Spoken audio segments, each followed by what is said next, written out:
Before we get started, I want to cover a few logistics. The bathrooms, if you had a coat and you hung it by in the coat rack area. The bathrooms are down that hallway, and now I hear there is a mic on, so now you can really hear me.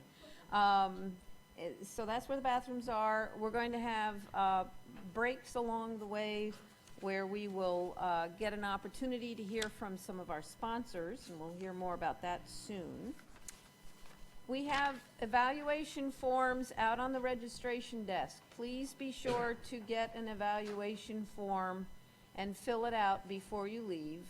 I know we could be thinking about doing this electronically, and we've talked about doing that, but we've learned that people actually don't fill out evaluation forms after the fact.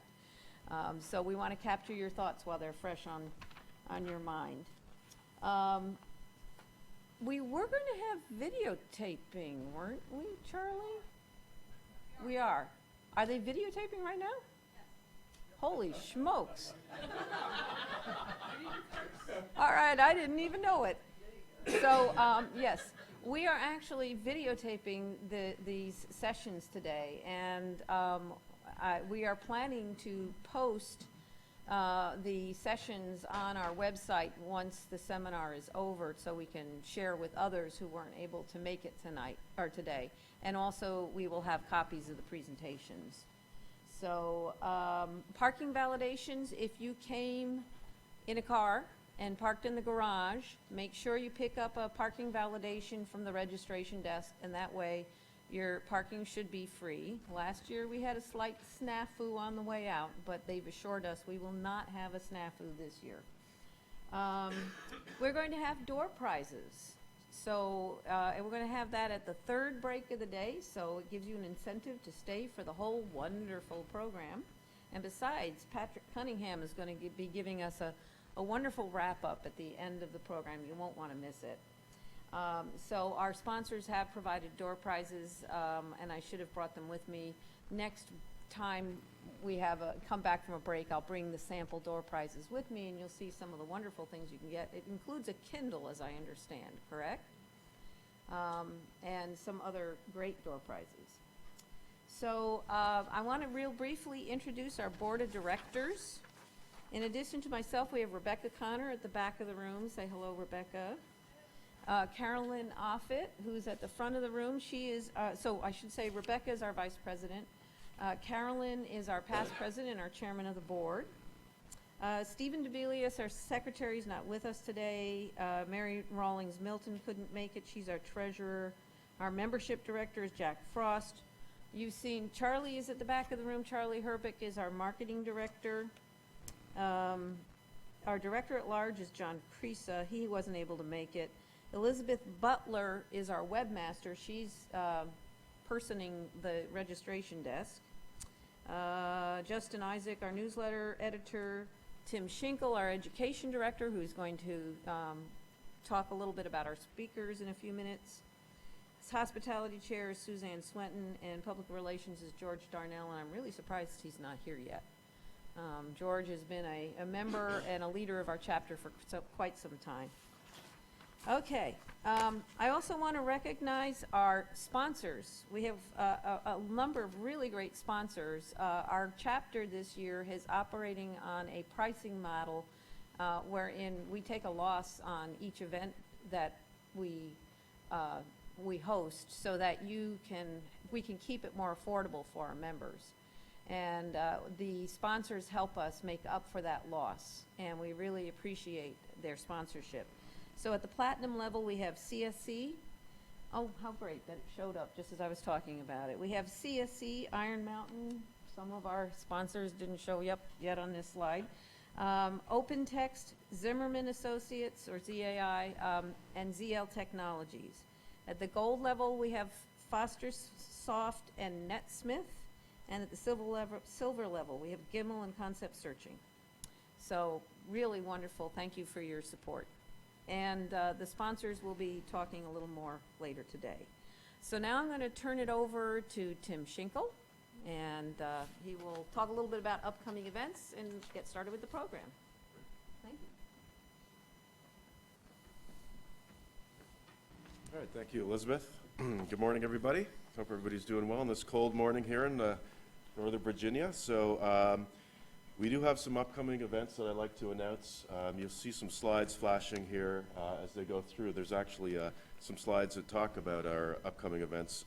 March 5th, it's the first Wednesday of every month, by the way, so March 5th is a Wednesday, and we're going to have Sharon Nelson and John Simic, and they'll be talking about lockdown information security for lawyers, and that has to do a lot about e-discovery and the types of information that we're dealing with these days around security. We have someone coming up on April 2nd, Rob Van Hooser. He's the principal of Informatic Solutions and consultant for information governance, discovery and readiness, content and records management. He'll be talking around information governance as well. And then on May 7th, we have Jesse Wilkins, and he's Director of Research and Development at AIM and Technology Management Consultant, who is also a certified records manager, talking about information governance. So please mark your calendars. We're more than happy to see you at these events and look forward to them. So today we have a star lineup of some very good speakers and presenters, and we're going to have the whole thing kicked off by David McHugh. David's in the front row here, and he is going to be our keynote today. David is a global IT executive, an ex-CIO of CSC, and after him we're going to have, I think, a panel discussion, and it's going to be David McHugh, John Azaza, and Patrick Cunningham. And John Azaza will be the narrator and the person asking the questions for that panel. So John Azaza heads up the information management practice of Rimmen Law Group, and John has a long background and experience in information governance and the legal side of that as well. We have Patrick Cunningham, Senior Director of Information Governance with Motorola for a number of years, 20 years plus experience in information governance and records management. We have Kevin Charest, will be presenting today, Chief Information Security Officer for the Department of HHS, which is quite a position to have these days, and we're looking forward to hearing a lot about what's going on with him around information governance, security, and all the things that he has to provide for his organization. And we have Lee Isaacs as well, is the Director, Records and Information Governance for Oric, Harrington, and Sutcliffe LLP, and she has over 25 years of combined legal and information management experience. So a great lineup today, and I think without further ado, I think what we'll do is we'll switch our slides over and get David McHugh to come up here for us and kick things off. So welcome, everybody.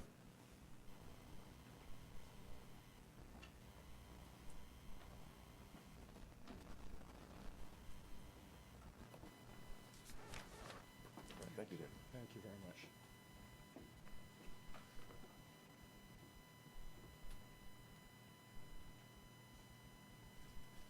Now, of course, the fun part of turning on a mic is at this point in my life, I actually need glasses to figure out which one is the on switch. There we go.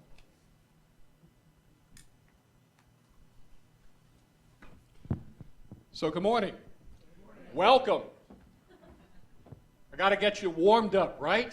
Yes. Keynote speech. Wake you up in the morning, make you feel alive, adrenaline flowing, and especially on a day like today, warm, because that gets the blood circulating and so forth. All right, so welcome. Thank you very much for having me. Let me give you just a little bit about my background as it relates to information governance and records management. Because being the young person that I am, just starting out in my career, I've been exposed to some interesting aspects of this. Back in 1980, I gave my first lecture on records management and information governance, so it wasn't called that at the time, to Robert Half, a school of business at the time in New Jersey, and I was speaking to a class of executive assistant wannabes and talking about the fact that you had to have perfect typing because any indication of an erasure would bring into question the validity of the record. The fun part was my wife, using her maiden name, taught that course. They didn't know we were married, so I got all kinds of interesting questions and comments out in the hallways and found out the whole scoop about how good a teacher my wife was. And since she only gave 2 grades, A or F, in that course, it was an interesting discussion. From there, I spent over a decade at Anderson Consulting Accenture. And during the last 5 years that I was there, I owned library, research services, records management, practice compliance, in addition to revenue, go-to-market revenue lines, and the CIO function. At that time, we were still dealing primarily with hard copy off of Wang's. I see a nod there, a big nod. That's actually how I got into the CIO business. 1987, I'm sitting in the managing partner's office, and we're having a conversation about Anderson Consulting now that it's its own part, separate from the audit and tax people. And we said, you know, we're going to have a credibility problem when they find out we're buying Wang services from the auditors. So the managing partner looks around and goes, McHugh, you're only 50% chargeable. You're my new something or other, CIO, IT something. Go build me a data center and make all of that go away for me. That's how I got into the CIO part of the world. Fast forward to the mid-90s, I'm spending a couple years getting a healthcare consultancy ready for an exit event as one of their Cs. And again, I had medical research, documentation, compliance, records of all the work that we were doing as it related to healthcare, and at that point in time, the concepts of capitation and HMOs were just being formed. So I was dealing with ancillary services in hospitals, payer-provider issues, things of that nature. We move forward into this century. It's amazing what I can do with that live when I teach at the university, and everybody's looking at me like, this century? Yeah, after you were born. And as the CIO at CSC, I had the information governance area reporting into me. And since I also owned our security posture worldwide, classified, cyber, and physical, we worked a very different thought process than I had seen in companies before that. So I've seen the evolution and the growth of this area for some time. I've seen us go from dealing with records, paper-based, to not even being sure what a record is anymore, let alone what form it may exist in. Currently, I have my own advisory business. I'm a university professor as well. And in my advisory business, I'm working with several Fortune 100 and 200 firms, some internationals and so forth. And during the last year, the amount of physical documents that I have in my possession won't even fill half of an archive box from Iron Mountain. I don't deal in paper any longer. I don't deal in hard copy except for very specific legal documents. But records management is a whole lot more than that. And what I'm going to talk about this morning is to talk about a challenge that I'm going to put out to you from a C-level perspective. As opposed to the person who is focused on all the details of what the governance should look like. I'm going to talk to you from the perspective of what happens at the table, you know, that mythical table that everybody wants a seat at. And what happens when you get there. Because what people forget is when you advocate and represent a particular area, such as information governance, records management, IT, security, once you get your topic on the table, all the hats come off and you're all peers. And now it's what's right for the company. And it's a very different perspective. So let's talk about a few things. I'm going to challenge you, what I call the R2 or R squared challenge, depending upon how you'd like to talk about it. I'm going to challenge you to answer the question, are you relevant and respected in your role by the people who actually make the decisions and affect and control your livelihood and your capability to perform? I'm going to ask you if you understand how executives determine where you fit in that R2 spectrum. I'm going to ask you whether you got the drive to produce real business value or whether you're interested in being retired and replaced, which is the other definition of R2.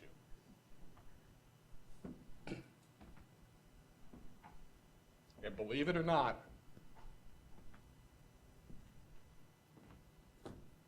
I met a few of you before walking around. But if I was predicting,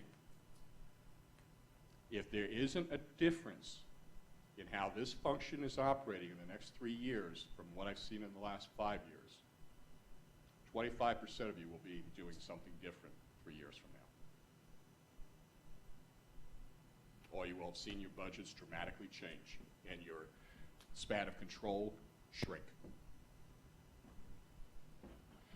So what we're going to talk about is, well, I'm going to talk to you from both the CIO and a CEO perspective, since I run my own business now, and that's a very interesting thing, and I've had small businesses throughout my life, an aviation business, a real estate business, a court transcription business, so I have a very other different perspective on records. I'm going to talk a little bit about what does a CIO look at and how they work, because I don't know who knows and who's interacting with those. I'm going to talk about data types, range of governance models, what needs to be considered in governance, what matters being fluid, and where do you fit in. Along the way, we'll hopefully make that fun and interesting.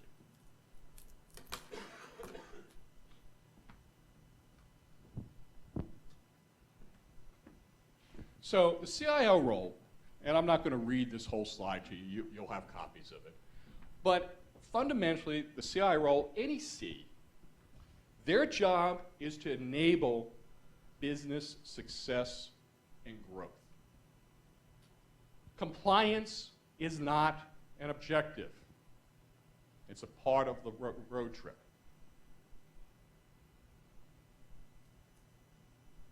Your skills are not the objective. They're a tool. If we don't have business success, if we don't have business growth, if we don't have positive value, we don't have a business, I don't care about all the rest of it. And that's part of what becomes the difference when you're talking the perspective of the people you're pitching to, as opposed to the people who are doing the detailed work.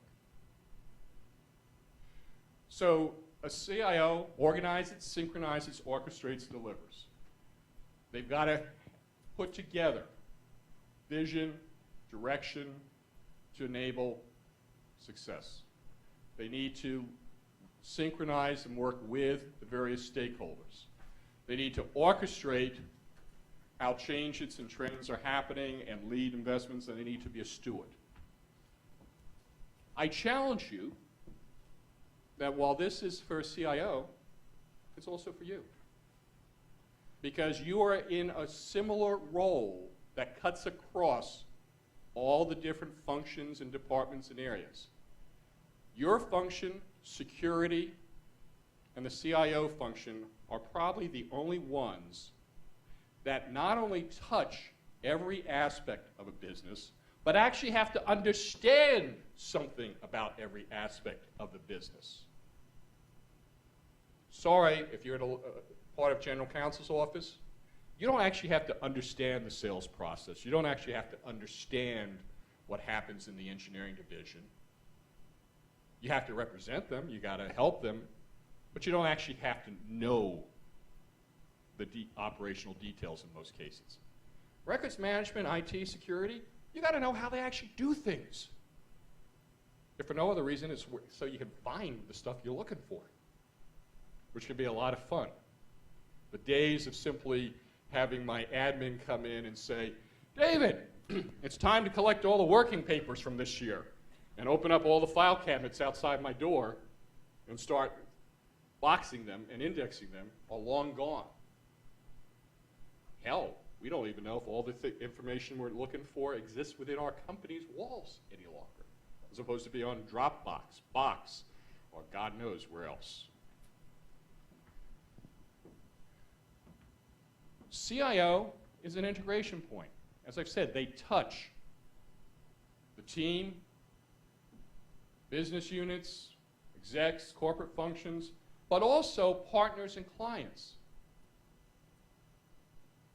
The staffing, the third parties, the external services.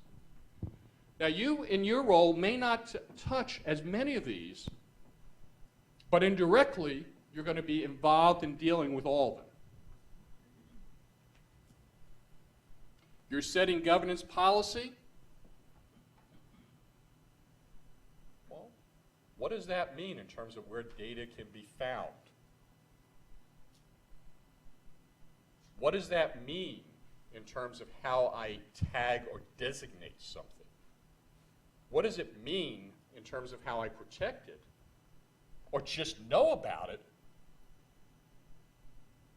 let alone what I'm going to challenge you to produce business value by actually leading innovative ideas on how to harvest, use, and combine all the different types of data and records out there.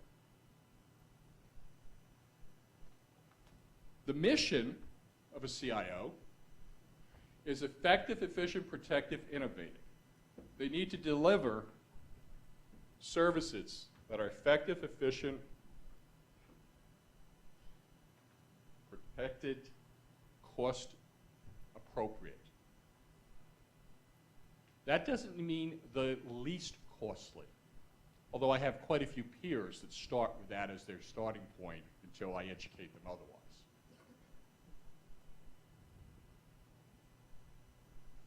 I often ask them, okay, based upon that approach, you've got a couple kids, right? Yeah, good. So we're going to put them down in a stripped down vehicle, no airbags, no seat belts, no crash zones, because that's the cheap solution, the least costly solution, so that they can get back and forth to school, right? Oh, no! Oh, so we agree that least cost is not always the right criteria. Can I get out of this corner? No. You walked into it, you're stuck with it. You weren't smart enough to catch that question before you answered it, too bad. But the mission is to focus on business-driven innovation. Doesn't matter whether I like that particular technology or tool. Doesn't matter whether, oh, gee whiz, bang, I love it. If it doesn't do something to promote the business, it's not relevant and not of interest. All right, so let's think about what has changed over my brief career. The third of a century I've been doing some of this stuff. I know, I'm making you feel so much younger just looking at me. You know, making you feel good about that. So we all thought about data as columns, rows, pie charts, relationships lists. I mean, this is pretty common stuff.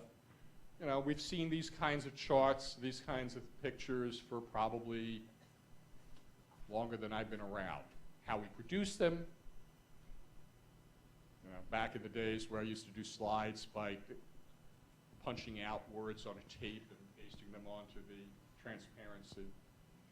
But, you know, bottom line is, when you talk about data, this is the picture that comes to most people's minds.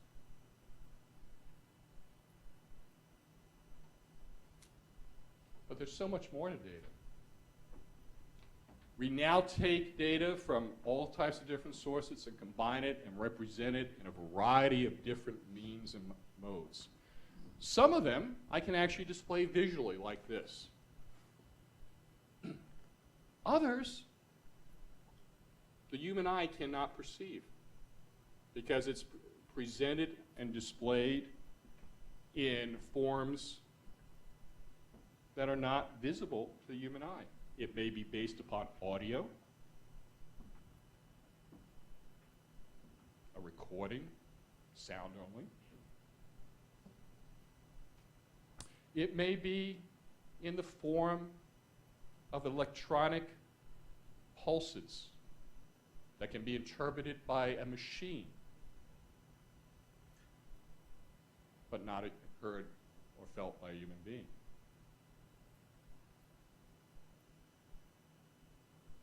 It may be in the form of an embedded device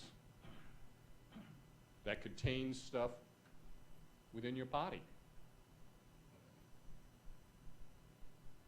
And yes, there may be a way to extract and read it at some point, or at least part of it. So as you start to think about data, and of course data eventually becomes things that we decide to call a record, but even that term's beginning to get interesting.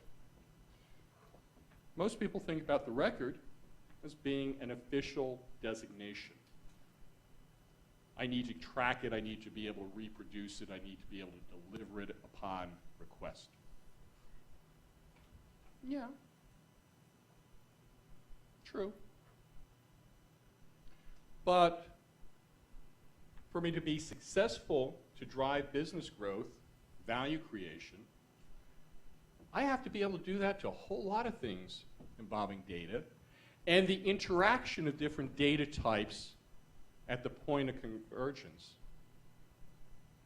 and be able to reproduce it and deliver it on request based so that it supports the decisions we're making and the information necessary to grow that business. Even though it's not a record, I still have to be able to do all the same kinds of things. So the question is, you know, when we start to think about this, yeah, there's records based upon compliance, regulatory, law, but many of the same reasons that we have things designated records are reasons that we have to do the same kind of work around data in order to drive through to successful completion of a particular project, program, initiative, R&D effort. You know, rows and columns, sorry if you have an accounting background, but other than my accounting friends, most people I know don't really care about rows and columns anymore. They want to see things portrayed in ways that they can see relationships, grasp them, visualize, create pictures in the mind. They want to wow audiences. They want to convey on a single slide through graphical means a whole bunch of information that 10 years ago would have been 5 pages of words with a little quarter graph. So data, that which we want to govern, no longer is nice, neat things. It no longer exists in just structured databases. It no longer exists just in unstructured text fields. It no longer exists just in a handful of databases applications, and file cabinets that we have complete control over.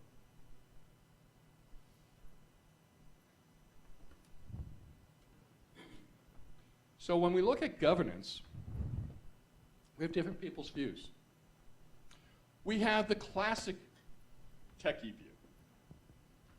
Okay, we have metadata, we have glossaries and taxonomies, we have policy management, we have security, we have services, we do enterprise integration, MDM reference data management, data dictionary. We have interfaces. Sound familiar? Things that you probably all have policies or procedures or statements, or you've had meetings with people talking about these kinds of things. Nothing wrong with this model. In fact, it, fundamentally addresses a lot of the underlying enabling technology issues that you need to be successful in data governance. But it's not the whole story, right? You have an advisor's view. This is the person that shows up, you pay them a lot of money, they borrow your watch, they tell you the time and answer to your question, they then pocket your watch and leave. Something like what I do. No. I always give the watch back. Most of the time. Anyway, so an advisor is going to look at this and look to simplify the model, because one of the things about when you're talking to senior executives is, while we admit it or not, we all suffer from attention deficit disorder in some form. We have short attention spans. You got to get me, and you got to hold me quickly, because if you give me enough time, my head's someplace else and I've gone on. So, when I used to do my budget review with the chairman of the board, now I had 1,800 employees working for me. I dealt in hundreds and hundreds of millions of dollars. I got 30 minutes once a year, and if I didn't make everything I needed to be said by slide 3, I never got to slide 4. Slide 1 was a gimme. It was, what did I do for him last year? He didn't care about that slide, but he understood I had to have 5 minutes to tell him that, put it on the slide so I could go back and tell all my employees that the chairman knew what we had done. Slide 2 was the meat of it, and slide 3 was any key issues that I needed him to sign off on business risk-wise. Never got to slide 4. So an advisor, knowing that you're dealing with the senior cadre, will normally look to make it very straightforward and simple. So there's data governance, there's data management, there's business process, there's compliance, there's people management. Okay, yeah, I got that. Yeah, okay, yeah, compliance, standards, privacy, security, business rules. Okay, good. Data management, integrate it, synchronize it, transform it. Great. Technology underlies it, and therefore it all lines up with our management objectives and our mission and our stewardship. Got it. Sounds great. Go. Go make it happen. Anybody got a clue how you could actually do this slide? That's actually how I do a course at the University of Maryland for the graduate school, business school there. I start the course with the vice president has walked in, said, "Hallelujah! I've seen the light. We are going to do IT services globally. Make it happen. Make me a success. Thank you." Walk out. You're sitting there like, that's this view. Everybody seen a chart like this at some point? And probably some point in your career, your boss gave you one of these things and said, "Go make it work."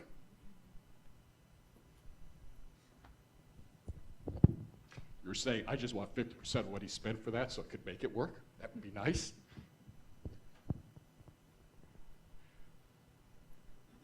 Now, this is a programmatic view. We have workflows. Okay? We got a mission. We got goals. We use that to create data rules, definitions, decision rights, accountabilities, controls. We have a data governance office, data stewards, data stakeholders. We have an entire process that does all these things to achieve stuff.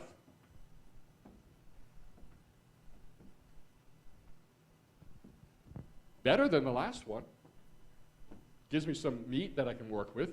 Hey, I got to create a DGO. I need somebody who agrees to be a steward. Not sure what that is. Not sure I'm going to get them to do it. Not sure how I'm going to evaluate that they do it right. But I know I need the title and I need people's names next to it.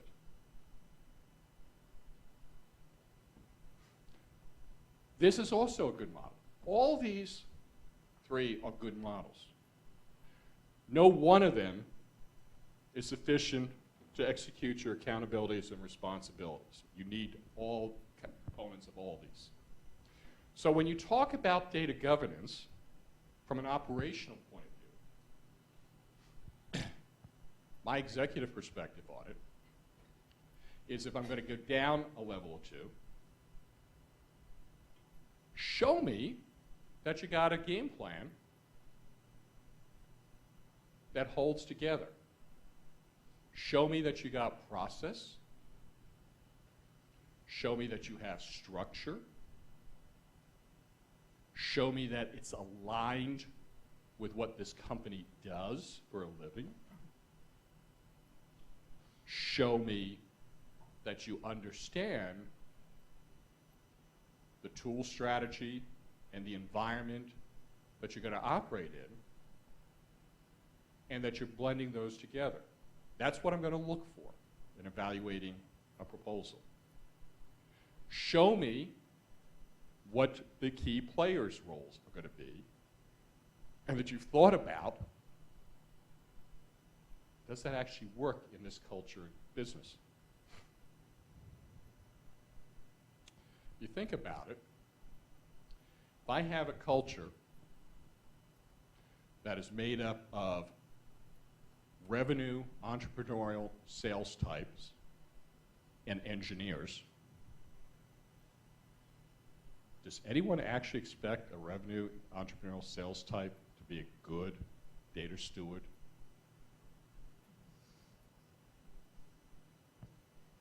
No disrespect meant to revenue-generated colleagues. I'm one of them these days. I mean, I got to sell to make sure I have a meal on the table. Been good at it, been successful, but I got to do it. When you're in that mind frame, things like documentation is not high on your list. It's not value add. In fact, it's costing me money because it's time away from what I need to do to qualify, pursue, and close the next deal.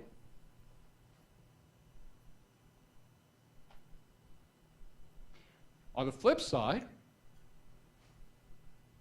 if I had an organization, very entrepreneurial, very professional services, with a core group of people who were engineering types to, develop some of the deliverables and what we're selling, those engineering types probably would make good data stewards. They're organized, they're detail-oriented. They have lots and lots of experience at producing things that have to fit together. Think any of them would be good at explaining why the revenue guys need to do certain things based upon how the engineers think? And neither group is going to be understanding or appreciating the issues around regulatory compliance, cybersecurity issues, liability, why we don't want certain things in this type of a document or that, why you don't want to take something out of the building.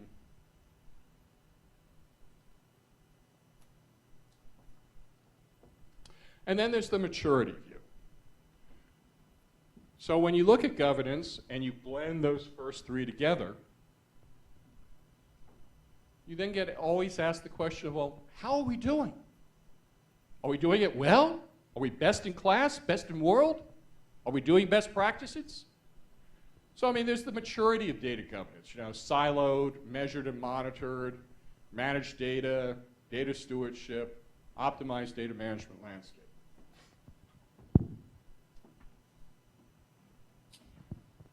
Typically, when you're in this conversation, you're dealing with conversation points like one version of the truth.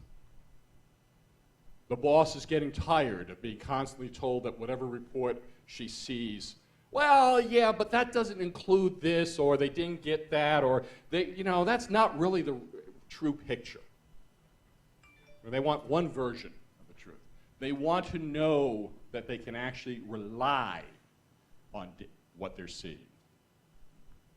So typically when I'm in a maturity conversation, what I'm really having a conversation about is, can I trust what I've got?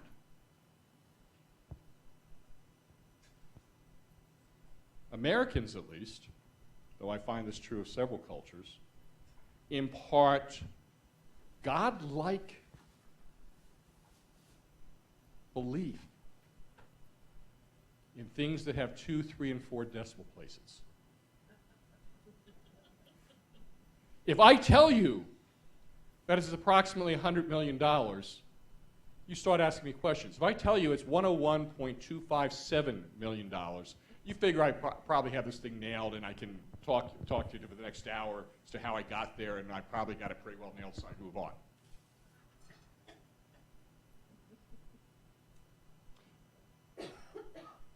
If it's on the report, and I got this pretty pie chart, that must actually be right.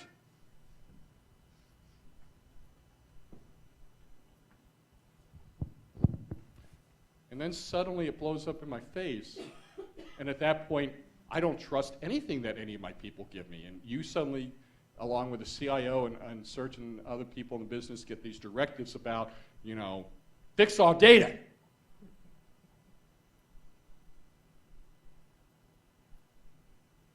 Is that part of data governance? Integrity, reliability, that it accurately represents things? When I start thinking about all the different ways that I generate data, and I'm going to interpret it, have it interact, think big data, think pulling in stuff from social media, open source. What role do you play in setting up an environment where there's integrity to the data? Is that the CIO's job? Is that the revenue leader's job? Or is it part of your remit?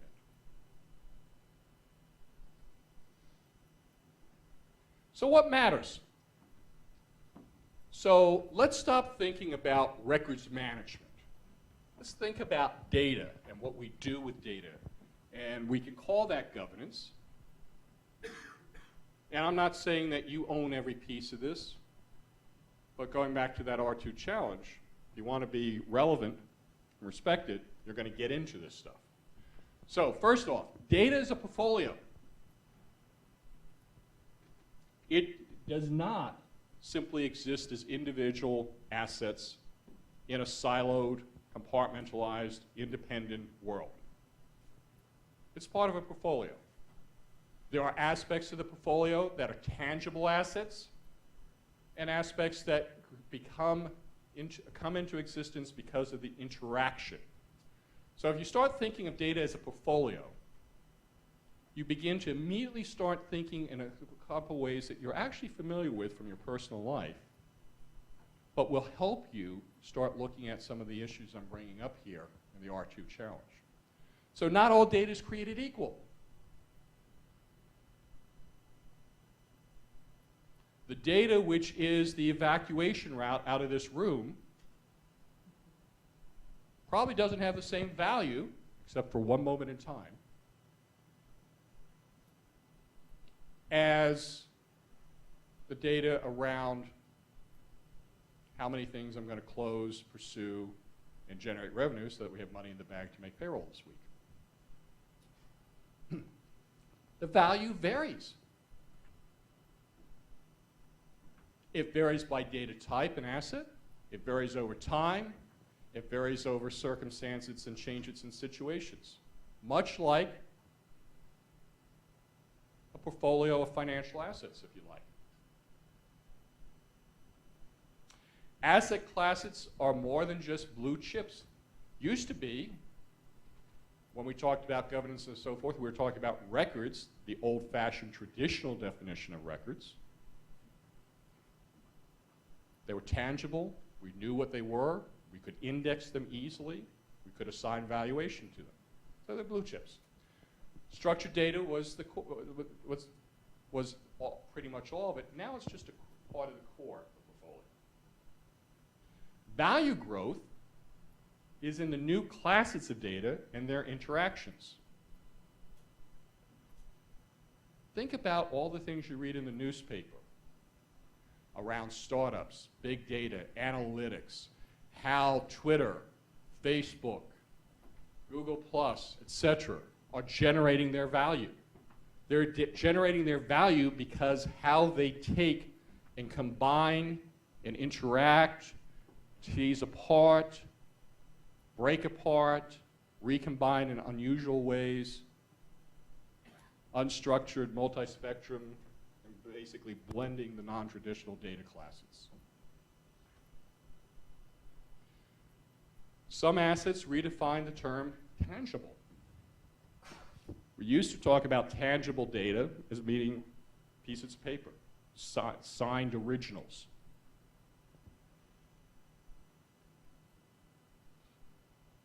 Your company, your agency may still be doing a lot of paper, but I'm here to tell you that there's a lot of companies, whether they be SMBs, startups, or even divisions of very large firms, where paper doesn't exist.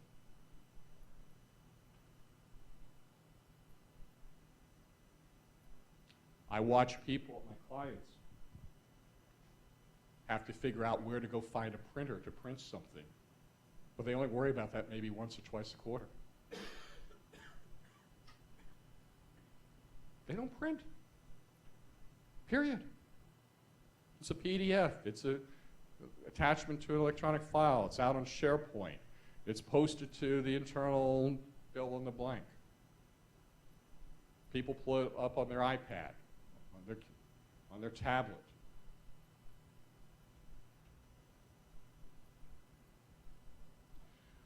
When data is a portfolio, there are periodic adjustments required. Just like your financial players will tell you to change, rebalance your portfolio at times, adjust it based upon things that are happening. Assets move in and out of a portfolio based on objectives, contribution, regulatory rules. As events change, as my business change, as what I'm focused on changes, the components of my portfolio change. When I look at what matters, I have to worry about my stakeholders. Now, we're all used to talking about stakeholders. Stakeholders are the people who have the budget that need to approve it so that I have money. We all understand that. Stakeholders are the people I have to interact with so that they let me in the building in the morning and they talk to me and they don't yell and scream at me. Okay? But, besides the staff functions and the verticals and the departments and all the things that we're used to within our company, today, stakeholders involve a whole bunch of people who aren't within our company. 10 years ago, you would have thought regulators. Well, yeah, that's part of it. But it's also my partners, vendors, customers, third-party advisors. Hell, my data may not even exist in my own company any longer. It may have all been outsourced to God knows, whether it's Iron Mountain, whether it's CSC, IBM, Google, Amazon Web Services, cloud storage this, corp tax because I use them as a SaaS cloud service to do all my corporate taxes. I may not have a single piece of data that actually resides on a piece of equipment that I own that's within my four walls.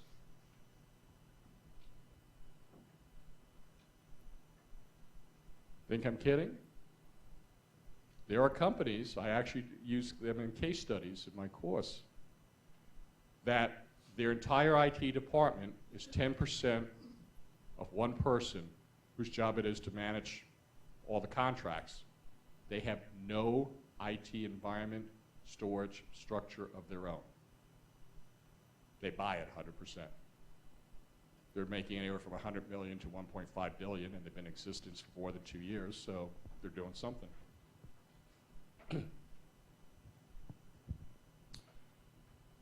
So what matters in my data portfolio will differ by industry. No brainer. If I'm doing stuff that's FDA regulated, I have different value propositions on my portfolio than if I'm 7-Eleven.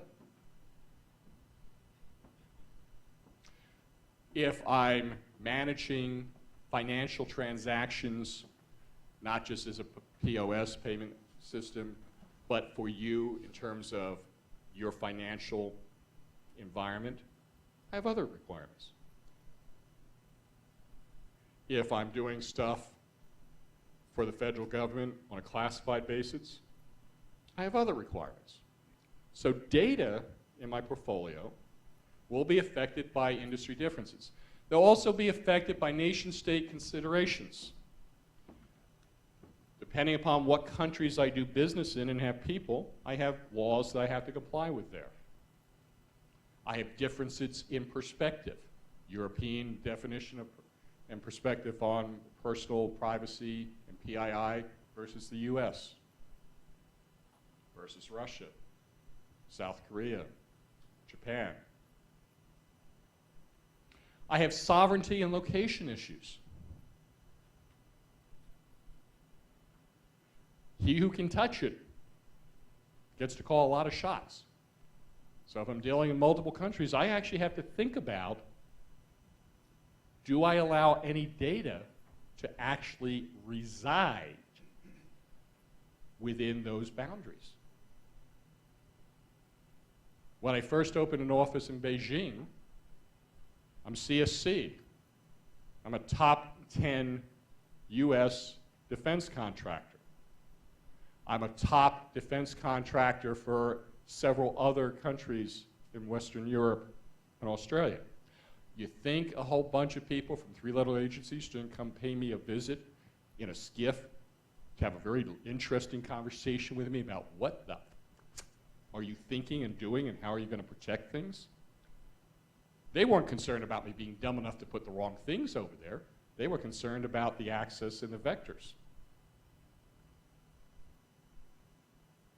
We actually set things up where nothing actually resided within the Chinese national boundaries. Everything was virtual, visible. You know, you signed on to some box somewhere else in the world.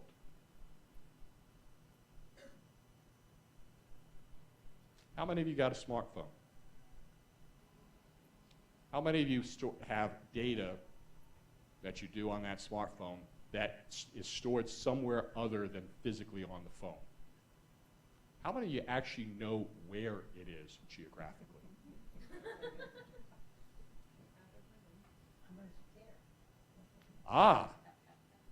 Depends. Okay. Do I care? Well, when I view his data as a portfolio, for parts of the portfolio, no, I don't care. You know, people get all funny about your contact list. I look at it this way. I don't have anything in my contact list that isn't available in some public directory somewhere. Okay? Your email address is findable in all kinds of different places. Your physical address is findable if you know how to do it through tax records and all kinds of other places. Okay? For the most part, even if I put your birth date in there, you probably already posted that someplace. So there's nothing in there that I view as being sensitive because I don't put those kinds of things in my contact list. So I don't really care where that sits and who has the authority to go look at it and grab it because there ain't anything there that you can't get 5 other ways. Now, given the background I've shared with you and what I do for a living and the number of clients I have, you can imagine my password list is rather long and very, very heavy on strong passwords, with rotations and required changes every 15, 30, and 60 days. Now, I use various systems, so I don't actually write down the password list, but I know a whole lot of people who do. Okay. So, you know, yeah, that one I'd be a little bit more interested in where it happens to be stored. But you got to worry about sovereignty and location.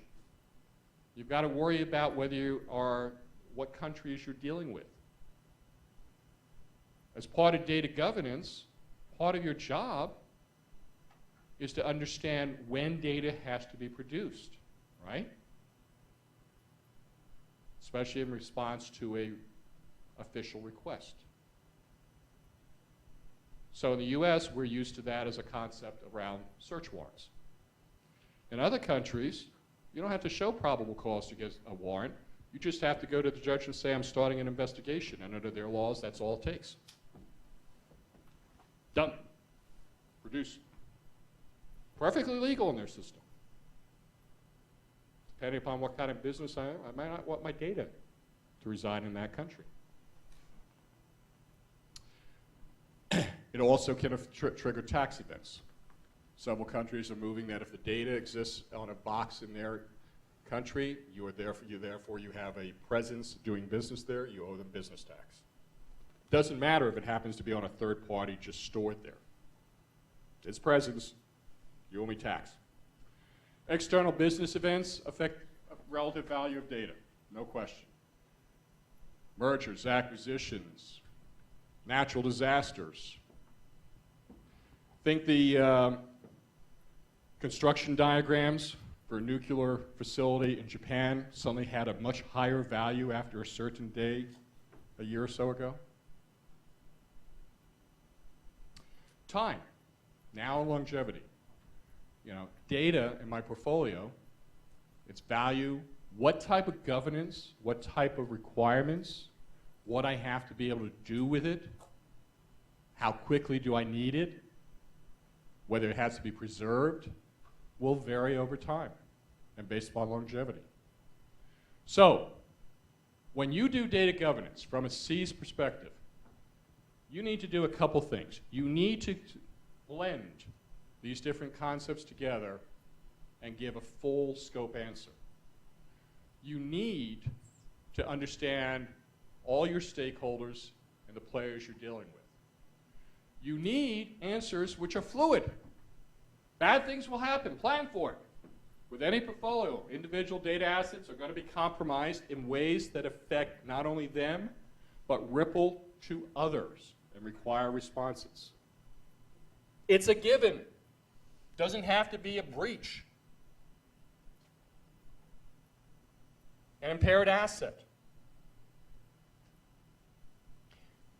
A design flaw in the airframe. By definition, over time, parts of my portfolio will have their value compromised. And I'll have to do something in response to it. And I'll have to do something for more than just what was compromised. Impacts in one area will require additional actions in others. Rules, structure, and players will change. Plan for it. Bosses get promoted, fired, transferred. The new boss has a different point of view. Regulators want to stay employed. They therefore write and amend things that they wrote and amended 2 years ago. Legislative bodies believe that they have to pass things, even if we've got 27 things already dealing with the same topic. Otherwise, their constituents don't think they're doing a job. So things change. Well, at least in this country, they tell us about it before they do it. In some other countries, we find out about it afterwards. But, you know, as with any portfolio, changes in the leadership, value, and objectives will cause you how you govern and things. I go into a different business. I do an acquisition. I was an engineering platform company producing copiers. Now I'm a professional services company. Question? Oh, okay. We're getting there. Thank you. That was my 5-minute hook. I do have a quick question. I can't get past the use of the word data versus information versus record. And I was wondering if you have a distinction in your mind for how you... Data is the component and fundamental unit of measure or of storage or of description. How you combine it and use it determines whether it constitutes information or record. All right, so where do you fit in? You got to provide value growth, you got to structure the portfolio, continue to make it relevant. If you create, you drive. If you just maintain it, you follow. If you want to be in the driver's seat, you can't just react. You've got to be innovative, you've got to be creative. You have to develop insights and innovative ways to extract value and understand what value means to different stakeholders. Value to the general counsel may be a process in a way that shows how he can reduce the known litigation costs that they're going to have every year by 10% because suddenly they don't have to pay for as many bodies wandering around finding things and assembling it. Understand that when you use the portfolio concept, some things become very simple to realize. If you have a portfolio in your personal life and your advisor gives you subpar returns, constantly pushes you to do things that aren't aligned with your comfort, desires, objectives, and what you want to achieve, you fire them. Well, guess what? If you're constantly showing up in my office telling me how I got to do this, that, and the other thing, and it doesn't relate to what I see my business being, and on the other end, I just see you keep asking for more money and I don't see how it actually does something for me, you get fired.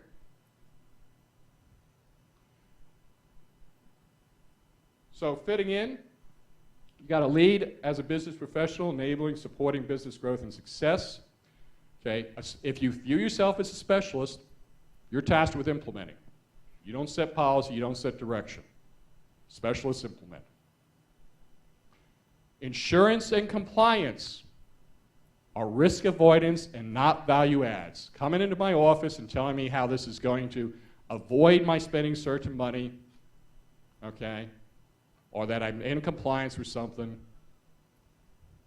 yeah, right. Think about your own life. When the insurance agent shows up and talks to you about more life insurance, you know you have to have a certain amount, but what's the response and the way you approach that conversation? When you do your taxes, are you passionate about that? Well, maybe you are emotional about it, but I'm not sure you'd be passionate about it. Your skills are tools to grow the value of the portfolio. They have no independent worth of their own. What you do with them gives them value, not that you have them. So here's your challenge. If you want to achieve relevance and respect in data governance, if you want to lead, if you want to be the people who make this relevant to the company and your employer, you need to understand how to deliver value and do it, not just talk about it. You've got to know your stakeholders. You've got to be proactive as the variables change. You need to forecast and be ahead, not just respond. And if you want to matter, you need to change the historical image of the records manager. Else, you're going to become less and less relevant until you're no longer needed, because I can write applications to do indexing. And you're going to get retired and replaced by an app, probably on an iPhone. Thank you very much. And to the extent they give me time for questions, I'll happily take them. Otherwise, I'll be around for a while.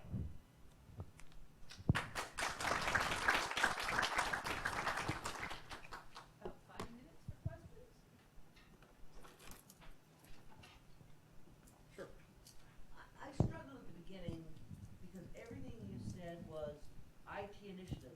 trends, IT solutions, IT spending. In And, the CIO role? huh?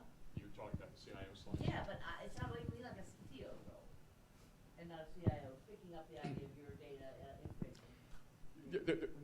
Whether you view that as a CIO or a CTO, frankly, depends upon the company you're at. I have companies where the CTO and CIO are peers, where others, the CTO works with the CIO, and most of the time I find that the fundamental distinction between the two roles is the CIO worries about the policy and budget, and the CTO worries about the technology solution and staying ahead of the curve. But that is a very flexible definition depending on what company and where in the world you are. And what you said just then sounds to me like the CIO's perspective as opposed to the IT solutions, IT spending, IT initiatives. Okay. Other questions? All right, thank you very much. Appreciate you having me. Look forward to talking to you some more this morning.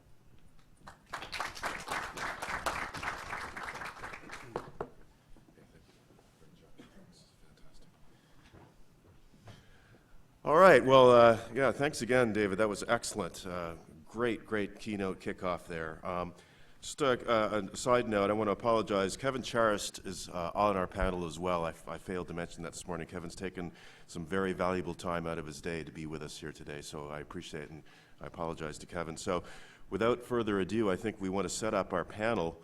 We're going to have Kevin Charest, Patrick Cunningham, David McHugh once again, and John Azaza will come up and introduce some questions to the panel and get some discussions going, and hopefully interactive with the audience as well. Put up your hand if you have a question you want to add to the excitement.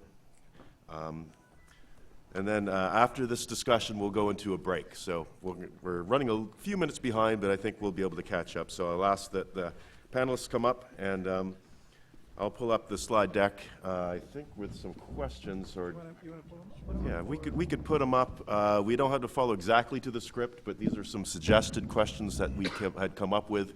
And as typically happens in panels, sometimes people tend to wander off the questions, and I don't think that's going to be a problem. So. Do we have time So- for a quick run to the restroom while you're putting that up? Yeah, so while I'm pulling up, if people need to go to the restroom and take a couple minutes, John Azaza is going to take a quick break, so we'll be back in about 2 minutes here. Thanks.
Did any of you get a chance to see the questions? Yeah, a little bit prepared. See where they take us.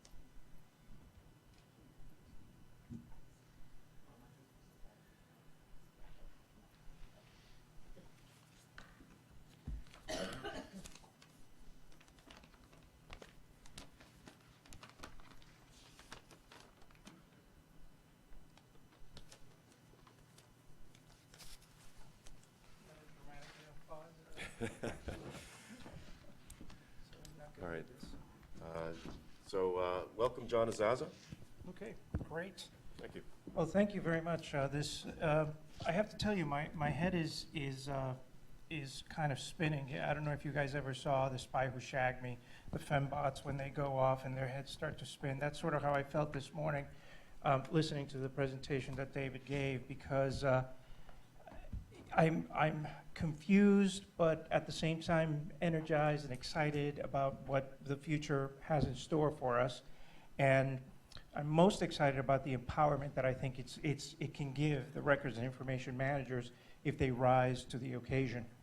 So before I get into these questions that are over here, I do want to kind of follow up on a question that I asked earlier, and maybe I'll ask this question of the panel, and that is, so we talk about data governance, information governance, records and information management. So do you make a distinction within your organizations for where you draw the line and how you manage all this? Because if you look at it from a data point of view, or even from a zeros and ones point of view, it can get really, really daunting, and your head will literally explode. So maybe we could start with. I've given it a lot of thought over time, and at the end of the day, it's all evidence. It doesn't really matter what bucket we put it into. And I've said to other people, when records managers start debating the definition of data, information, records, it's kind of like astronomers trying to decide if Pluto is a minor planet or a major planet. People really don't care because they've defined it in their own way. So from our standpoint, sitting and worrying about, yeah, there's a legal definition and I got to raise my right hand from time to time and say, yeah, this is how we maintain records and this is what a record is in our organization, but everything's fair game. So it all needs to be managed, and that's the way we approach it. So what I have at CSC when I was there, we focused on records and some information, not data. What I generally find when I talk across my peers at different companies or clients, there tends to be a focus on records because it's a way to box it cleanly and easily for most people to understand, and it has the least cost number next to it on the budget request. Because the moment I go past, quote, the records I need to produce because the law says or the contract says, all of a sudden it costs me more people have to buy in, more things have to be looked at, and we don't have an appetite for that in a lot of places. Or we may recognize that we have to do some of it because we got stung, but now it's a response to how we got stung, not a Greenfields discussion. From my perspective, as the federal government guy here, You want to put your microphone a little bit closer? Yeah. can you hear me now? At any rate, you asked about governance. We varied the governance. Unfortunately, I would like to put it all in one bucket. I'd like to think of it as one thing. The reality is, for us, just in security alone, I was going to save this, but I'm going to squeeze my presentation later down a little bit so you guys can actually eat lunch. We, for example, just in security alone, data, I process about 897 billion transactions a year. These are security transactions.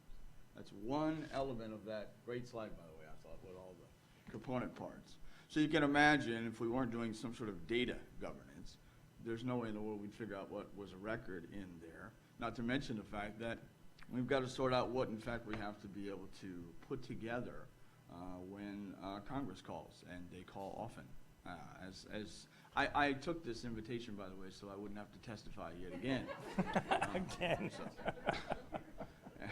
At any rate, so the point is that when the organization is large enough and complex enough, I think you're stuck with governing all of them. But I also agree that at the end of the day, it's a difference without a distinction as it relates to, what are you going to have to raise your right hand about? And records are extremely important and very often ignored. Let's just put it that way. Any questions from the audience? If any follow-up questions, go ahead.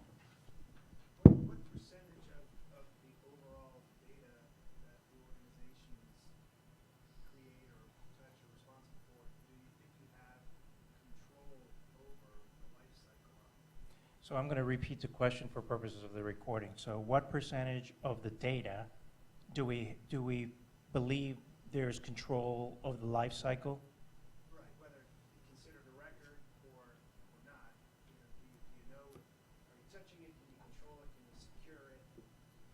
Or are there, is it a small percentage or? So what percentage of that data can you wrangle and control versus everything, versus all the data, the universe of all the data? Okay, good question. Oh, yeah, look at me. I'm not answering that question.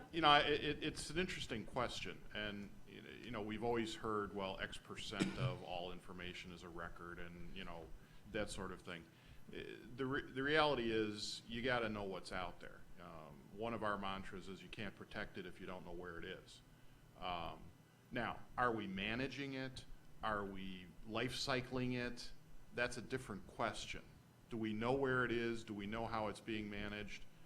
In most cases, yes, but we've got these wonderful things that were alluded to earlier about Dropbox and Box and, you know, Microsoft and Google and all these other things, and stuff wanders off the reservation. The more open your organization is, the more stuff is going to wander out. I mean, we just killed a potential user who was going to go buy Amazon Web Services on a P card yesterday. And you killed him for it? Yeah, yes. Procurement does that. Procurement takes care of it. Yes, we have a lot of power in That was security. impressive. But, you know, This is being basically, recorded, by the way. Yeah, This will well, be Exhibit yeah. 1 at your trial. but the reality is, anybody with a P card can go out and buy storage, can go out and buy CPU, can go out and buy whatever they need if you don't have control over it. Fortunately, in some cases, I'm not going to say all, I'm not going to say most, we have control over that because someone will raise their hand and say, oh yeah, I need an audit to approve my P card purchase. And then we go, no, you can't do that. And then they scream and yell and invoke clients' names, and it goes up the chain of command, and all of a sudden the C-level is starting to say, well, you're not adding value, you're in our way. And that's the continual conflict that we see today in terms of keeping control over the information of the organization. So, you know, I can't come at this from a couple different perspectives. When I was the CIO, I got all the calls about why was it off the reservation? Did I know where it was? Do I know where all of our data is? Or is it protected? What agency or customer is screaming because they feel their stuff was compromised, or they did a Google search and found an Excel spreadsheet somewhere out on the web with all kind of information. So, you know, there I'm very interested in how do I know it and protect it. A little bit different than life cycle management. Okay, you know, on the other hand, when I was doing go-to-market, you know, I have a very different perspective about data and what I want to share and where do I need it. You know, I've got this presentation, I got this material, I need to get it over to the customer's website or upload it, you know, to some place where we can make it available for people walking in the door where you can't bring your PC, or, you know, all kinds of things. So I think to the question, probably at the 80–85% level, I knew where the data was and could take steps to protect it. And the other 15%, I had a pretty good suspicion as to where it was leaking out and how to go track it and deal with it, but that's a constant give and take, okay? Life cycle management, though, single digit, not even 10%. Okay, so I'm coming at this from a lawyer's point of view. That's always sort of my filter for how I look at things. And so back to your comment, Patrick, you talked about how it's all evidence anyway. But at the same time, if it's all evidence and you're tasked with managing it, then you look at David's slide that actually to me looked like the Big Bang Theory. Just explosion of data all at once, and things are just colliding all over the place. How do you go into work every day without feeling like you're having to boil the ocean? Not to mix my metaphors there. There's a reason that I'm as large as I am. I go through M&Ms by the pound.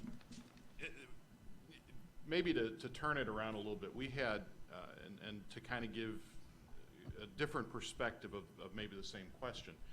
We had litigation a number of years ago where a judge ordered us to eradicate all information belonging to or relating to a third party from one of our subsidiaries that we were selling. So think about that for a minute. So we had a business relationship with a third party. We had some of their proprietary information come into our organization, and it kind of filters around and it does its thing. And we sold the division that utilized that information. Well, that third party jumped up and said, go find all our stuff, and you got to get it out of there because you sold that business to one of our direct competitors and our information can't be there, and a judge bought it. We were spending at the rate of about $6 million a week trying to figure out what we were going to do about this. Now, we ultimately settled the case, but I would go into a room of 200 consultants trying to figure out how we were going to go through a 10,000 person business and eradicate data belonging to a named third party.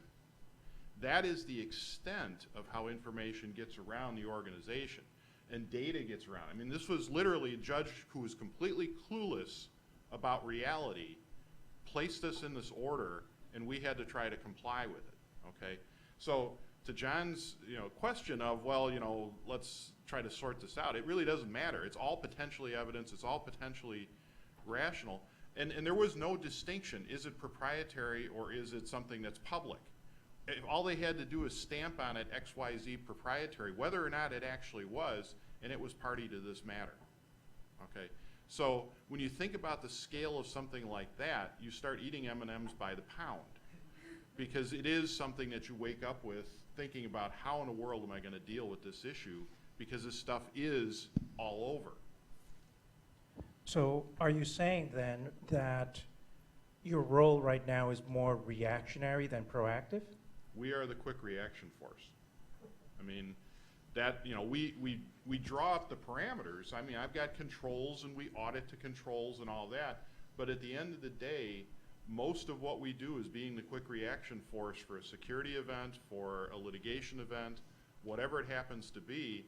We're the ones who have to come out and deal with it, and it's only because we have the knowledge of where this stuff might be and how to deal with it that we can wrangle it. So the question then to the rest of the panel, is there a more proactive approach that can be taken to sort of this big bang slide that we saw in David's presentation? Well, unfortunately, I think of course there's always opportunity to be proactive, but the challenge is, David's slide is a great slide, very illustrative of the challenge that we have.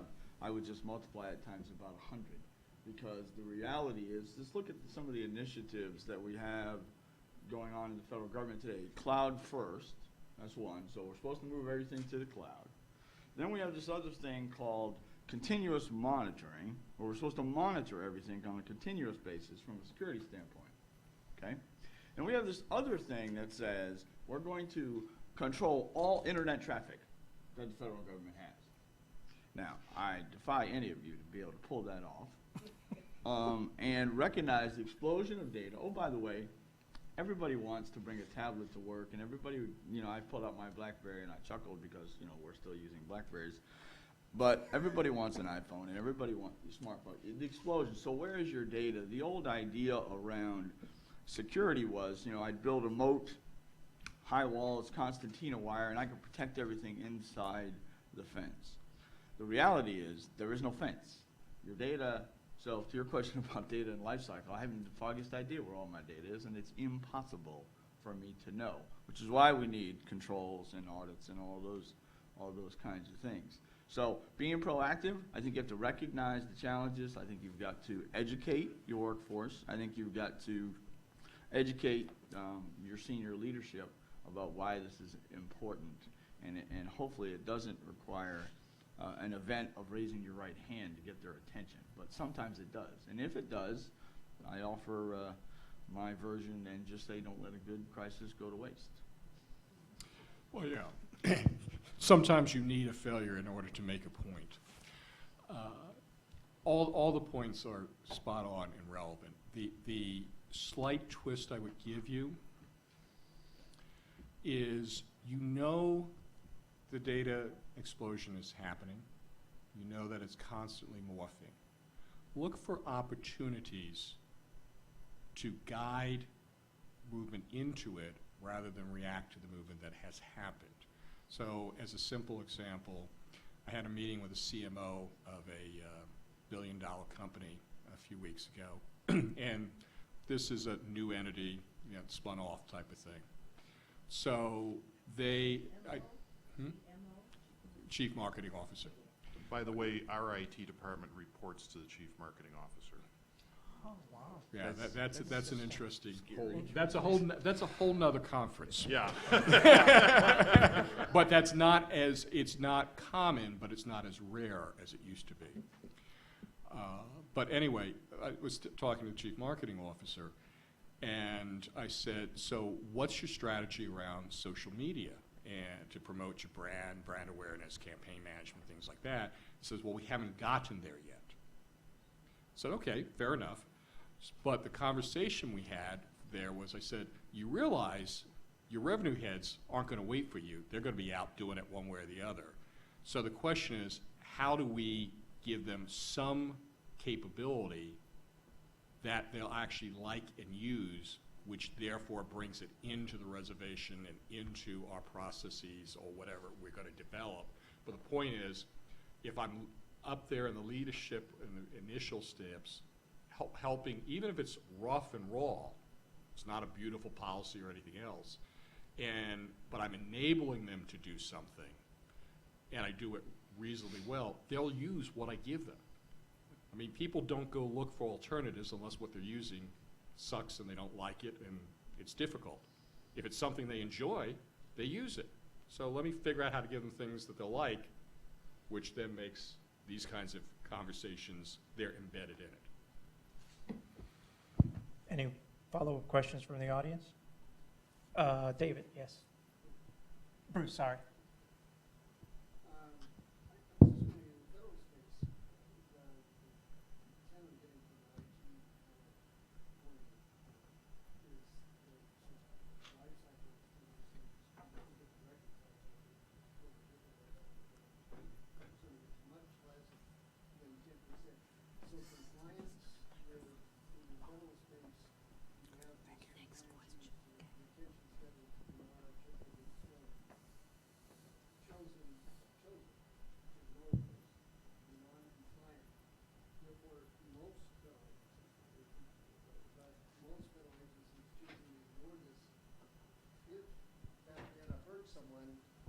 If the data hurt someone, the federal agencies have chosen to be at least non-compliant by choice. We've got malfeasance on the face of it, spoliation perhaps on the face of it. Where does that enter at all? I'm assuming it doesn't enter at all in the thinking of the IT community and governance. So can you summarize your question for purposes of the recording? For the purposes of the recording, in the federal space, there are mandatory record management information requirements that the IT community that holds that information is choosing basically to ignore. See the President's Record Management Initiative and the CIO Council's website. It's not mentioned on the website, and most agencies do not consider records management part of their development of new IT programs, even though it's mandated since 2007. Well, I certainly cannot speak for all federal agencies, obviously, but what I can tell you is that it's interesting. You talk about IT's responsibility.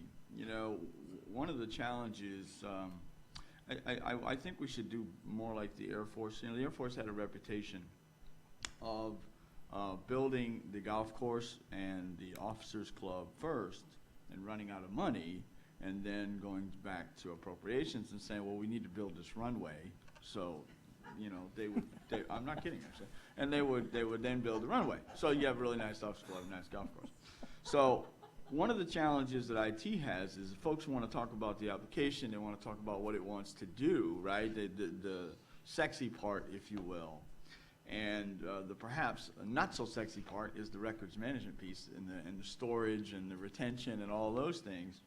And then when you put that in the project plan, it's sort of like training when you get a budget cut. It's the first thing that goes, right? And so one of the things that we find ourselves doing is literally mandating that people, in order to maintain record retention, print out these documents and store them. Now, I'm not defending that strategy. I'm merely reporting on it. Because we're not ignoring the requirement to have records. We're simply not funded to do it in a way that I think would be more appropriate to this century. And that's all I'm going to say on that. Okay, well, a lot of food for thought, and Patrick, I can only say, I guess from our point of view, never mind a pound of M&Ms, a pound of Xanax is more like it. Well, it's one or the other. Yeah. Okay, so let me go through some of the questions that we looked at, that we prepared in advance, and I guess I'll use some I'll go through some questions that I think are more natural segues from the previous topic. So, what do you see as the top 1 or 2 IT challenges for the information governance disciplines we're discussing here today, such as records management, information security, legal, and compliance? So from my perspective, the first one is the model has shifted. Historically, IT ran everything. Now it partners with all kinds of places and people, and it's a customer of services, and it doesn't have the ability to necessarily dictate the same way it used to. Therefore, how I achieve that is got to be done in a very different way. The second top one is because I have a variety of different systems of record and sources of data, including all the ones that I don't own, the question of how I go across them, have visibility, move across them to manage is different from service to service, and that means that I need a whole different strategy about how to do things because there's no longer a single way I can impose. Just taking a note off the first comment David made, you know, when you talk about IT organizations are having to work with all these different entities now, and you have service-oriented architectures, and you have service delivery models, and all this outsourcing going on, I would offer that's the single biggest challenge as it relates to information governance, records management, because now you have not only the challenges inherent in managing this for your native assets and your native organization where you theoretically have greater influence and control. Now you have all these contractual relationships. Sometimes they're contractual, sometimes they're just a memorandum of understanding and all those sorts of things. And so in the interest of getting something done, very oftentimes all the details aren't necessarily worked out. Or there's an expectation that they're going to apply your standard, right? But you haven't worked that out necessarily up front. So these things really represent a tremendous amount of work that has to be done in order to ensure that as your data, your information, your records migrate across this ecosystem, you actually have some sense that how they're being treated, and that, if necessary, how they can be retrieved. I think that's a significant challenge. So to build on that, the analogy I like to use is I think all of us in the room are familiar with commercial record centers. We've dealt with them for many years. We've dealt with their contracts. We've dealt with their peculiarities, whatever that happens to be. But at the end of the day, we don't tell them how to run their business unless we want to pay a whole lot more money, right? So you don't go to Iron Mountain or Recall or whoever and say, I want my delivery by 8 a.m. They'll say, no, our standard is X. But if you want to deliver at 8 a.m., for a few extra dollars, we'll be happy to do that. The same thing applies in the IT world. When you start looking at cloud or any other third party, all of those pain points that those of us who have been around hard copy record storage for many years have felt, I'm seeing exactly the same thing in that space. The cloud providers go, here's our service offer. Take it or leave it. Oh, by the way, no liability. If we lose your data or it gets stolen, not our problem. You're on your own. Does that sound familiar? Okay, it's the same thing. So as we evolve into all these things that my colleagues here were saying, it's the same problem that we've all been dealing with, okay? And again, for those of you who work for commercial record stores, no offense, you guys are the original cloud providers. Sell yourselves that way, by the way. Because that's the way it works, is the model that's established there is exactly the same as it is in the IT world for cloud and for most third-party providers. Coupled with that, the other problem is consumerization. So those iPads and those iPhones, and people want to use this sharing application, or I want to go to my PC, or I want to use Mozy, or whatever the consumer-based tool is that that person at that desktop wants to use, is going to increase our risk. It's going to increase the attack surface for an adversary. Whatever that happens to be, those are the two things combined where the moats and walls and concertina wire just don't exist anymore. We can put it around a little bit of stuff, but it's out there, and the problem is that the moats and the walls that those third parties provide may not be to the same strength that we would want. And that's the risk that we're continually having to evaluate. So, continuing then with just sort of a natural segue, what's your experience been with working with records managers in your organization? Based on your experience, do you have advice on what skills and knowledge traditional records managers need to cultivate in order to work effectively with IT colleagues? Well, from my perspective, we actually have, or the gentleman that I have a tendency to work with on a regular basis is actually very good.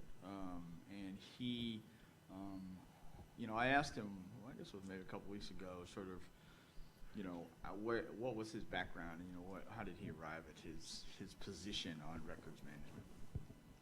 And he's got gray hair and no hair, just like a lot of us, I suppose, and been around a day or two, and lived through the whole major, obviously paper-based, records-based systems and all of those things, and his approach is that really it's about training the end users, of the folks in your organization. It's about training the C-level and about really addressing, because at the end of the day, much like David said in the slide, the C-level guy walks in and says, "I found Nirvana, go make it happen for me," and everybody else in the room has got to figure out how to do it. Well, it's that middle management piece, and he actually tends to focus on that middle management piece as the most effective way to actually ensure that records are in fact being managed.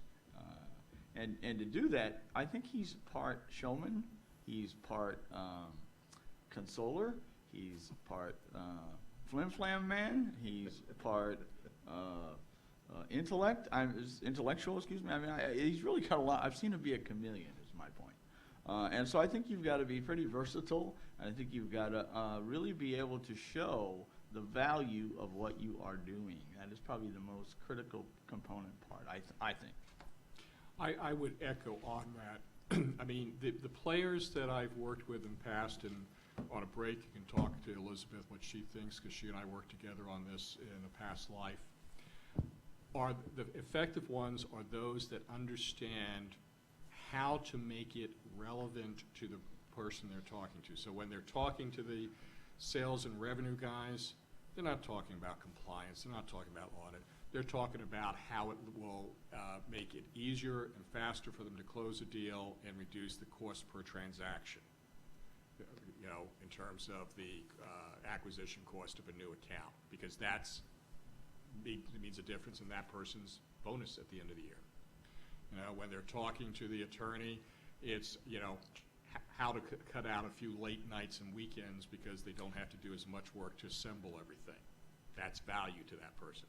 So the effective managers are the ones who don't get caught up in their world, but figure out how to take their world and make it something that I want to do because it makes my life easier or better. So I've been to a few of these seminars, and I've done a few presentations for ARMA in my life. In fact, I pretty much only do presentations for ARMA. But so I've looked at audiences, and those of you who know me know I've been talking about technology for many, many years. And there's a true, and I stole this phrase a long time ago. It's a cardboard ceiling. And it's not an imposed cardboard ceiling by management. It's imposed generally by the person who has the title records manager. They're not willing to break through that ceiling. There's two groups of people in this profession. The people who want to be surrounded by paper and manila folders and get paper cuts and really enjoy that because it's a comfort for them. And there's people who say, you know, I've got to be out there, I've got to deal with technology, I've got to be able to speak to the C-level, and that's a very small number of people. And they get it, and they understand it, and they progress. So, you know, in our organization, I'm the records manager. I have one staff person who spends about 10% of his time doing records management. I probably spend 3% of my time doing records management for our corporation. Everything else I do is security related or dealing with the law department. You have to be a translator, you have to understand the technology, and you have to be willing to step up and address these kinds of issues and not glaze over, and you have to understand your organization more than anything else. And you know what? The people who understand, I mean, it goes back to what David was talking about before. Who are the people in the organization who touch every corner of the organization? There's very few people who do that. Records managers typically are. When you do that, and you can put those pieces together and have that conversation with the business person, the business development person, and the lawyer, and the engineer, and whoever else is in your organization, you're a much more valuable commodity to start talking about what you really think is important and get them to kind of come around to what you need. So, you know, it's interesting to go to the question. There are a lot of people in this association who are never going to get through that cardboard ceiling. It's just a fact of life. I hope there's nobody in this room who's in that position, but if you are, you're going to be that other R2. Yeah, no, that's really goes back to David's point. 25% of the people theoretically will make themselves obsolete by refusing to kind of burst through that cardboard box and also that cardboard ceiling. The other thing that I guess I would add is we are so, as records managers, we are so used to being academics and understanding everything in depth. And in some respects, we need to learn how to become more generalists and really just understand the talking points, just be conversational enough to show that you understand where people are coming from without feeling like you have to be the expert on every single subject of everything within the organization. Yes? I wanted to play on that point in terms of the role of governing and managing. I just wanted to play on Patrick's point in terms of if you decide that you're going to go forward and not have that cardboard ceiling, to go from being the central point for governance and management to being part of exploitation in a good way of the data, using analytics and other tools to be a part of that conversation, which may be why the CMO is getting all the power these days, because it's really about how to use the information in an organization to make more money, and how to get the folks who know how to take care of it through its life cycle to be part of what's happening in exploiting that information. Because I really think that data analytics and the big data, however that's defined, is the future. Mm-hmm. And figuring that out along with the contract management piece of it that David brought up about how there are people whose sole role is to manage those third-party contracts, so the people who have your data.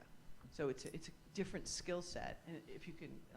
Yeah, so I think to summarize your question, I guess the question is, amongst all the other things that we figure that we're trying to do here, is there a priority that maybe we should give to data analytics and using some of what sort of this as a way, as an empowerment tool for us to go forward within the organization?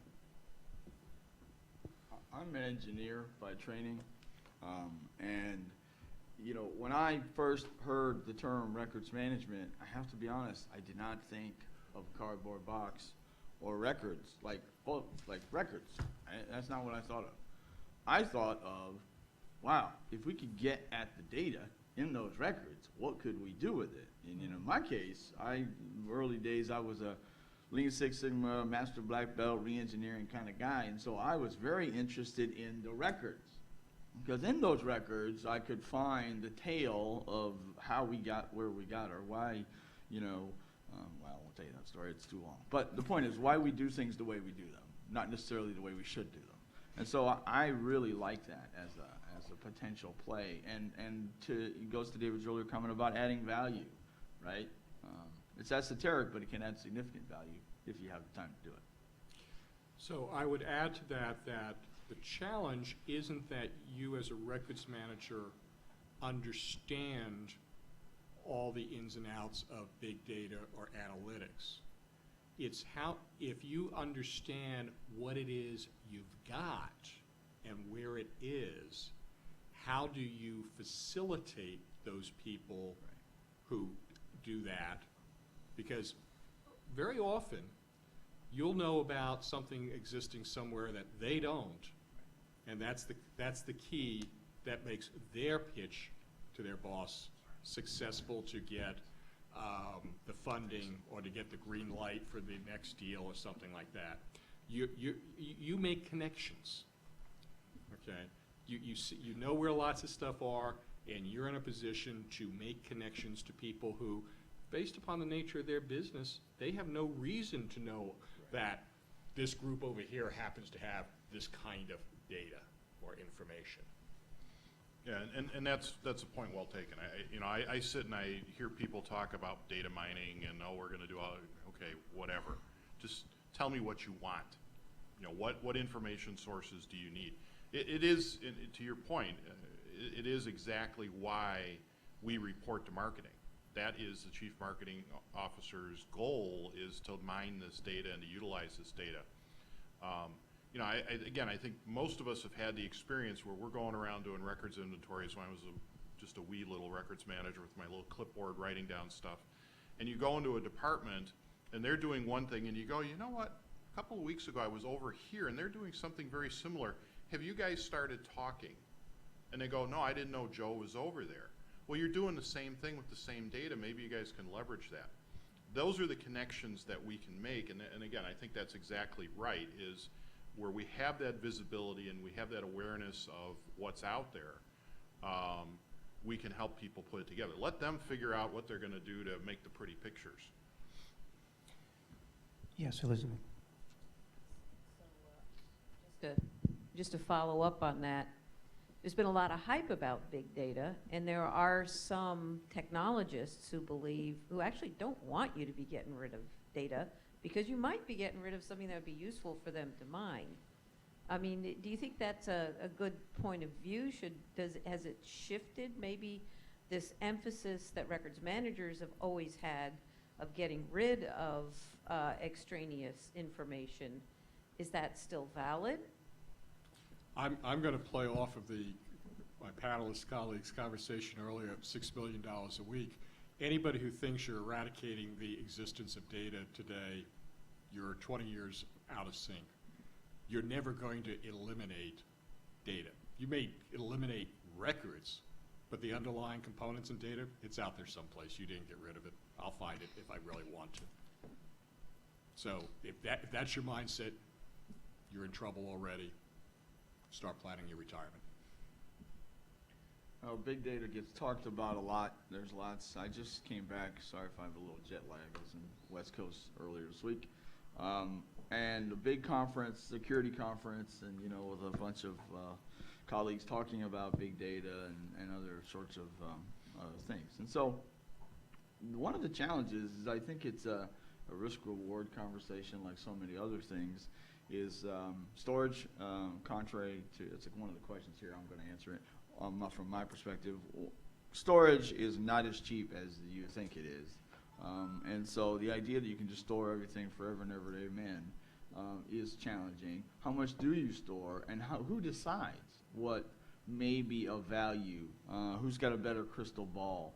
And then who can make the interconnections amongst that data? These are really difficult questions, and I would offer to you why, as I said earlier, in response to the question about do you have different types of governance, that to me is the role of data governance, is to try to understand to the best of anybody's ability what should be saved, or, where your core value may come from. But again, I spent many years in the commercial sector before joining the government, and, we couldn't predict what our core value was going to be 5 or 10 years down the road in many of the corporations I worked for, because, you're in response to a changing environment. So very, very difficult, but without a data governance, I can assure you the likelihood that you will have what you need is slim and none. And that point's well taken. We actually had a meeting on Wednesday with the person who's been charged with data governance, and we said, hey, we're here to help. And she went, thank God somebody understands what I'm trying to do, because I sure don't. And I just had this sudden vision cross, past me that suddenly, my information governance title will also be amended to include data governance, which is not the area I really want to get into. But we add to it attributes of the information. So, part of data governance is all this we're talking about. We'll get out the crystal ball, figure out what we want, but we also need, then compliance raises its head and says, hey, in this part of the world, they say you got to get rid of this. You can't keep stuff longer than, or you can't drag that data over here. By way of example, British Columbia is very particular about their data. I worked for a consulting firm where we calculated pensions for British Columbia. We said, oh, well, we're going to just pull the data down to our data center here in Lincolnshire, Illinois. And they went, like, heck you are. You aren't bringing any of that stuff into the United States. There's this thing called the Patriot Act. We don't like that. We had to build a separate data center in Canada for them. So there's those kinds of things happening where there's that merger between information governance, data governance, looking at these things of how are we going to handle this information and apply attributes to it. Is it what we considered a vital record in the past? Is it a record?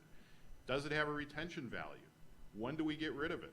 What's the security classification? Is there export controls associated with it? These are all attributes that have to be associated with the data. Are there geographic restrictions, data privacy concerns? Do we have to depersonalize the data? Those are all big questions when you're dealing with those things, and they're questions that hopefully, if you have a governance background, you can contribute to the equation. Well, we've got about 2 or 3 minutes left, so why don't we just kind of leave it to the panel to kind of provide closing comments. So was brought up earlier, the consumerization of IT. And this is, it's all the rage. Obviously, we talked about it and touched on it in many different ways.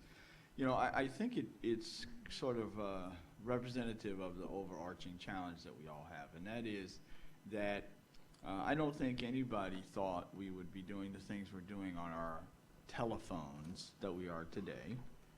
I can't predict what we're going to be doing tomorrow, but what I think I can predict with some surety is that it will involve data. It will be used in the interaction of business and government.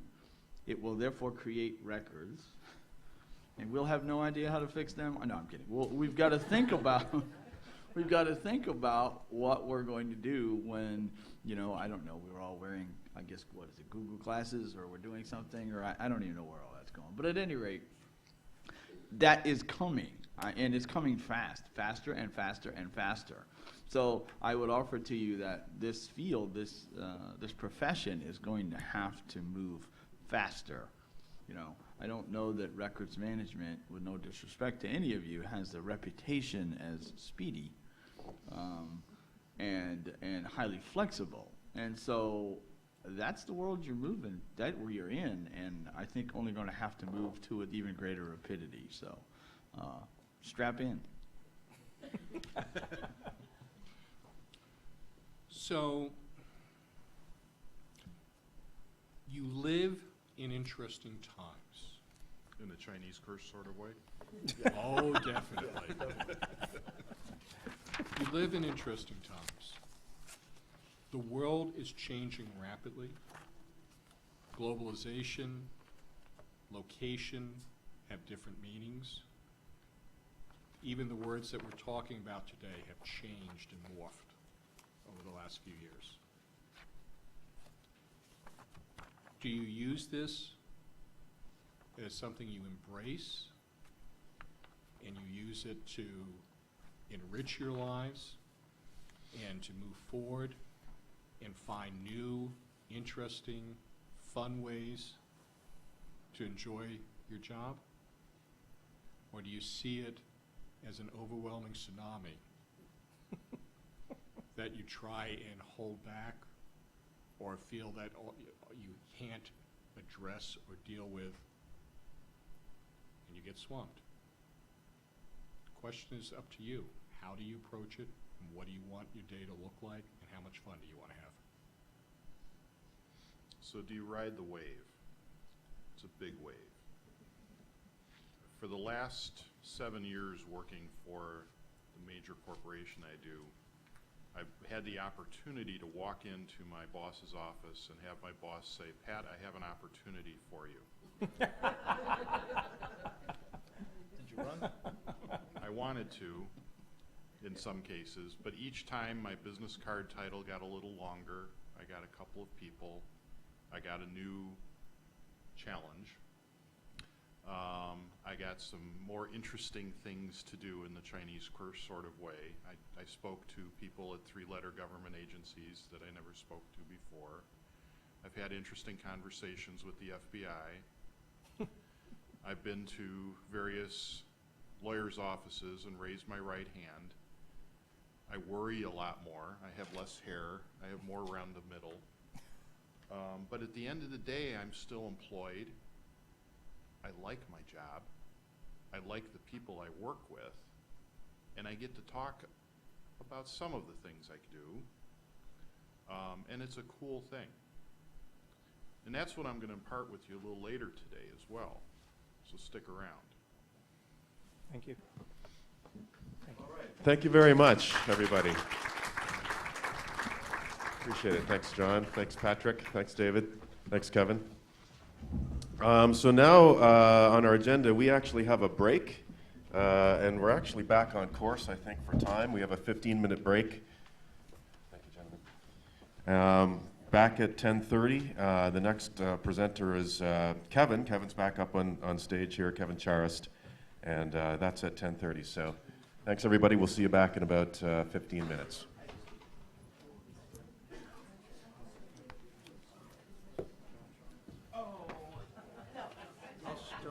When we get them back in, I'll start at 10:30. Okay, Sorry, good. I'm sorry. That's okay, and then I'll introduce the two guys, let them put their thumb drives in and. Okay, so, Okay? yeah, great. Let me just show you what I was doing here, speaker presentations. I don't have John's or Leah's. She's missing completely in action.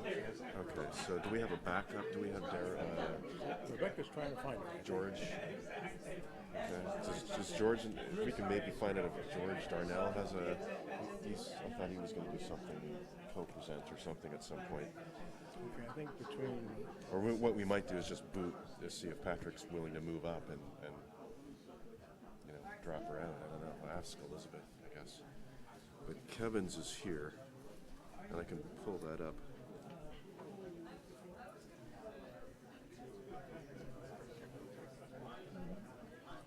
So yeah, Kevin's is ready to go. He is next, right? That's right. So we have right now we have Kevin Charest. These guys just take the pictures in and pull it up. Ken Leong and Ken Lemons and Ken Leong. Oh, they're going to pull something up Yeah, when they get back from the break. when they come back in. Oh, okay. Well, hold on a sec. You want to load it on there? Just wondering what the format's going to be like. Introduced to you, we have two of our sponsors who will speak for a couple of minutes here in between this break and then the rest of the day. I'd ask you to, if you haven't so far, to make sure that you do stop by and talk to them. They are very, very important to what we do. They provide a foundational funding underneath. We provide exposure for them, but the connection is your ability to talk to them, learn from them, and network with them. And we like to be able to just ask you to make an effort to see each one of them, just stop, say hello, say thank you, and see as much as you can from them. This is Mr. Ken Lemons from Concept Searching, okay? Yeah, thank you for having us here today. I'm just going to give you a quick little thumbnail of who we are and what we do. I have a couple of minutes to do that. And then I would encourage you to stop by and see us. Concept searching has been around since about 2002. And what we provide is managed metadata services, auto classification of your content. And based upon your content, then we build out the taxonomies and your vocabularies, and then you can have that validated and scrubbed by your subject matter experts.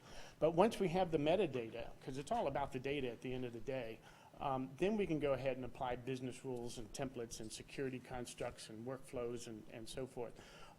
What we've been able to do in the DoD, and I work on the DoD side of the house, so it's very important being able to provide managed metadata in order to apply then the appropriate retention codes for records management, identify PII for data privacy and security, and more importantly, or not more importantly, but just as important is the security templates and distribution controls. And it's all based upon your content. So we have a product concept classifier and a couple other tools that work within your environment. And you'll notice on our website, and I just threw the splash page up here so you can see what we do. But we're big with SharePoint, but it doesn't have to be SharePoint. SharePoint seems to be the big gorilla in the room, with the Army and the Air Force and DISA having purchased the $676 million enterprise agreement last year. And DISA is offering SharePoint as a hosted service as well to the Army. All the knowledge management groups within the DoD, which I'm familiar with, have some form of SharePoint, and they're using SharePoint, and they're migrating to 2010, 2013.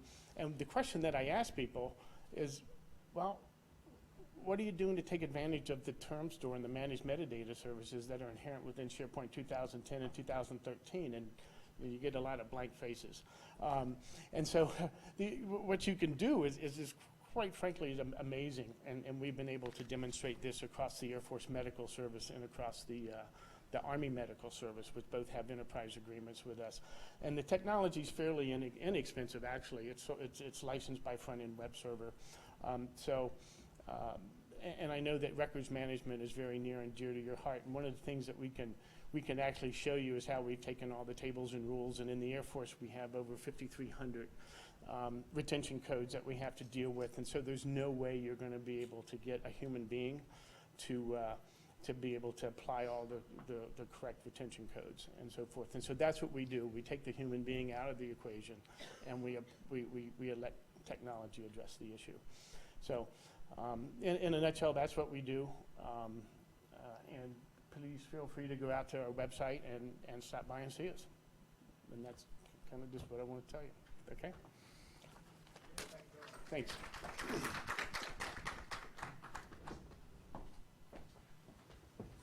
Just pull this down. Okay. And Mr. Kam Leong from ZL Technologies. Good morning.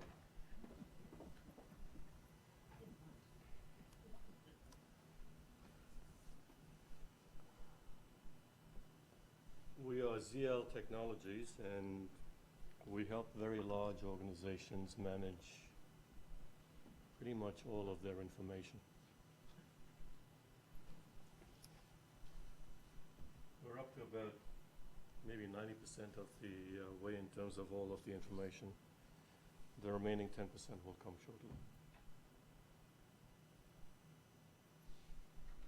I have some good news and bad news in that area of managing all of your information. The good news is that all of the technologies are coming together very quickly. The bad news is that the implementation is causing a lot of heartburn and broken systems. Let me tell you what I mean. On this side, you have all of the data types you need to take care of. On this axis, you have all of the things you want to do with it, the application functions and so forth. The one that people are focused on first and foremost has been the email headache. And that's the most sizable piece of the information puzzle. And then they have to apply all of these functionalities such as compliance, FOIA, DoD, and so forth. Records management. E-discovery, of course, is very important and linked. Storage management, because you do need to dedupe with some mess out there. And analytics, the most recent addition. I don't know if you noticed this, but each of these constitute a silo. A silo application and a silo repository. Now there's more bad news. After email comes the files, the shared file servers and so forth. More silos. After that comes the SharePoints and the ECMs. More silos. And then comes social media. And now of late, many of the big customers are saying, can you do something for ERP data? Now we're stepping over from the unstructured data into the structured data side. We're not done yet. There's still plenty more, but I thought it would kind of confuse the slide. Right here you see permutations and combinations creating 25 different silos. And silos are devastating. We call them the sins of the silo.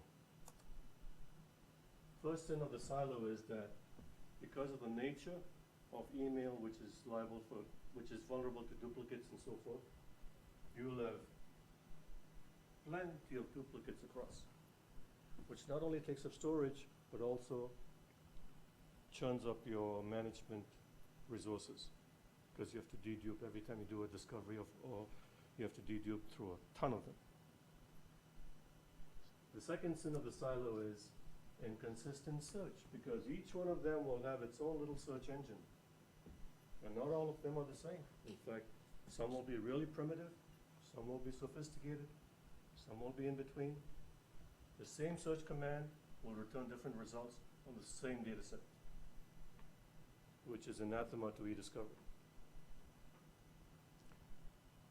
The third sin of the silo is disjointed retention. Each one of them will have different retention capabilities. Some will be really dumb, some will be chronological, some will be based on the employee role, some will be based on the content of the document.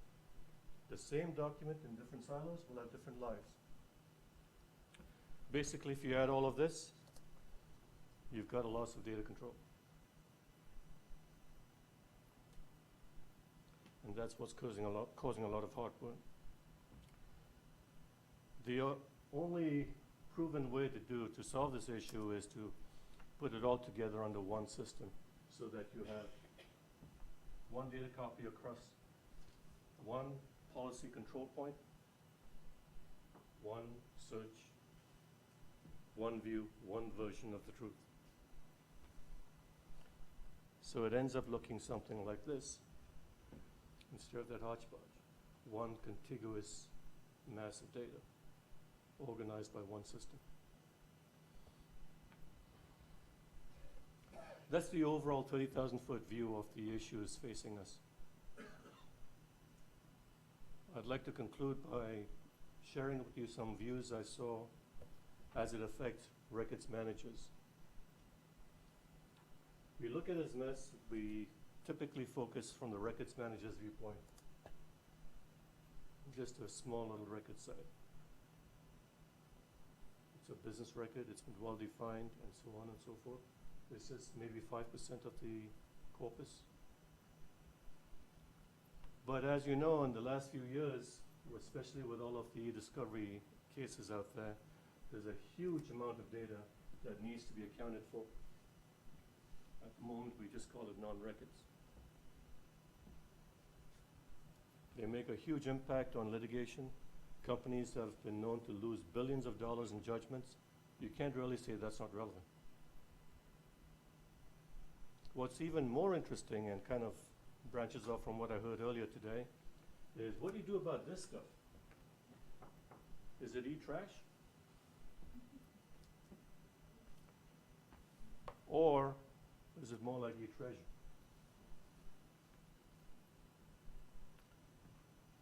I'll share with you where the pendulum is swinging. It's swinging here. It's not there yet, but it's swinging there. Because even meaningless data gives a lot of valuable information.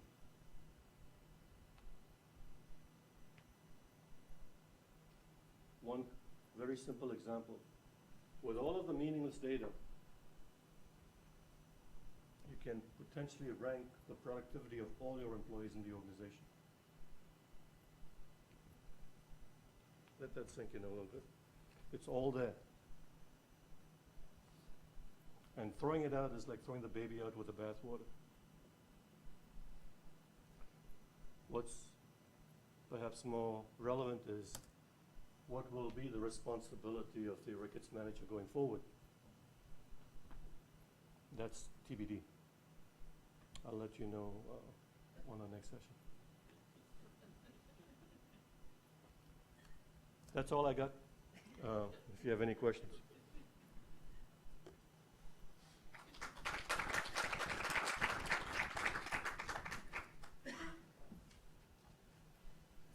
All right, thank you very much. Testing. All right, thank you very much to our vendors, and some good insights, and please visit them at the breaks. And next up, we have Kevin Charest. I'm still working on that last name. I'm getting closer, I think. But I was mispronouncing it as Charest. And so Kevin will come up and give us a presentation till about 11:30. We're running a little behind, so it might be past that, and then we'll have lunch. So bear with me a moment here while I pull up his presentation, and please welcome Kevin Charest.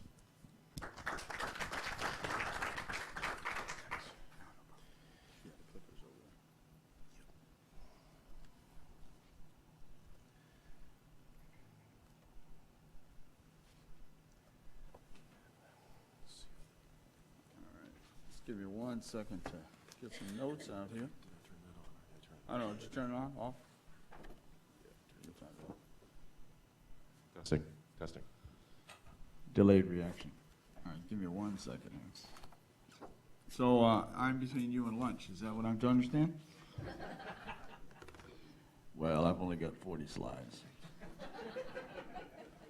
So it should be no problem. I'm just getting some notes. I normally don't speak from notes, but I have some factoids that I was told I was supposed to give you all, so I want to make sure that I have them and give you the appropriate factoids. So at any rate, as the slide says, I work for the Department of Health and Human Services. Perhaps you heard of us. We've been in the news lately. Our Head Start program is really advancing, and so we're pretty pleased. That's probably not what you thought I was. Anyway. It is Health and Human Services. That's actually an important distinction.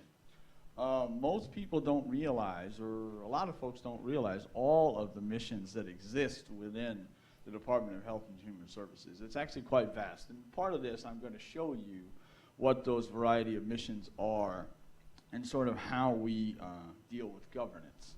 So I'm not a records management professional.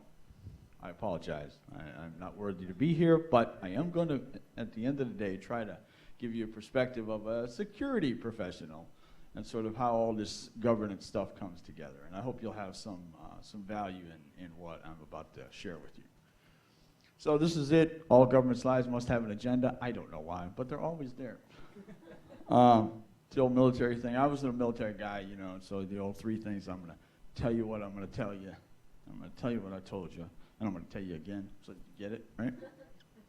So we're going to talk about governance, as I said, kind of where I see it going, what we did to put it in place as it relates to security and privacy at HHS, and then finally give you an example of sort of applying governance to a real-world problem, okay? So this, my PO came up with this slide, and I thought it was great. So look at all this nonsense on here. So over to the left-hand side, I don't think I have a little button anyway. So over on the left-hand side, you can see that's sort of the office of the secretary. You can think about it as kind of headquarters element, right?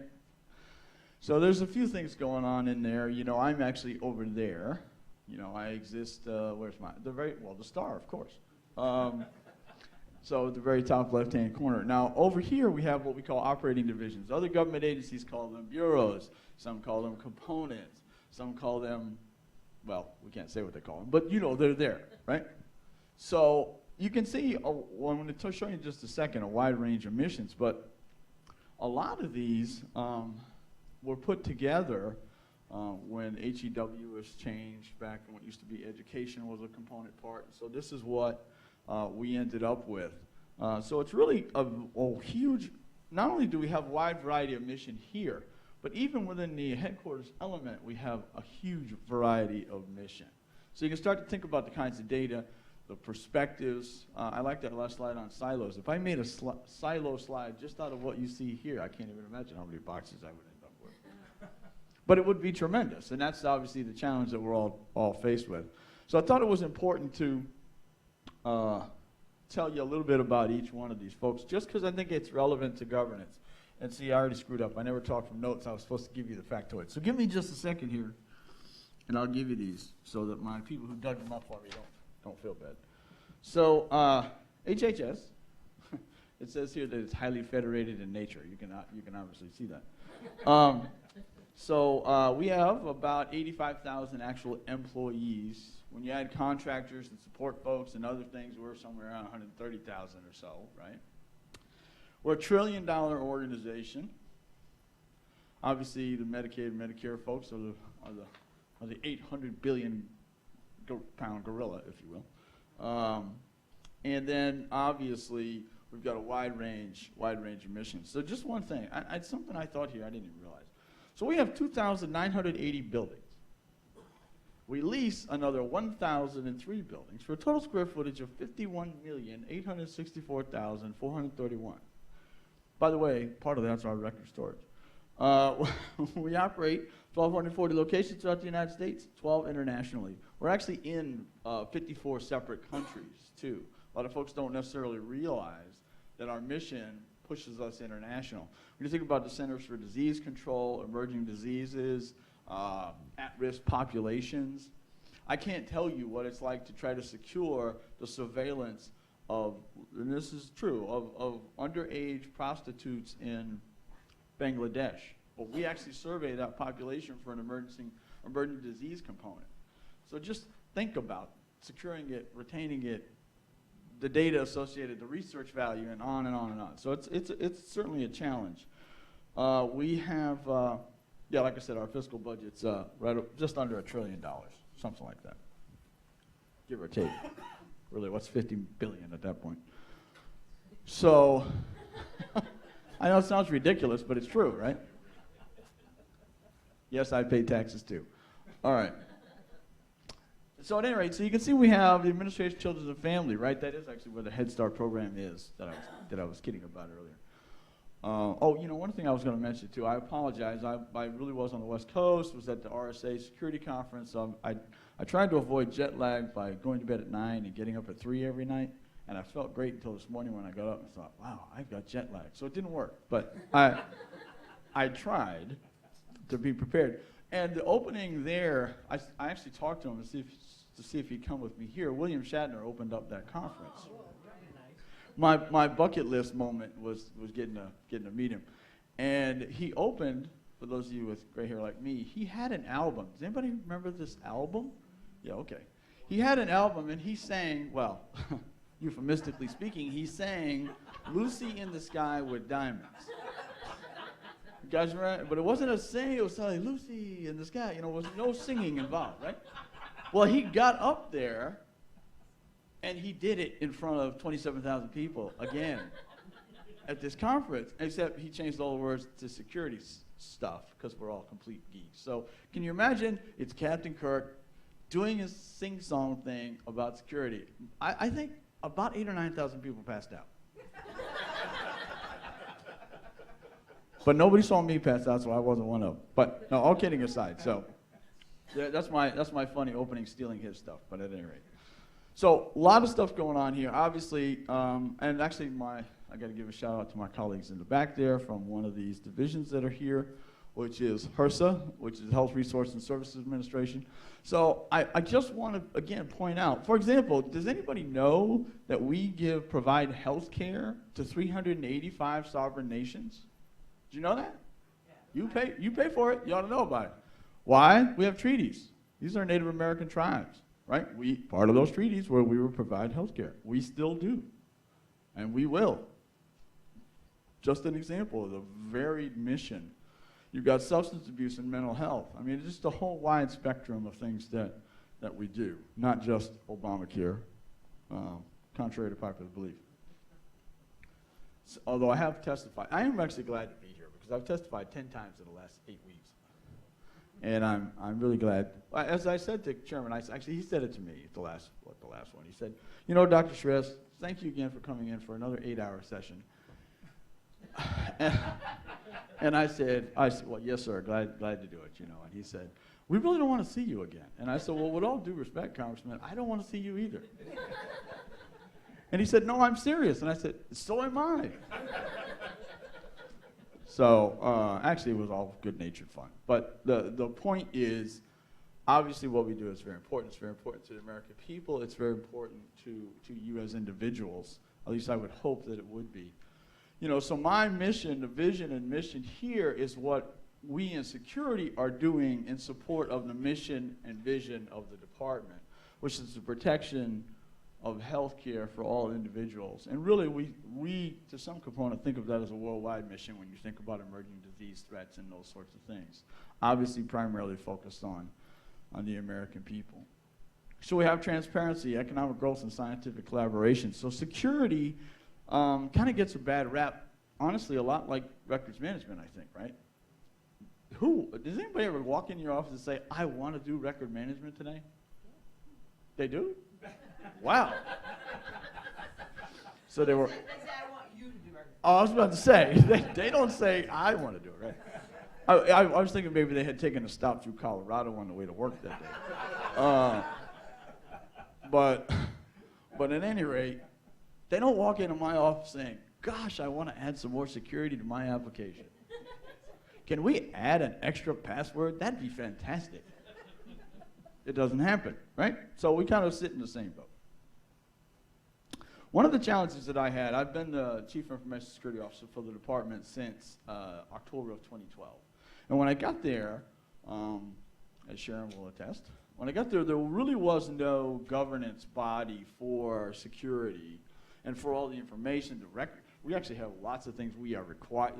So I have compliance, I have policy, I have operations, right? So I've got all that spectrum that I'm responsible for, as do my colleague CISOs at those operating divisions. Again, Sharon's one of those.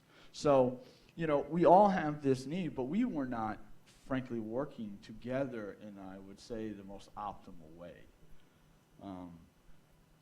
Much as you saw the silos before, everybody's got their own fiefdom. You work for your own potential CIO, you have your own administrator, you have your own mission, you have your own, right? So you can see how this sort of generates this idea that what we have is, well, let me put it this way, everybody's unique, right? Anybody ever tell you they're unique and they couldn't possibly do what you want because they're unique? Well, that's the problem. So if you look over here, what we decided was, we said, okay, look, well, nothing. I said I got to have a CISO council. So we put one together, and it took a couple of months to get all the CISOs to realize that I wasn't trying to steal their stuff or rat them out to whoever or all that sort of thing. But we actually were going to work together. Governance is hard. This was an emotional process, right? I didn't just send everybody an email and they all went, yeah, let's do some governance. That'd be fantastic. Because they all, what do you suppose the immediate reaction was when I said we wanted to do governance? I don't have time. That's a good one. What other reactions do you think might be visceral in the minds of some of the folks? You are trying to take my stuff. How dare you? We as human beings, we like our stuff. That new commercial you guys seen that the guy's talking about stuff and, I don't know, was playing during the Olympics a lot, you know, and how we Americans like our stuff and we work hard for our stuff. And so I think there's some truth to that. When you got your stuff, you don't want to give it up. So one of the challenges that I had was to get them to understand that we were actually going to find a way to work together, because Otherwise, we were going to continue to promulgate the silos that existed and continue to duplicate, quadruplicate all of these efforts around managing the security environment from a compliance, a policy, and an operations standpoint. So we wanted to also serve as kind of a forum for reviewing risk-based decisions. You know, the traditional, as I talked about earlier in the panel, you know, the whole moat mentality of security, you know, in a centralized, we'll put everything here and we'll be able to protect it. Well, everything is gone. It's out there somewhere, you know. We have some stuff, but it's out there somewhere. It's in Amazon. It's in our own data centers. It's in partner data centers and, you know, contractor-owned, government-controlled. Then there's the government-owned, contractor-controlled. Then there's the, you get the idea, right? So lots and lots of ways in which your information is moving around. And we wanted to have a consistent posture across this vast enterprise, you know, and not an easy thing to do. So one of the things we decided to do, and I would offer to you if you're trying to do governance, is pick something you can accomplish. You know, because governance is this broad umbrella, you know, of things that you could do.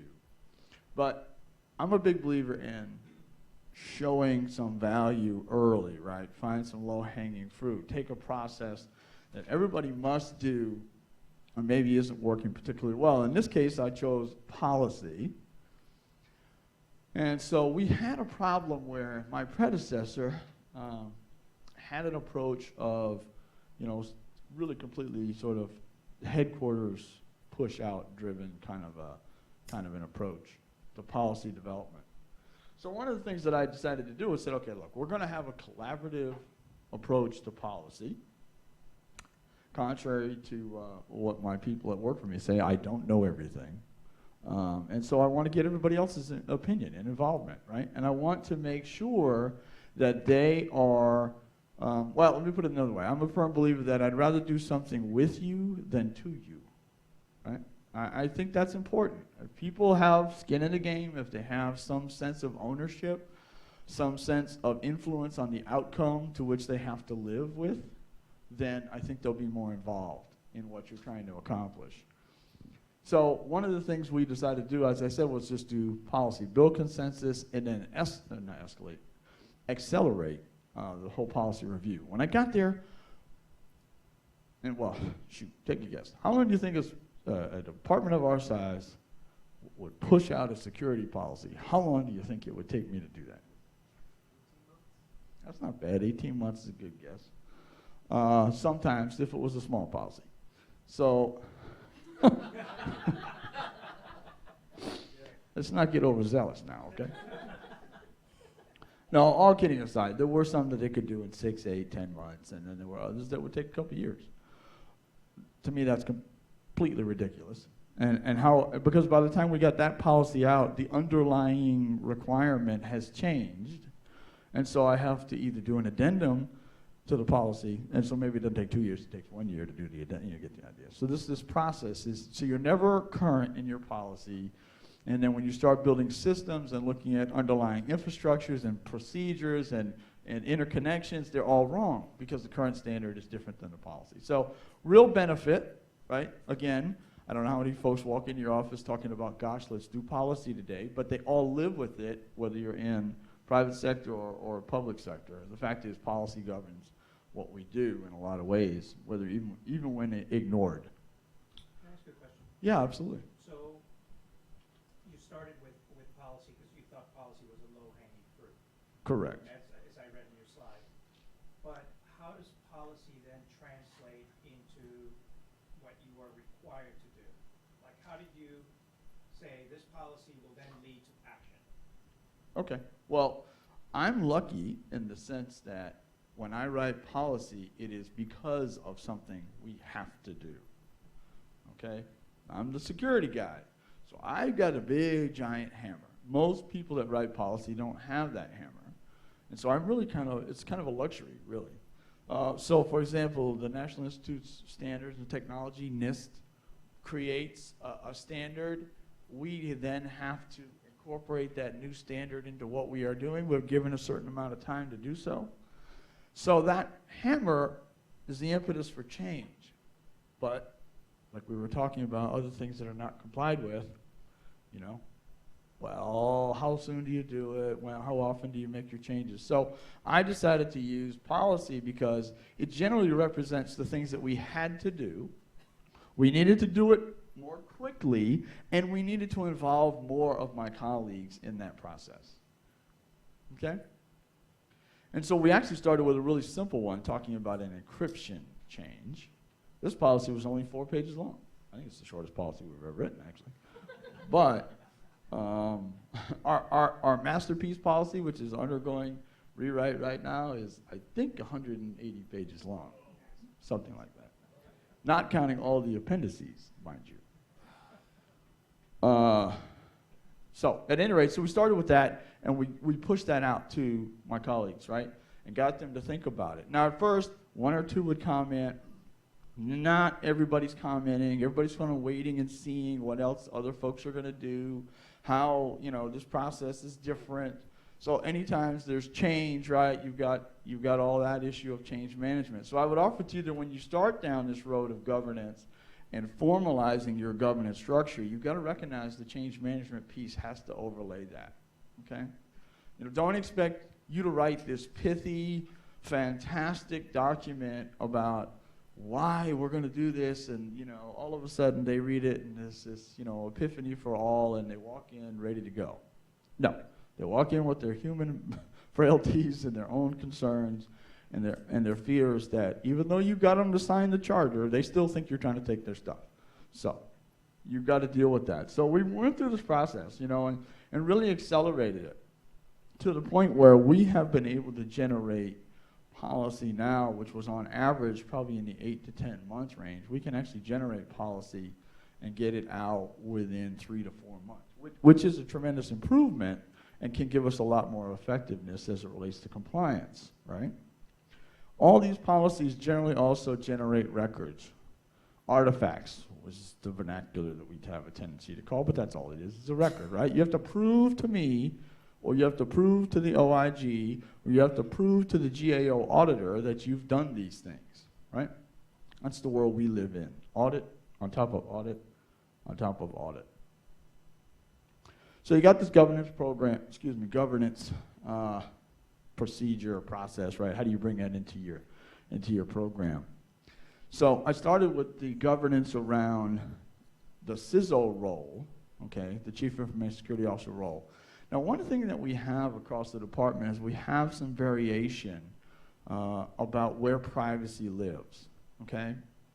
In some organizations, privacy reports to the Chief Information Security Officer. In some organizations, I'm talking about within HHS, it does not. But all of the privacy for the entire department reports to me. So it creates a very confusing web. Like Sharon, for example, do you have privacy? I forgot. You do have privacy, right? But others of her colleagues do not have privacy. So when I'm trying to push out this privacy program and apply governance to privacy, the problem I have is inconsistently applied method, number one. So the folks that don't have privacy under security think their first reaction was, I don't have the authority to do this, right? Because that's not how they do it, so therefore I must be wrong. Well, back to the big hammer that I have the ability, because of some of these elements here, if you look at the E-Government Act, you look at OMB memorandum, it actually pushes the responsibility to the headquarters element for making these things real. Although I must say, and of course everybody hopefully knows the other name for the E-Government Act is FSMA. You've heard about FSMA and all that kind of stuff, right? So for those of you that work in the federal space. And if it's not FSMA, okay, it's SOX, it's any number of other standards. It's the ISO standard that the Europeans use, so on and so forth. So same type of situation. So one of the things we realized is we did not have some of the key roles identified. So go back to talking about records and records management, right? And I meant to make this comment earlier. As I said in the panel, we literally process, 500 billion log events a year. These are security log events, okay? So I would ask you, as record professionals, is that a record? What do you think? Is that a record? Right? Isn't it? Right, that's the point. That's the next question is, what's the record? Is the whole 500 billion a record? Is each individual one a record? And so on and so forth, you know. And I've got to deal with narrow, which schedule applies? Well, because in some cases I use that for incident response for security, right? When I have an incident, well, that's Schedule 23. The other stuff is monitoring, which falls in Schedule 21. They have different retention, and they morph, right? Sound familiar, right? You guys ever deal with this nonsense? I mean, challenging. I mean, seriously, trying to sort that out. I mean, and again, and I didn't hear it earlier, but that's all I think a huge problem is. Records change their attributes in their life cycle. So the idea that you can build some airtight process, system, procedure for any and all, and nothing's ever, you'll have it in your box and you'll all be fine, is nonsense on the face of it. It's just not the way the world works, particularly in large, complex operations like ours. So one of the things we realized, we did not have an official designee as the senior official for privacy. Don't ask me how, I don't know, but we have one now. And he's my boss. So my boss, the CIO, is also the senior agency official for privacy. That's not the way it works in every, large CFO Act agency in the federal government. It's not the way it works in the private sector necessarily either. But what it does for us, now it drives, from my perspective as the Chief Information Security Officer, is it allows me to drive privacy throughout the entire enterprise. Because security undergirds everything we do. You cannot do anything without dealing with security. And I'd offer to you that you cannot do anything without dealing with privacy issues. Obviously, I'm perhaps more sensitive to it coming from Health and Human Services, but the reality is privacy undergirds a lot of what you do. I mean, is it so if you're retaining email and somebody is sending all of their documents to their tax attorney or their tax accountant, right, from their work email, well, you now have that record, don't you? Well, is there a privacy issue with that record? Now, you may have a policy that says they can't do that. Anybody have that policy that says you cannot do that? Sounds like e-treasure to me that we saw. Yeah, it to some degree, yeah, absolutely. Well, that's why you have to have those privacy issues. You have to have those elements driven into your system. So at any rate, I mean, not to belabor this slide, but the point is we took a very systematic approach, found all of the pertinent underlying requirements, the compliance elements. This is sort of my modus operandi. Find out what the compliance requirements are, build a process and build governance around meeting those requirements. It's much easier to do that than if I say to them that I think this is the way we ought to do it. Got to have some sort of an impetus for change, otherwise people will they just won't stay. They won't stay the course, or they'll find a million reasons why they're unique and they cannot do it. Right? Everybody's unique. So we collaborate and coordinate with other privacy stakeholders. So we have a lot. What I found when I did this, there's lots of people who have this title of privacy officer of some kind or another. They're advisors, they're advocates, there's all these privacy people across the department.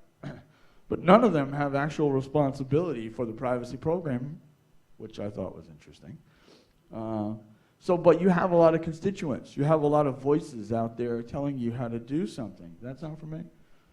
So one of the things we have to do is bring those voices together. And that's where governance comes in. It gives you a natural forum to bring in conflict. I'm a big believer in conflict, actually. I think conflict is really healthy. I think conflict is important. And I think you should not avoid conflict. I think you should be willing, when you are in conflict, to change your position. But I think conflict allows us to examine all of the options associated with a particular action. So we've got this very formal data integrity board, you know, we look at privacy guidance. I've actually testified on some of this recently where the congressman asked me, it's like, okay, so when there's a breach of privacy, how is the individual notified, you know, and how quickly, and you know, all those sorts of things. Well, it's a very deliberative process, right? And I would tell you that any e-discovery activity, right, should be a deliberative process. Very often automated tools are used to do e-discovery. Anybody here use automated tools for e-discovery? Or is it all manual, right? Some of you, right? So one of the things about using automated tools are they're really only as good as the way they've been configured, right?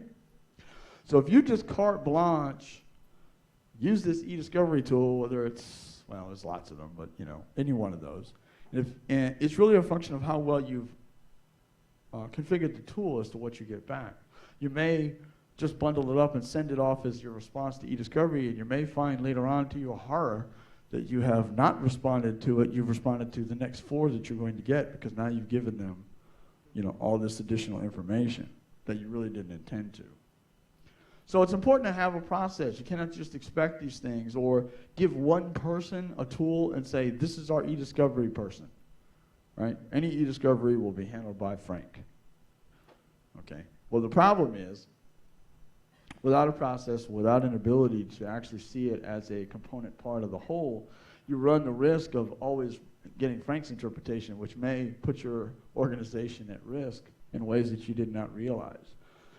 So what we do is, because the SAOP is my boss, he's got 1 or 2 other jobs that he does, I oversee on his behalf, but he has that final authority. So we have sort of a check and balance there. So I'm almost sort of the day-to-day, and he's more the strategic, you know, overarching component of the program, which works. We do these privacy incident response team meetings, which generate voluminous amounts of records in and of themselves. So anytime there's a breach, we have to go through this deliberative process, or even a suspected breach is required. And so as we do, we'll evaluate the problems that occurred, the particular situation, and we'll make a determination as to what we're going to do. And then that breach response team takes that. And all, by the way, there's a whole nother schedule that covers those, and we have to keep those records basically forever. So this is what kind of our organizational program structure looks like.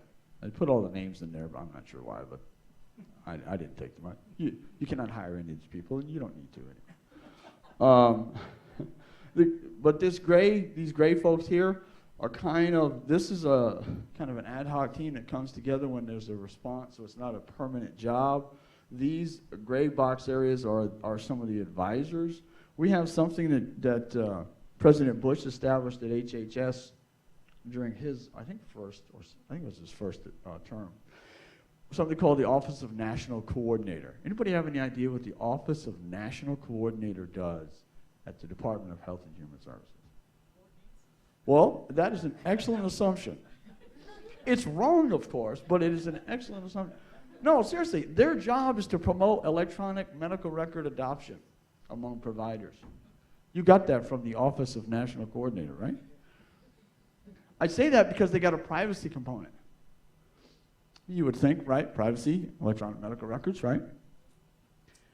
But they don't regulate the industry. So how do you mandate privacy to the private sector and you don't regulate them, right? These are some of the conundrums that we have to deal with. And back to why having governance is so important, because we have to then, when we start down that road, we have to bring industry to the table as well, which adds. HIPAA did that. I beg your pardon? I thought HIPAA did that. No, HIPAA doesn't deal, HIPAA certainly has privacy, obviously. Sign all the forms and my doctor's office. Absolutely, and we thank you very much for doing that. And I do too. But what HIPAA talked about, and HIPAA was 1996, right? No electronic medical records in 1990. Well, it was 1996. No electronic medical records existed, right? It's all about paper. And that whole system was set up to protect the paper record. That's what it was for. Now, we insert this Office of the National Coordinator in early 2000s, and we give them $50 billion to promote the adoption of electronic medical records. And we don't change HIPAA to match, right, the current environment. So enter a new law called high-tech. Anybody familiar with high-tech? Okay, so high-tech was an attempt to bridge the gap between HIPAA and the current electronic world, and then manage all those record requirements for all of those things. But high-tech didn't go far enough. So I'm assuming we're going to have high-tech junior or something in the near future. But that's part of really going back to policy, right? It always lags reality, and so you're always stuck with making that interpretation. And I would suggest to you that when you make those interpretations, you've really got to err on the side of caution, you know, because you're in a libelous situation otherwise. You are anyway, so you got to do something to minimize that liability. So, just looking at this, I'm not going to read you this whole slide. I'm assuming all the slides are available, right? Yeah, so good. But, I mean, there is this whole idea of building on it, right? Daily, weekly, monthly, quarterly, annual, right? So we do this annual report. In fact, I have to give that report on Monday for 2013. And it's interesting because that report is given to this Risk Management Financial Oversight Board. Now, this is a board whose job it is to ensure that the risk that we are taking on behalf of the American people, their information and all that sort of stuff, is at an appropriate level. But the word financial is in there. Okay, so they're really focused, as you might imagine, on spending, right? On making sure that we're appropriately spending the good stewards, if you will, of the funds that we have. So when I go in there and I talk to them about privacy, what do you think their level of understanding is about the risk associated with privacy? It's really not very good. And so one of the things they'll typically say to me, somebody said earlier, they'll look at me and they'll say, "We got this, right?" "Yes, sir, we're good." Give the report and it's all fine, because they don't really know. That's really true in your world too. I mean, they don't really know. They're relying on you to make sure that everything's okay. You know, and so that's it's not a small responsibility, obviously. So one of the things that we just did, you know, just one sort of point I'll make here is that we added discipline to this process. I'm a very process-oriented guy, if you haven't figured it out yet. And so only way I know to repeat something is to sort of write it down, get people to fight about how it's wrong, fix it, and then with something that we can do. And so that's kind of the method that we use. And we use that throughout the OCIO office. We use that throughout the department to try and get to the heart of the matter. So how do we apply this governance? So the government has a strategy called Cloud First. Okay? Cloud First means we only work when it's raining. No. Although I'll tell you what, I've never lived in a place where the threat of snow sends you home more often than here. I only got here, as I said, back in October of 2012, and I'm from New England, where it actually snows, and you still go to school and work. I don't understand this. So, you know, anyways, I just thought that was such comedy. It is snowing somewhere on the planet, so we're off today. Okay. Too bad you didn't move to Atlanta. Well, that's actually where I came from. So I spent the last 20 years in Atlanta. So yeah, I was glad I missed the 1 inch of snow that ended that city for 2 days. I would have stayed home personally. So one of the other initiatives, so this initiative around Cloud First is, right, we want to gain efficiencies from cloud. We want to do all these really innovative things. We want to increase economic stimulation. We want to do all this stuff. Makes a great deal of sense to do Cloud First. I'm a fan. The problem is the people who decide to do Cloud First are not security people. They don't think about how to secure the cloud, how you're going to maintain records, how you're going to maintain control, how you're going to know where your data is. Are you in a multi-tenant environment? Is your data living on a box with your competitor? You get the idea, right? I mean, all those things that you have to think about. So the government, in its infinite wisdom, said, we're going to create a standard for the cloud. And in fact, we're going to make it so that everybody that you do business with must meet this standard by June of 2014. And they even created this, not agency, but this organization to do this certification, okay? And give everybody a FedRAMP ATO. Fantastic. So let's fast forward. The clock is, 18 months. We're a year and a half away from the deadline. And I call up the FedRAMP ATO person who's a former friend, former colleague of mine. Yes, he doesn't talk to me anymore. And I said, Emery, how many cloud providers have you guys certified? Because the deadline's only 18 months away, and, we got to do something. So what are you doing? Well, we've got one. I'm like, one for the whole federal government? Or one today? He said, no, we got one. I said, well, how long did that take you? 18 months? Okay. So if I the government has 1,000 cloud providers, so, you can do the math, and you can figure out real quickly this is not going to work. So I said to my friend, I said, look, how about if we, as a department, put together a program with governance?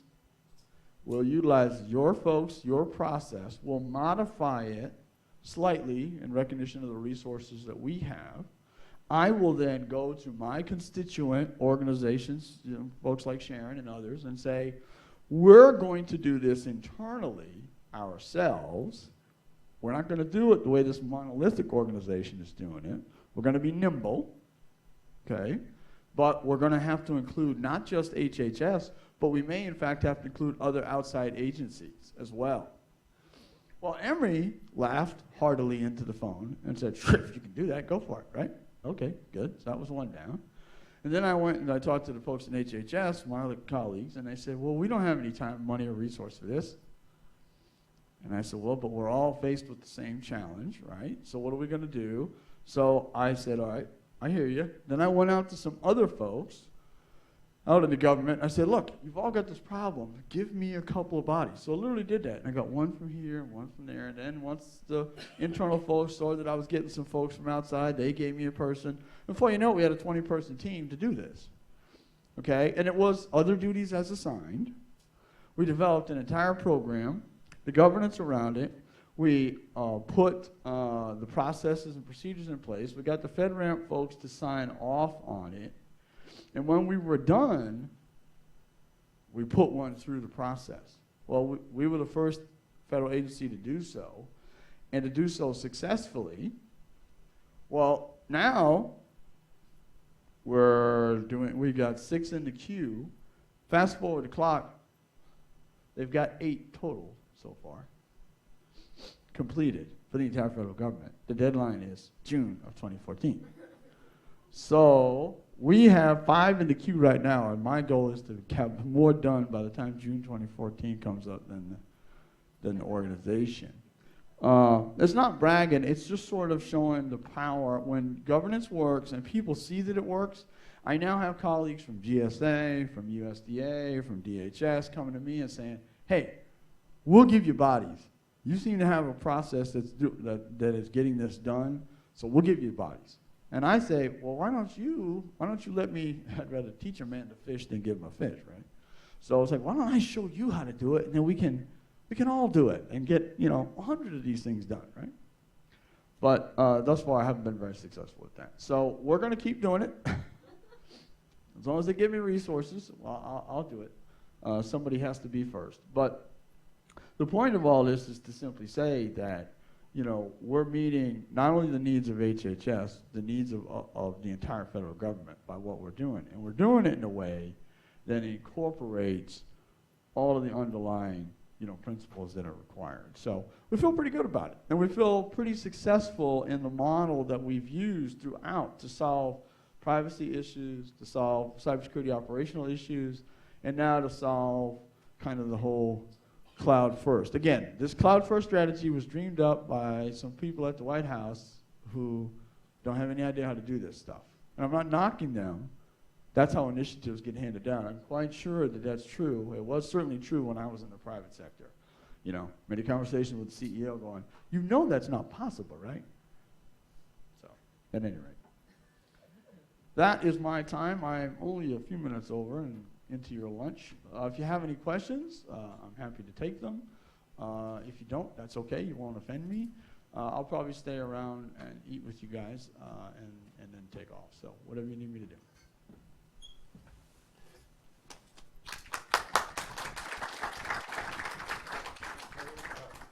We'll open it up to questions. Any questions out there in the audience?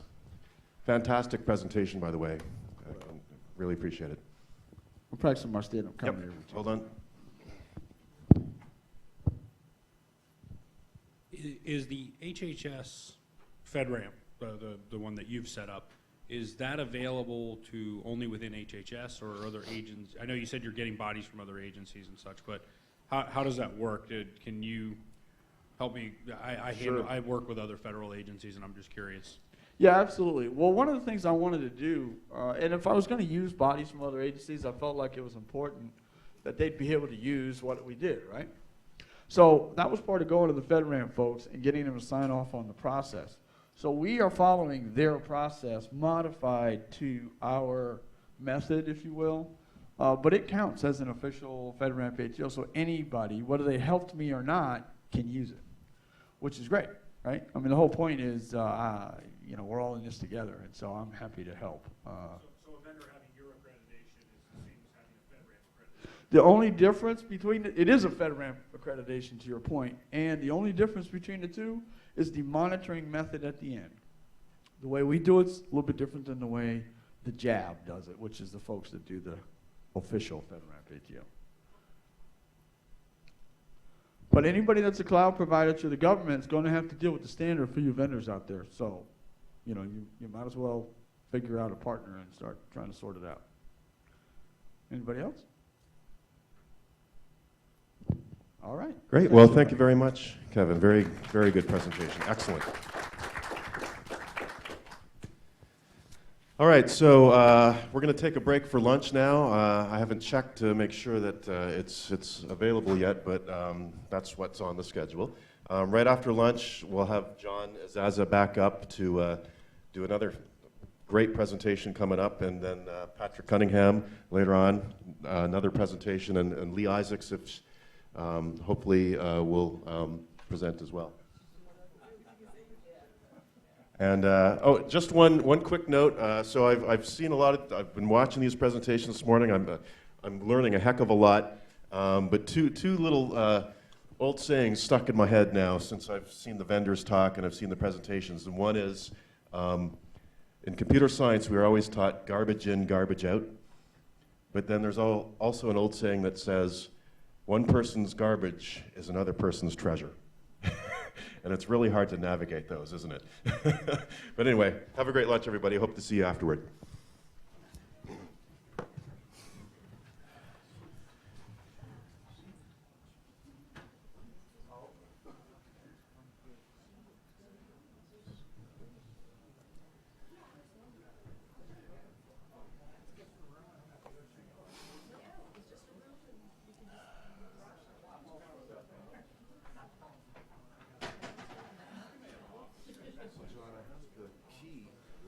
Did you put it on this USB?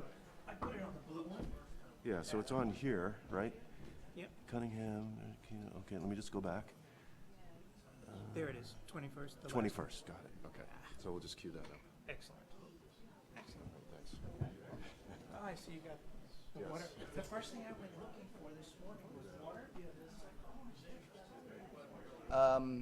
You know, it was funny, at lunchtime we were talking with Kevin from HHS, and while Bill Shatner was, I'm sure, an intriguing keynote speaker at his conference, I couldn't help but think back to the ARMA International Conference that we had back in October in Frank Abagnale, for those of you that were there.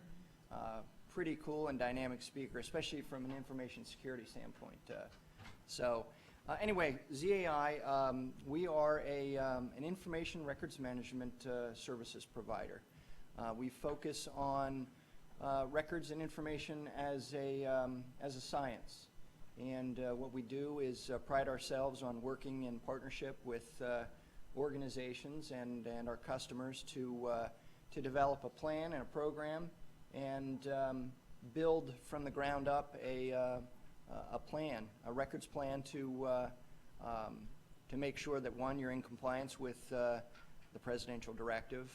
And if you can stop by and see us at any point, I've got a nice overview of the presidential memorandum and what it means to an agency. It has the different milestones broken out, and you can kind of refer to that. It's a nice tabletop guide, so feel free to stop by and pick that up. But you know, the key is we're vendor neutral when it comes to systems. What we like to do is come in, work with the agency, find out what their needs are before we propose a solution. And again, it's kind of a partnership where we want to get in and find out exactly what the requirements are, develop the plan, and then implement the program from there. So it's kind of us in a nutshell. Again, feel free to stop by and see us at our booth, and visit us on the web at zai-inc.com. Appreciate it, and enjoy the rest of your afternoon. Thanks for the time.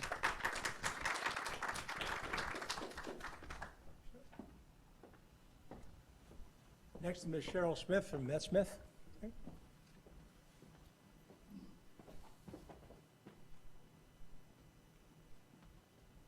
Thank you all for coming. NetSmith is a small records management consulting firm. We are out of Frederick, Maryland. We've been in business for about 17 years. And so very similar to what you just heard from ZAI, we are right now focusing on helping our customers plan out that roadmap to full electronic records management that the presidential directive requires. NetSmith, we feel, offers a couple specialties that help our customers along that roadmap. We do have a lot of experience in electronic records management and managing the culture change that goes from moving from a paper-based to an electronic environment. We are also, we specialize in developing big bucket retention schedules, and we've got a lot of experience doing that. We did one of the first NARA pilots with our customer, the Government Accountability Office, and we've been using that big bucket, extremely simplified retention schedule now. It's been in place for 7 years. We recently did kind of the first major overhaul of the narrative, but one of the benefits of the big bucket approach is that we made the changes to the narrative to reflect changes in the organization and the business processes, but we didn't have to go through any of the appraisals or reappraisals of our records. NARA accepted the updates to it, put it into the schedule, into the dossier, as they call it, and we are on our way with the next version of the retention schedule. So it has been a big benefit to them in streamlining the management of their electronic records, and also enable to keep their retention schedules current and up to date without a lot of the red tape that we all have to go through working with National Archives. The other thing that we do specialize in, and this is one of the other objectives of the presidential directive, is that we offer specialized records management training to a variety of levels of users. We will do, full staff awareness training. We train RLOs in their, records liaison officers, and what their responsibilities are in helping their specific business units. We can do special project training. And we have done implementation training for our retention schedules, where we have tailored in-person classroom training to individual business units, specifically speaking to their records, rather than trying to give it, the whole full overview. We target their records that they use and work with every day, and it became a much more meaningful training experience for them. So we have also helped develop electronic disposition strategies, which is pretty complicated, can be pretty complicated. It's not as simple as saying this stuff is 10 years old, so just dump it. We've got to go through a defensible disposition approval process, and we know how to help get that in place and work with the legal counsels and the business owners to identify the historic records or the records that are on hold, and then get rid of everything else. So that's kind of our specialty. We do full service records management. We also have a lot of experience in all the federal records requirements, paper and electronic. So as I said, we're a small business, and so we do often partner with other vendors. So whether you're an end user or a vendor, please stop by and talk to us and see how we can help fit into your customer or your own roadmap to electronic records management. And I thank you for the opportunity to speak.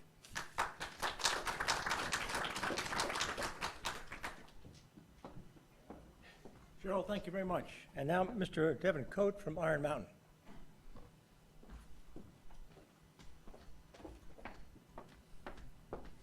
Real quick, let me pull up my presentation, walk you through something real quick.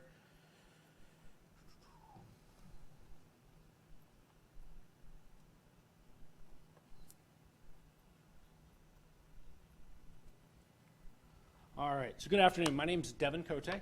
I sit on our federal government team. I support direct agencies with Iron Mountain Services and Support. So I'm going to talk a little bit, about what Iron Mountain's doing in the federal space, because that's really where my expertise is. So thank you for the guys from ZAI and also from NetSuite. They kind of teed off our conversation really well. So Iron Mountain, in response to the presidential directive, has created a framework, which I'll get into. But the start of this was Barack Obama, and there hasn't been a presidential focus on records really since Truman created the Records Act. So Barack Obama came out and basically created the presidential directive on records. And I like this quote because it says, "Records are the foundation of open government, supporting principles of transparency, participation, and collaboration." I won't read the whole thing, but it really brings into focus. And so Iron Mountain basically, took the directive and also looked at what some of our other customers are dealing with. And Kevin from HHS actually brought up a good point, because one of the big things that they are focusing on is cloud first. But in addition to that, we had the sequester, we had freeze the footprint, the federal data center consolidation. It's all putting budget pressure, it's putting reduced real estate and footprint pressure on all our agencies, and all of it driven by a need for cost savings, driven by their constituents and who their customers are, which is really the American taxpayer. So Iron Mountain took all of this, and we created what we call the Federal Information Asset Framework. And the Federal Information Asset Framework is basically a roadmap.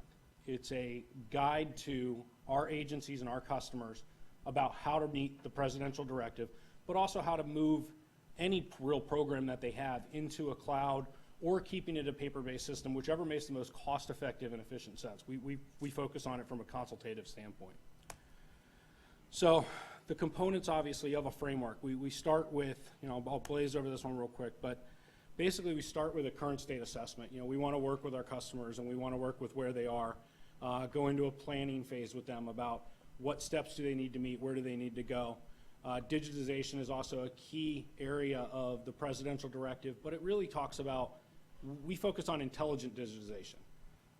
Focus on, does it make sense to digitize everything? I think everyone in the room knows it doesn't. It's cost inefficient and it doesn't make sense. So intelligent digitization, where can we implement workflows in areas that make more sense? And then eventually moving to, obviously, ECM and cloud by the 2019 deadline of the presidential directive.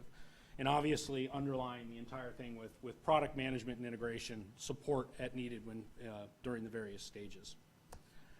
So this is a busy slide, but Iron Mountain, we've created this framework, and we don't do it all. We really don't. We've admitted that we don't. And what we do is we partner with folks like ZAI and like NetSuite, and we've had conversations with numerous folks in this room where we can do a lot of the stuff that's above kind of the digitization line, and we do digitization.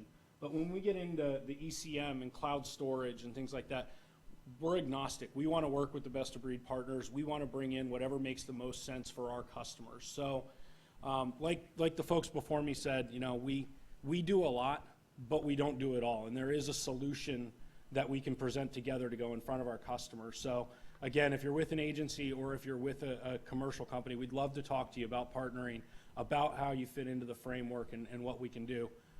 So thank you, and we'll be at the booth for a while, so please stop by, and we look forward to meeting you.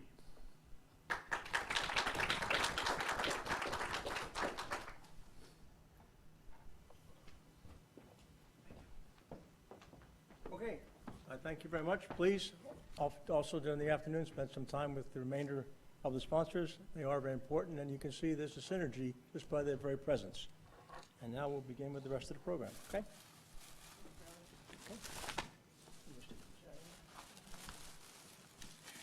So our next presentation is with John Asaza, who's going to talk to us about 21st century information governance. It's in the D drive. It's in the D drive, okay. There it is, the bottom one. There you go. Thank you. And this is a edited down version of a 90-minute presentation he gave at ARMA, the international conference earlier this year, that I missed. And so I really wanted to see it. And I am really glad to be here to learn from John. All right.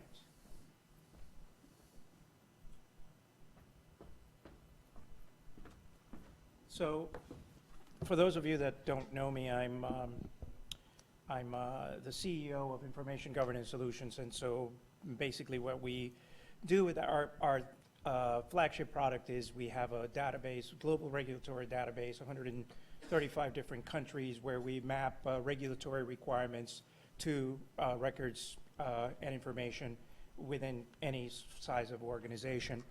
And I'm also a partner at a national law firm called Ramon PC, where I had the information governance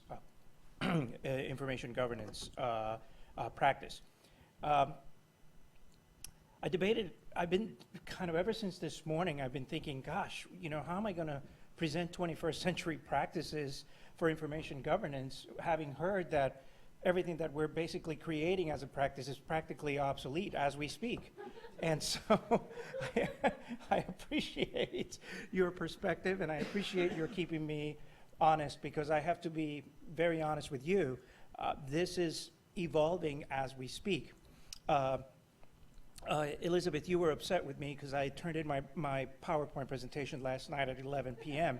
And that's because literally I was on the phone with somebody at my company that's writing a book on information governance, and we were going over some of the issues and permutations of information governance that go so much more beyond records and information management. And as a matter of fact, it's so frustrating to me when I hear people talk about information governance. They're like, well, that's just a new clever moniker for records management.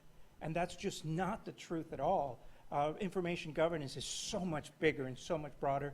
And I'm hoping that our presentation today will kind of bring some light to that issue. So it's not a great mission statement, but we'll revise it if things get better. Why are we doing this? And thank you for the pity laugh. I paid $500 for the rights to use these cartoons, so it makes me feel like at least I've earned a dollar of those $500 that I paid.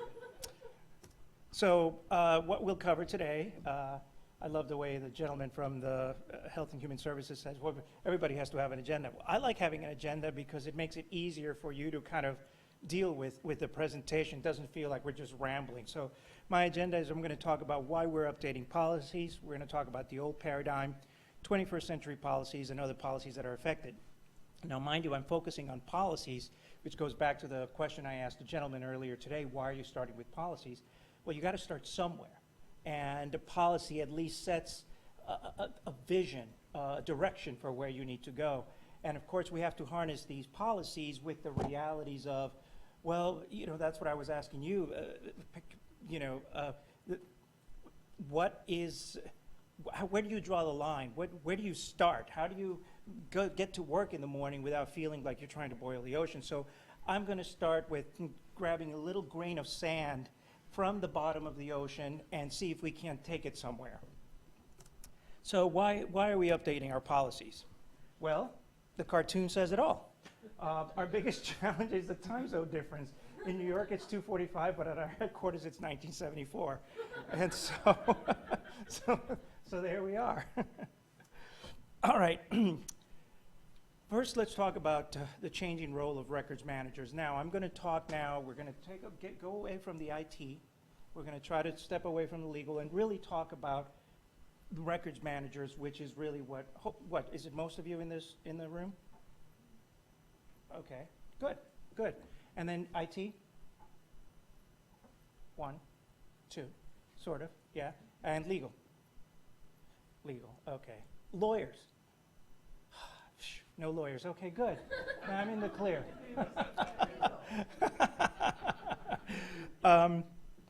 So first of all, the records managers are changing their role because the job description, as we all know, calls for management of records irrespective of medium, okay? And in fact, it's records and information management. So obviously, we're not just talking records, we're talking about all information. And then if you really, go back to David's presentation this morning, data, okay? So I'm trying to kind of set a artificial place to start by just kind of limiting it to records and information, because that's what we are in charge of as professionals. And interestingly, back to your question about everything being evidence, your job description now calls for you to include a role in e-discovery. And in fact, my colleagues at BIA surveyed 200 CIOs, and they found that approximately 70% of those CIOs are looking for RIM expertise in hiring IT positions. So they're not just expecting you to know how the plumbing works, they're expecting you to know how the rules are working as well. So records managers, in my opinion, are becoming information process managers. And I'm going to have a slide later on where we talk about information process. And there is, of course, the increased profile of records managers with that ethical duty of care, which, Elizabeth, goes back to our presentation that we did at ARMA regarding the ethics of records and information management. And, of course, you're dealing with privacy issues, data protection issues, and so on and so forth that bubble to the top in what we're doing as records managers. So I told you I had a slide. So with this concept of information governance, and the reason why I was up till 11 p.m. last night working on your presentation, we've got this very, very basic look of records and information management, the way I look at it in terms of the processes that are supporting information governance, okay, and how it is that you touch upon some of these things throughout the organization. Okay, we all know that we touch every part of the organization, right? But there are certain parts where we have a more critical role, okay? And this, by no stretch of the imagination, looks like that Big Bang slide that David had. This is more about, let's try to make sense out of this. This is actually a slide that resulted from a needs assessment we did for a client, where we did one of those generally accepted principle assessments, and we were trying to figure out how do we present this to senior management in a way that senior management will get it, okay? And so we presented this, and the reason we've got the different colors is because for this particular organization, which of course shall remain nameless, okay, let me grab the microphone here. Green meant that it's already in place, okay? Orange means that it's kind of in the making, and then of course red means that the process doesn't exist within the organization. This is a very large financial institution with presence in all states in the United States. So it's not even international, it's just the US. And so of course you've got records management as obviously an important part that supports information governance, but then there's the mobile device management, BYOD, Information Technology Systems Administration, Information Security and Data Governance, automated disposition of expired information, all right? Third-party services, which would include secure destruction, offsite physical storage and data hosting, privacy compliance, legal holds, document preservation and discovery, information lifecycle governance, huge one. I'd say that that's where you find all your big data stuff. Business continuity and disaster recovery, and of course, intellectual property management and protection. This is, again, a very, it seems like it was, like it's a diagram from 25 years ago in terms of the lightning years of the way information progresses, because, as the next slide will show you, and this is where the discussion came with my colleague last night, his name is Frank Lambert, and he's writing a book on information governance. So this is actually an excerpt from his book. And this is how he defines information governance. He tries to keep it really simple. Information governance is how you align your use of information to your purpose. So you got to kind of really stop and think to yourself, what the heck does that mean, right? So in this, sort of within this definition, you need to establish the purpose for using your information. Okay, so that's part of your paradigm there. So think of it almost as a three-legged stool, okay? So one leg is establishing the purpose that you're for using the information, okay? The other leg is defining how you use that information, okay? Besides the purpose for using it, how are you actually using that information? And then finally, aligning the use and the purpose to make sure that you take the business to the next level, okay? So some of the areas that are most often overlooked when you consider information governance is things like metadata management, okay? I wrote a paper in 2010 for the ARMA Educational Foundation, and you could download it at armaedfoundation.org, and it was entitled Metadata in Court, What Legal RIM and IT Need to Know, okay? I wrote that paper in part because in 2006, I worked for a company where I kept asking about metadata because I had sort of this records management point of view. It's irrelevant, don't even worry about it. It goes with the record, don't worry about it. But it needs to be managed on its own. It's got its own set of tentacles and all that. And I feel vindicated now that people are considering metadata management like its own little domain within the sphere of information governance. Auditing is also really important. Big data, completely a field on its own. Predictive analytics goes directly to your question that you raised earlier, Christine. What are we doing with this data? If you could look at the definition of how you use your information for your purpose. Are you using these predictive analytics to further the goals of the organization? Are you using it as an asset that's going to help the organization beat the competition? Okay, that's when you start getting into all this ROI and justifying your existence to your superiors. And of course, publication and disclosure.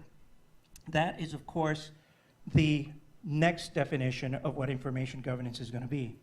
For the time being, we have the Gartner definition of information governance. And this one's a little bit more wordy. And frankly, and I agree with you, Elizabeth, there is a term here or there that I'm not crazy about. So for example, I agree with you, I'm not crazy about the use of the word archiving, okay? But it is about the only definition that's out there that we can hang our hat on for now. So the moral of the story here is that information governance is evolving so much that the definitions need to, first and foremost, we need to come up with a uniform definition that we're all comfortable with, that translates across all the different disciplines that we work in. Legal, RIM, IT, business functions within the organization. This one, I have to tell you, I think is very records management oriented, which is of course germane to this audience. It's a little bit more tied in with the first slide that I showed you with the different processes that affect information governance. But I do like that it talks about decision rights, it talks about accountability. I like that it focuses on valuation, in other words, putting a value on your information, that asset. The creation, storage, use, archiving, which I'm not crazy about, but okay, we'll leave it archiving for now, and of course deletion. And so within that, you've got processes, roles, policies, standards, metrics that ensure the efficient and effective use of information, enabling an organization to achieve its goals. So, any questions so far? Because you guys have been, yeah, thank you. So, I just have a question, what the turnoff of archiving is. Why, I mean, you play in this space more than I do, and I'm learning a lot, but just what's the turnoff of the term archiving? The term archiving, at least from a technical point of view, means that you're sending it off to storage somewhere, and it's sitting there forever and ever and ever. That to me is what it means. Elizabeth? Well, I'll just add. Is that Sure. the extra mic available? Oh, yeah. That way we can stand by in case any other questions This is Elizabeth do come up. Dowkins, my co-presenter today. Yeah, all right. So actually, I spoke to the author of this definition at Gartner, and the original definition had a word in it that's showing up more and more in the IT profession that drives me out of my mind. And the word that was used was archival. Oh. So valuation, creation, storage, use, archival, and deletion of information. I'm like, archival is an adjective. It is not. What does that mean? And so she changed it to archiving, which I think is much better than archival. So, you know, I had told you I objected to the definition, but I didn't know you were going to pull down a corrected. I mean, I'm much happier with archiving than I was with archival. But we still have issues with it. In fact, that was the discussion I was having with Frank last night over the phone. Again, this is how fast these things are changing. We were having this discussion over this term archiving because we just feel that it's too limiting in terms of the grand scheme of what you're trying to do when it comes to information governance. And candidly, I've never really gotten a clear definition from IT what exactly they mean, unless, Pat, you've got... I don't like the term either. Yeah. Because I have an archives background, a real historical archives background, so I hate it. I hate that definition. Yeah. Okay. I can take a shot at it. From an IT perspective, I would say archiving is a decision to move the data off of its source, its primary system, into a archive system. Now, you can set the retention of it in the archive system. But you've moved it off the primary system. So an email server, it's no longer on the email server, it's in the email archive, perhaps still available for e-discovery, records management. I think that's what they mean. Yeah. So in that case, you're referring to tiered storage? Tiered storage would be underneath it. So you could archive it to, one level of storage, and then over the life cycle migrate it to different tiers of storage, still under the same retention rule, for example, just part of its life cycle. From a storage management perspective, put it on the right storage for the right purpose. So take it out of the primary, so you're not cluttering the systems. Take it out of the primary system and kind of put it somewhere till it lives its life out as long as you're life. supposed to keep it or delete it. And Okay. it keeps those primary systems running more efficiently. Right. The storage associated with primary systems is more expensive. And it's not a duplicate. Well, you have the option at the time you archive, do I leave the original? Do I stub the original and leave a link to the archive, or do I remove the original? And again, that could be part of the life cycle. Maybe you stub it for the first 6 months, and then when no one's retrieved it, remove the stub. You know, there are a number of ways you can skin that cat. Interesting. Interesting. Yes, sir.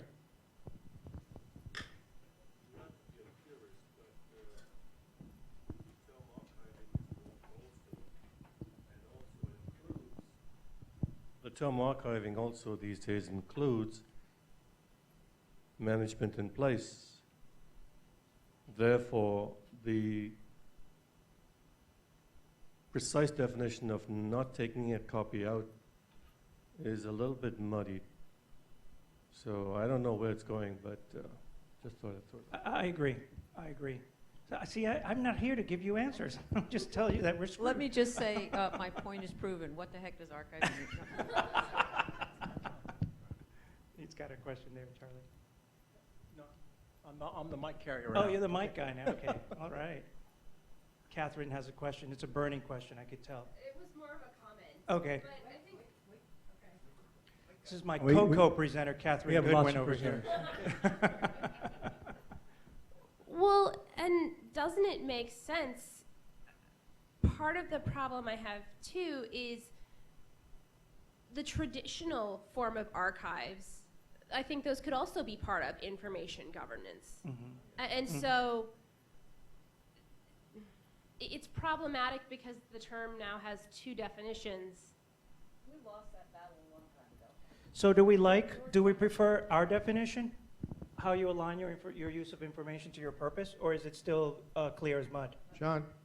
Yes. I think because the word deletion follows the word archiving. Yes. My interpretation of archiving is permanent retention. Yeah. Okay? Yeah. Yeah. Well, good feedback.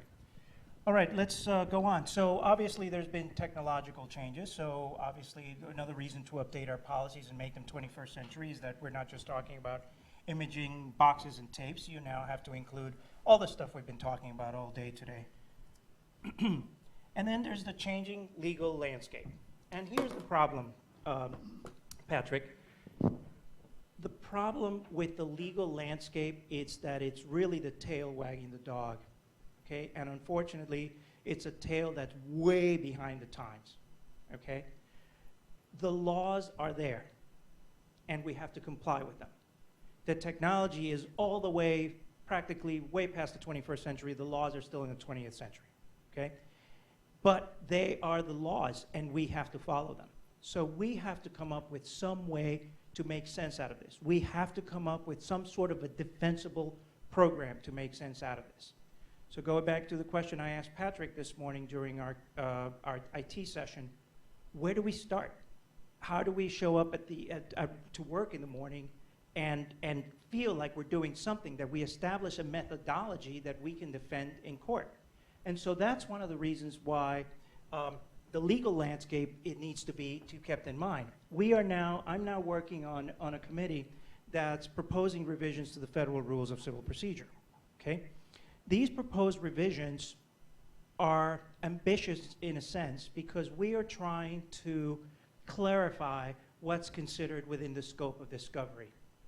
But the obstacles that I think we're running against is that we've got one side that says, don't put any artificial limits on there. I want to see everything, because historically that's the way things have been in discovery in the United States. But on the other hand, if you look at the European model for how they do discovery, they laugh at us about the way and how broad we are with discovery. But ironically, even though they laugh at us, they're opening their doors more to that discovery, and they're using it against us. We American companies, when we're doing business there, they're starting to get broader with their discovery. So we're sort of out of conflict, while at the same time it's judges who are 90 years old behind the bench issuing orders that don't make any sense because they just don't understand the repercussions of the technology. Or even lawyers will tell you, just get me the documents. Okay, well, how do you define a document? Oh, okay, fine, just give me the records. How do you define a record? A lawyer defines a record and a document different than you might in the records management industry, and certainly much more different than it does in the IT world, where if you look at an SAP system, a record is more like an object, okay? And then you've got all these different things that you need to translate. So these are things that we need to be very mindful of. And of course, you've got compliance requirements, Sarbanes-Oxley.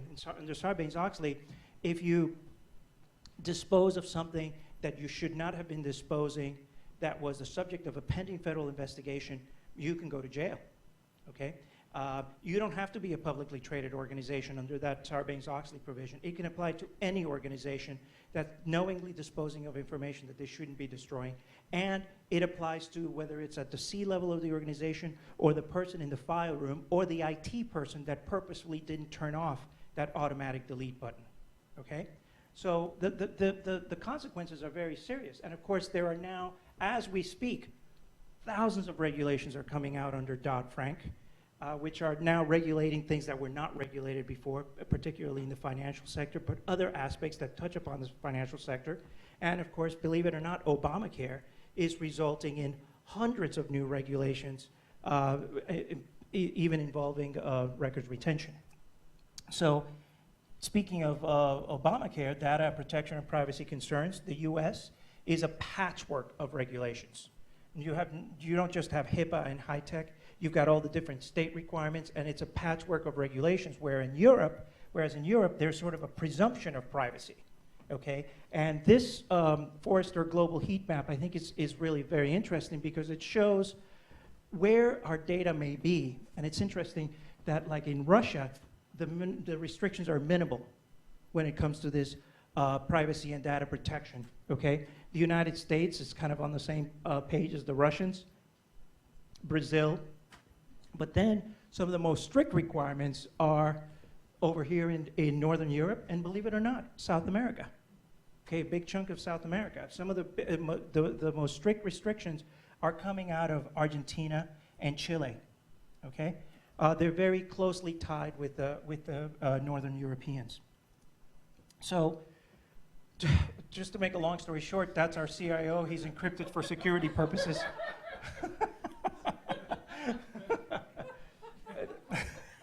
My daughter helps to pick some of these out, and every once in a while she picks a winner. All right, so let's talk about now that we've sort of set the stage for this information governance and what a huge problem we've got, let's go back to that low-hanging fruit, and let's look at what we can do with our policies as it pertains to records and information management, okay?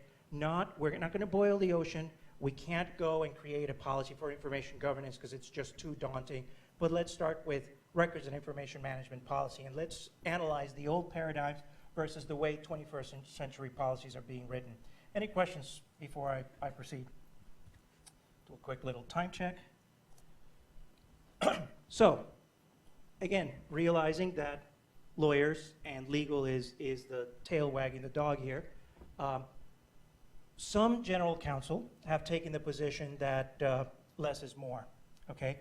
That policy statements should be very high level, like really, really high level, like 2 or 3 sentences as opposed to, how many pages did he say? 228 pages for a policy? Okay, there's got to be a happy medium in between, right?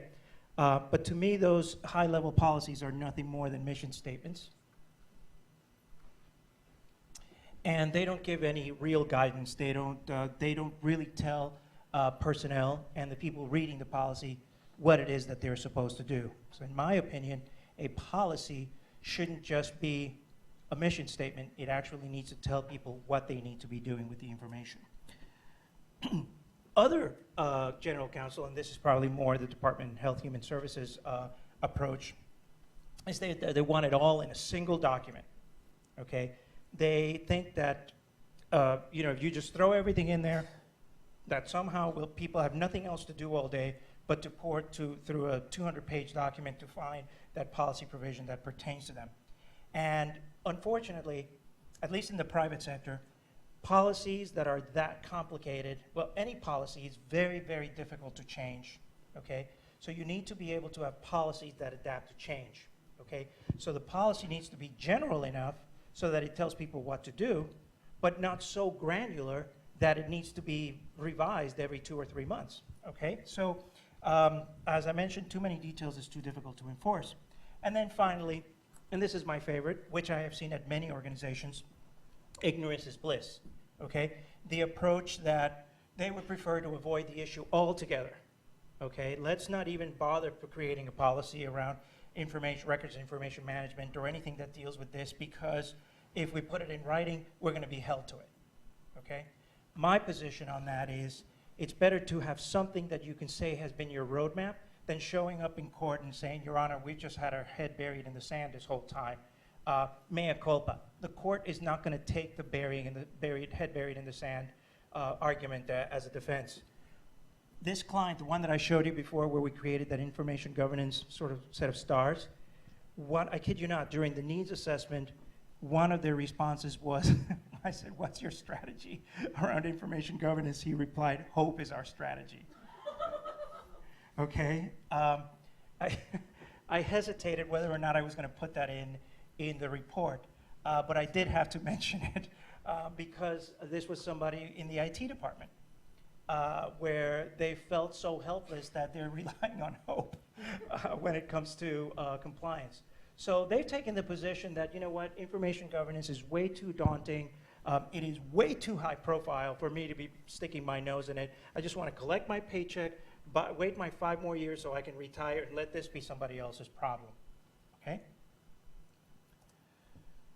So, of course, then you've got the federal approach to how you do policies. These are the new guidelines for reducing the amount of paperwork we use in the office. Ta-dum-dum. All right, so now let's move on to 21st century policies. And I'm not trying to part the ocean here by any stretch of the imagination. I'm just telling you the way we're recommending policies should be addressed and giving you kind of even a sense of the look and feel of what these policies should look like.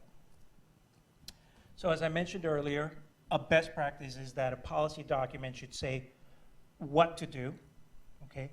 And the procedures then say how to do it, okay? That 280-page document is probably loaded with things on how to do it.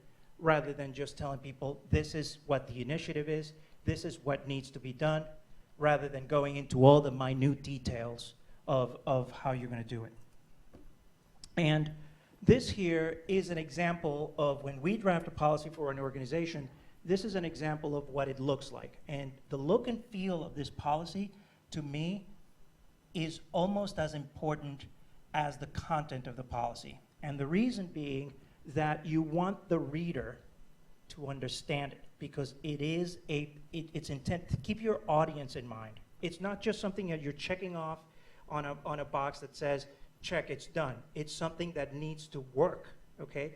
And it needs to be something where the topics jump at the person right away without them feeling like they have to read it cover to cover, okay? The stuff that pertains to them. So you notice there's a lot of white space. It starts with an overview, and I created it sort of as an inverted triangle, sort of. You start with the broadest sense and narrow it down, narrow it down, narrow it down into the more specifics. And so what we're going to do now is during the next few minutes, I'm going to walk you through each of these sections of what this policy might look like. So the overview section begins with a statement of the intent, okay? This happens to be how we defined it in this particular policy that we wrote for this client. So what you're seeing here, so for those of you that say after this presentation, I wanted you to give me a form or sample or whatever, the whole presentation is basically a form. I took this presentation out of a policy that we wrote for a client and basically, changed some of the names to protect the innocent. And we start with the definition of this statement of intent. So the policy supports the company's commitment to create and follow standard and good faith business practice for administering records retention, and information management throughout the company. Okay, this we can debate forever about how broad, whether we're going broad enough, whether it's too broad. Personally, I've written several of these policies, and for every organization, it changes because it depends on how proactive the records manager is within the organization. Are they kind of more of a kind of behind the scenes, they don't really want to step out there, or do they really want to go all the way to the front of the line and deal with information governance? And they get their way into information governance by the information management aspect of it, okay? So we're not just telling you, we're not going to come in here as records managers and tell you how to do your job, you guys in privacy, you guys in protection, you guys in security, and so on and so forth. But we want to tell you what we need to do as managers of this information to help enable this process. We want to tell you the requirements that we have to be able to make our job happen because we're working collaboratively. We are a team here. The responsibilities for this particular policy we're giving to the Global Records Management and the Law Department jointly. And they own, author, and administer the document on behalf of the company. The review of the document as needed for changes in the laws, which I know that we all want to say, everything's discoverable, but the reality of it is that there are certain limitations to discovery. And you can't just simply say everything's discoverable and not have a policy around it. So we need to stay on top of those laws. If nothing else, to prove due diligence on our part, that we've at least vetted what the requirements are internationally. And we're not just talking records retention requirements, we're talking format, location, storage requirements, okay? David this morning talked about problems with sending data abroad, okay? But a converse part of that problem is that there are certain countries that don't allow the data to leave that country. Okay, so if you're doing business in one of those countries where they don't want the data to leave the country, then you're going to have to be worried about where in the cloud your information resides. Can you put their information in the cloud? And these are all considerations, and these are requirements that are out there. The Global Records Management and the Law Department are revising the document promptly when appropriate, and they initiate, this is a good one, initiate disciplinary measures when not followed to its intent, okay? In this instance, I don't know that the Global Records Manager could initiate disciplinary measures, but because it was done jointly with the Law Department, it's possible. The responsibilities for this policy apply to every employee. Bottom line, that's it. we are tasking every employee with following this policy, okay? We go to the employees and say, hey, look, when we do interviews with subject matter experts to create a records retention schedule, we're saying to them, look, you need to pay attention to this. Because see this policy? This policy says that you and the employees working in your department are responsible for this stuff. So you can't just ignore it, okay? Then after the first section, with that sort of that overview of the statement of intent, then we go into the table of contents. And what I like to have in a document, again, in this day of electronic age, I like the document to be available online, okay, through your intranet. And I'd like the document to have links within the document to other parts of the document that are relevant to that subject, so that's easy enough to put in there. And then I also want the document to have links to other policies that may be cross-referenced and to procedures that may be cross-referenced within the document, okay? Again, that's just my approach. There may be a lot of debatable ideas out there. So, why are you still using the word record? Oh, good question. Good question. Yeah, why are we still using the word records? I personally think that we have to follow the law. And the law is asking for the records, all right? So you can't just ignore what the law is requiring you to have, right? Unless the law is redefining the term record.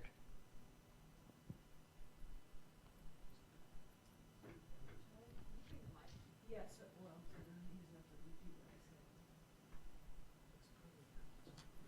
Okay. So my original question was, why are we still using the word records? Because I think it limits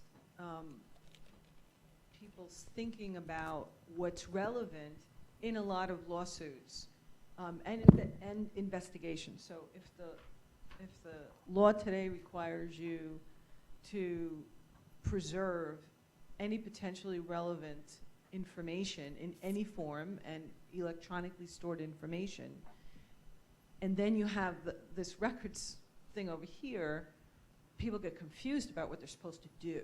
Okay, And- well, it's and interesting. Your question illustrates a very interesting point about policies in general and why the policy needs to be read. Because the policy is defining records and information, okay, and the policy is also giving you legal holds, okay? Legal holds are a separate aspect of the business. I have a very clear philosophy on it, okay? Now, whether or not it works in technology, it's a different story.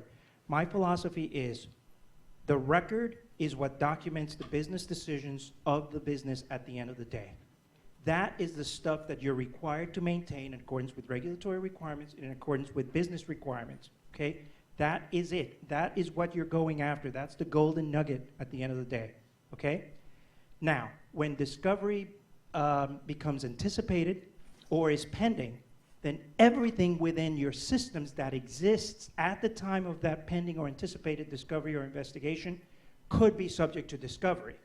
However, your records and information management policy will be your very first line of defense for explaining to the court why you don't keep everything forever, why you're maintaining the record. At the end of the day, this is the record of our organization.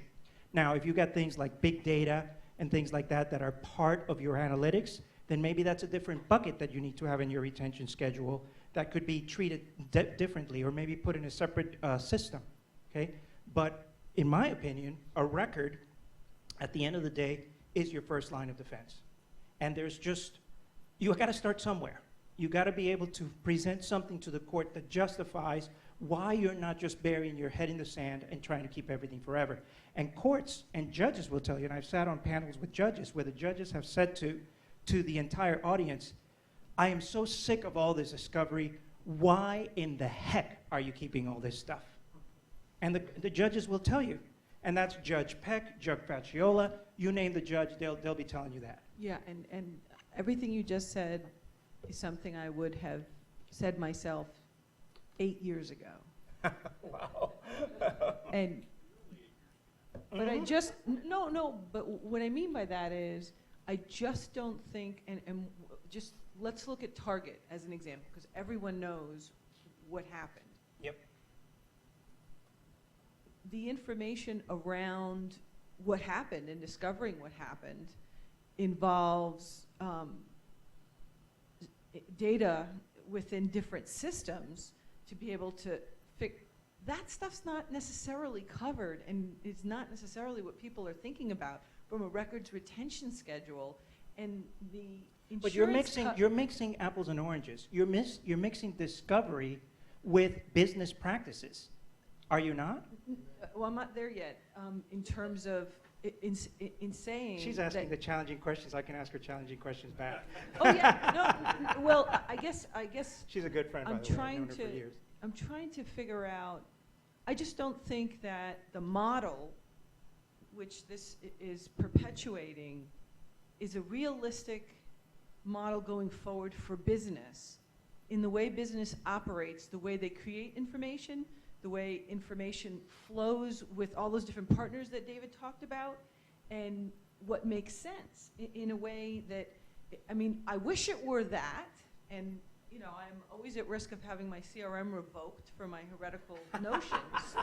Oh no, trust me, he's got a whole heretic presentation. But on I it. just, so all as I'm saying is Yeah. that this may give false security to folks, thinking that if you do this, then you're covered, or mostly. And all I'm saying is that I see now today with what people care about, Yeah. and the kinds of information and where it's sitting and where it's living and how it's pretty much out of your control. So how are you going to impose your schedule on all these other things?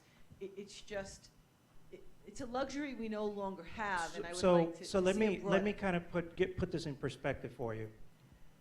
I am reporting the best practices amongst countless Fortune 100 companies right now. Okay? I am reporting the course of action that we are recommending to companies that they take, because it's better than simply saying we have no idea what to do. At the end of the day, I eat a pound of M&Ms and I take a pound of Xanax at the end of the day. It's just not viable. It's an approach that you may or may not like it, but I've presented it to judges. And I've had this discussion with judges, and they're like, okay, at least it's something. You know, the whole adage, progress over perfection, you know, I would love it if there was a better alternative out there. But is the better alternative to just simply take the Google approach and simply say, let's just keep everything forever and then figure out a way to retrieve it? But at the same time, if you're keeping everything forever, what are we doing to our systems? Is storage really cheap? What's it costing us in discovery when we're paying an attorney $1,000 an hour to sift through information that may or may not be relevant? Yes, there's deduping technology and all that stuff that's out there, but this is what we have right now. I mean, 10 years from now, you're right. And 8 years ago, I may have had a different perception on it, but I just think that it's a debate. Definitely a debate. Yes, Elizabeth. So when I first started at CSC, we had this issue around defining a record and what the scope of my responsibilities were, and I knew all along that we needed to manage the whole schlemiel. It's not just that little nugget of the bullseye of the official records in the middle. So I had, I think, taken down from one of the glossaries an official kind of definition of what a record is. And I knew that I wanted to get away from the distinction between records and documents, or records and non-records, because who the heck cares, really? So the way I ended up finessing it, especially when I was getting pushback initially, that, you know, my job was limited to this when I knew we really needed to be influencing the whole picture. Right. I found an ARMA brochure, a pretty old one, and it used a definition of records, which was hugely broad. It's recorded information that supports the business. I said, okay, that's my definition of record, and I'm going to call it temporary, work in progress, and final, and like official records. Yeah. And that we're going to have rules governing the whole span and spectrum. But I've actually, as my staff well knows, I hate the concept like declaring a record. I hate the idea of talking about non-records. especially in policy, Yeah. which the employees need to understand. We're debating concepts that maybe have a legal nuance in court, Yeah. which of course you need to support. But for a policy perspective, I'm kind of agreeing with both of you, if you follow. Well, I'll tell you, I have a client that's very adamant. I have a client that's very adamant about not using the word record, okay? And I'm looking at her policy, and it's so clear that she's dancing around the word record by calling it the official document. I'm like, okay, you just took one moniker and changed it for another one. So, you know, it defies logic. I mean, I don't know why it is for me. It's so simple in my mind. And, you know, we are going to be, some of the other slides do go into the information lifecycle management as well, which we do subscribe to. And we do believe that if there isn't that sort of that record at the end of the day, everything else is not a record. Okay, you can call it a non-record, call it whatever. Could be a work in progress or whatever. And that has a life cycle as well. Now, when it comes to this area of big data, the whole treasure versus trash type of thing, that presents new obstacles in terms of what we're going to do and how we're going to determine what would be considered a treasure and what's not. You know, if you look in our archival history, what could be trash today could be really historical later on today, you know?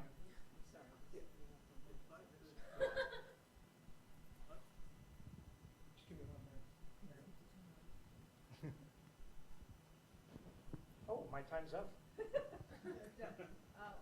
I didn't get to talk about my life cycle. This could be going back to the basics, but I've actually struggled with a rather silly question. And I'd like maybe some feedback from the audience. Not from the speaker, never mind, yeah. Apart from feel all this of the big. redefinitions by the courts which are morphing with time, let's go back to the beginnings of records keeping. What do you think was the purpose of records keeping? To document decisions and history, you know, But what was the real reason for it? to tell people what to do. I Not don't too know. sure. It's been 25 years since I was in law school. I don't remember the Socratic method. Well, one feedback I got resonated. The original intent of records keeping was to support accountability. And if you apply that as a guideline, it does help. Well, that's accountability is really the bottom line to what I'm saying in terms of, from my lawyer point of view, what you justify to the court, what you justify to the agencies. All right, I'm going to have to go through these slides real quickly. Let's skip the table of contents, ownership and responsibilities, information defined, okay? Now we get into defining information as opposed to a record, and that includes records, data, content, and physical artifacts of the company, okay? So we're not just saying in this policy, we're only talking about records. We're also going to be defining the term information that's stored or created by an employee using company resources or networks. So this policy is intended to govern information as well. And it includes information created by third parties and contract negotiations and contractual provisions that would be consistent with the policy. Then we get into the definition of the information lifecycle. Okay, so we present to the clients two different options for how they want to, depending on what flavor of record they've been subscribing to, whether it's the people that like non-record or the people that like the information lifecycle. And here, the information lifecycle is a model that defines 3 states for information that is received by an enterprise, from its creation or reception to its final disposition. And these are the 3 states that we recommend to them. I worked with Gimel in coming up with these 3 states, and they cover everything that, yes? I'm sorry, let me just. I realized, you know, with a federal government audience, the word temporary gets confusing because of the way NARA defines temporary. I just want to point out, really, when I said temporary, and what this slide calls temporary is transient. Right, transient, right. And we adjust it accordingly, depending on whether we're doing it for a government agency or for private sector, but this is the one, yeah. temporary, where we keep it no longer than 90 days. And basically, we give the employees 90 days to decide whether or not it rises to the level of either a record or whether or not it needs to become work in progress, where they just never really made up their mind. Most of the time, it will sit in between temporary or work in progress. At the end of 90 days, it just gets blown away. If not, it goes into work in progress. The reason we came up with 90 days as opposed to 30 days is because for those clients that are international, people go on vacation for 30 days at a time, so you can't expect to go on vacation, come back and find out that your inbox is empty or that your files are gone. So work in progress, and then of course record. It's going to be about maybe 5% of the data at the most. That's the stuff at the end of the day.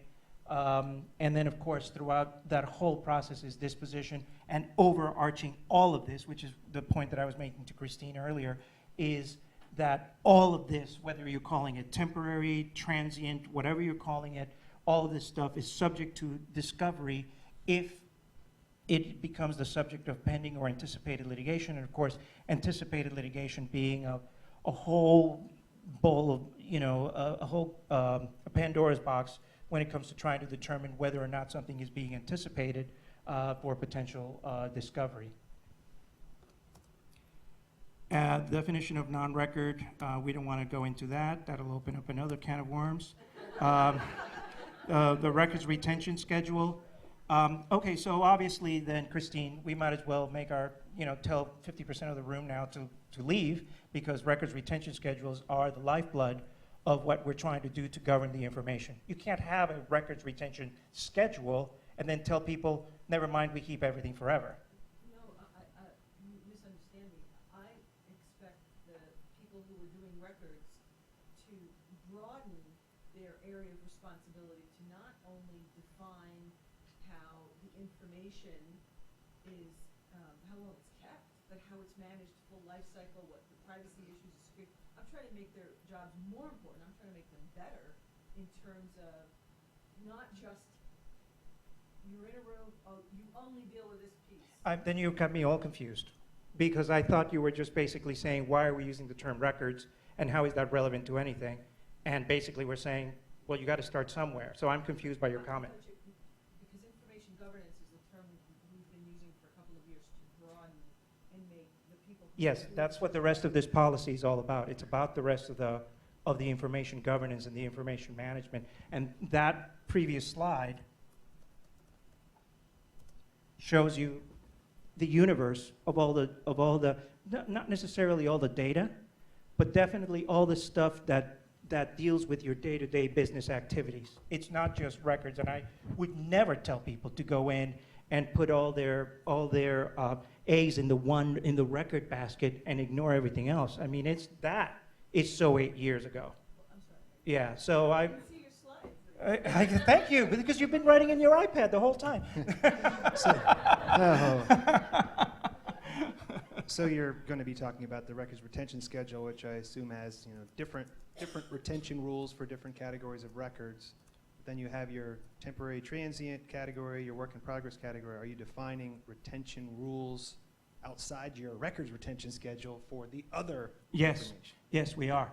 And it goes back to that life cycle model. And mind you, it's not in the policy. Not in the policy. We're not telling people in the policy. We're telling people in the procedures level, the guidelines level, the standards level, depending on the size of the organization. That's where all the details are. They're not at the policy, and they should not be at the policy.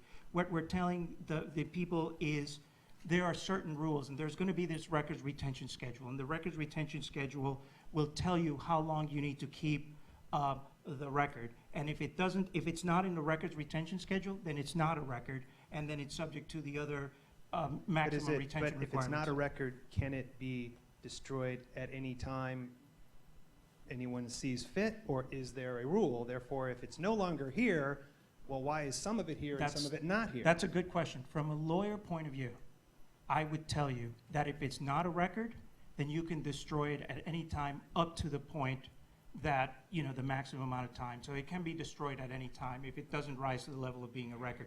The record, at the end of the day, again, is what you have to keep for accountability purposes, for legal requirement purposes, for business purposes. So when you create a records retention schedule, you're not creating it in a vacuum.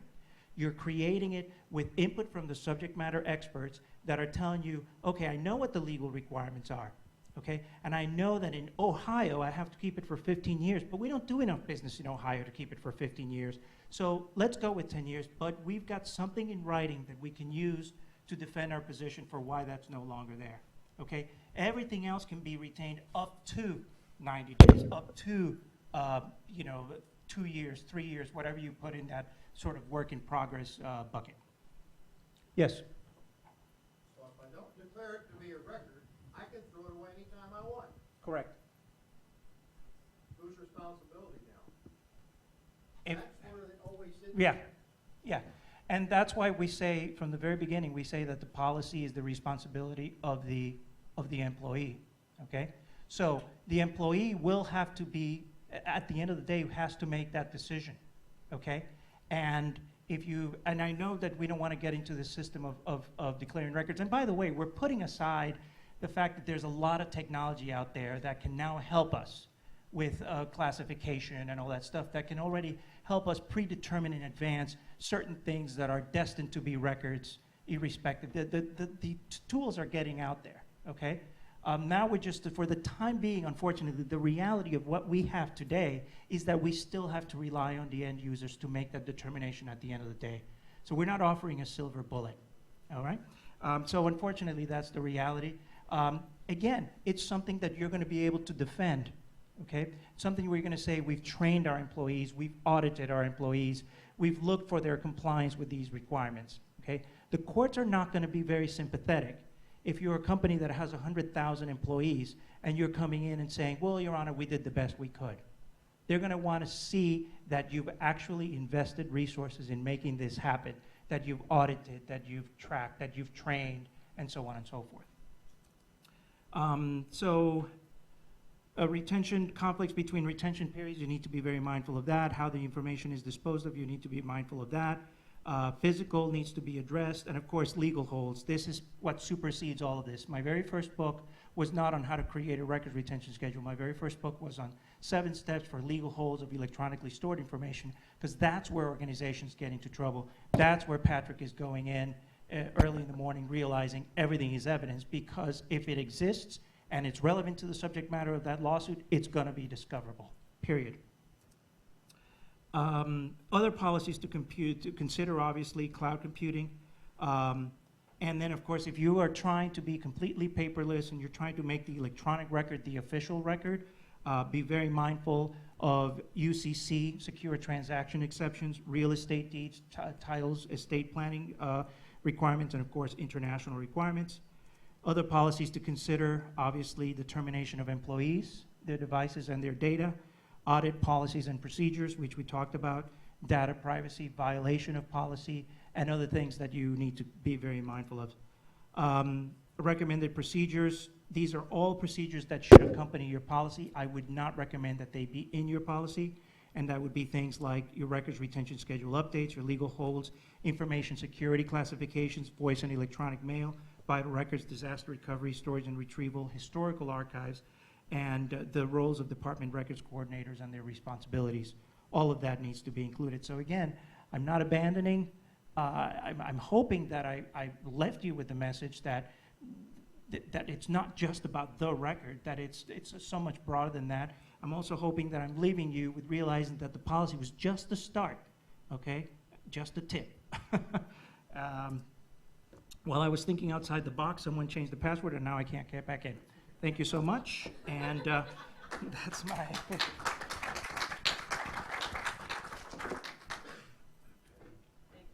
All right.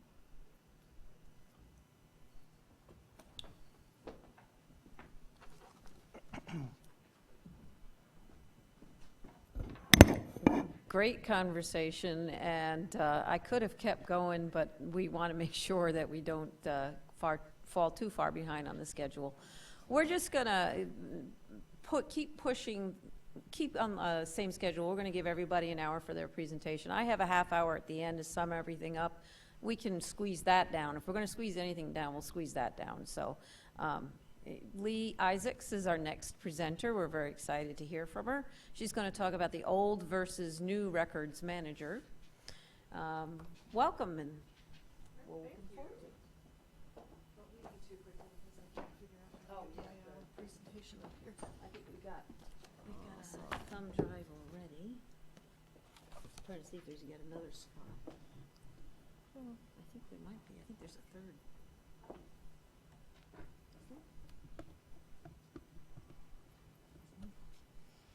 I need better eyes. There we go. There you go. Awesome. All right.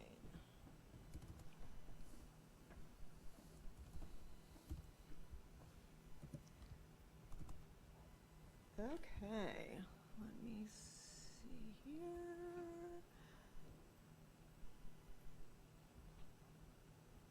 And then I will. There we go. All right, let's see if I can figure out and remember how to use this clicker. All right, well, thanks everybody for having me here today.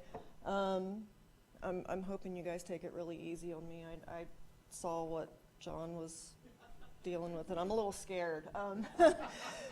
But anyway, I don't think that that my topic today will be too controversial. I don't think, but it's an exciting topic that I'm very passionate about. Have some very personal stories that I'd kind of like to share throughout that hopefully will resonate with folks and make this a little bit more meaningful. I welcome questions throughout though, so please, hit me up with whatever you have. I do just want to mention very quickly though, we had to do a little bit of an adjustment today. My colleague Doug Smith and I were to be presenting together as our albums to iTunes. Unfortunately, any of you who know Doug, he's been having some health issues for the last few months and is still in the hospital. So I'm carrying the torch for him today as well. So I'm sure he's with us here in spirit. So a little bit about me, and then we'll just skirt right over all this stuff. But hopefully it'll give a little bit of background about kind of how I came into the profession, the perspective that I bring, and kind of the philosophies that I have about going forward with this whole transition of the old versus new records manager and kind of where we're going. I've got 30 plus years in the, of experience in the legal field, and I've been in the information management, information governance side of the house for about the last 15. Working primarily in law firms, although have also done some corporate consulting, so I've had my hands on a little bit of a whole lot of different things. But I started my career more as a generalist, so didn't necessarily start out doing what I'm doing now. Like a lot of folks, I think that my generation, we were busy doing something else, and we got sidetracked into this, and the next thing you know, you've made it a career. I think it's been pretty exciting. One of the things that I continue to think is very exciting is the fact that we're now seeing folks purposefully choosing this as a profession. So I think we'll still have those folks that land here by accident, but it's nice to see that there is an actual focused, deliberate career path that's emerging very quickly. So in the beginning, I think it's important just to go back. I mean, we're talking about the roles, but I think that, and a lot of this will be, elementary 101, and Tina, I've been watching some of your pictures you've posted, so I know that we've already talked about some of these things in earlier sessions. But we were very paper-based. They're reactive versus proactive. I'm sure a lot of my day is still spent being very reactive, but we're able to be a little bit more strategic now in our planning. Back office operation, there was the perception that there's just kind of the paper movers and the carts and the general, I think, picture that comes to everybody's mind. And there really was little to no interaction with other departments either. Very isolated. It was kind of the end of the life cycle, so everything is happening with the paper, and then when it finally decides that it's going to go to its resting place, it goes to records, and that's where things went to die. And so I want to take this, and this is actually from a job description that was one that was at my firm for a records position 10 years ago. And so you'll see here, and I don't need to go through all of these, but the common theme here is that the roles really were focused on preparing files for storage, replacing labels, doing the shipping transmittals, generating inventory reports. And all of this, very important, and it still remains very important. You know, we are hearing a lot about the paperless office. I'm not so sure that I believe that that will ever really become a full reality. So we're going to be dealing with paper in some form or fashion. And I think that, you know, all of these roles will continue to be important roles, but this is not going to make up the entire job description, and it doesn't now, and we'll talk about that a little bit. And so the skill sets that we're looking for, in addition to kind of the task base, were really, you know, managing the physical records, very service-oriented. I think that we'll always continue to be in a service-oriented role, because I view, whether it's records or information governance, we're here to provide that service to our organizations, whatever we do, whether we're offering a service or making widgets, we're there to support what the business is doing. But, you know, there really was, I think, just a narrower view of what the role entailed. And then serious thing happened on the way to the file room. All of this stuff started to take place. The economy became global. The lines were blurred. Time became a commodity. You know, when I first started working in the legal field, you know, there really was no overnight mail. There was no fax machine. I'm dating myself, and it's terrible. But, you know, there was a more defined process. And, of course, you felt like you were going fast-paced at the time. But, you know, you add the new technologies and just the speed at which things are moving, and time really did become scarce. The need for collaboration became critical. We couldn't operate in silos anymore. We can't operate in silos anymore.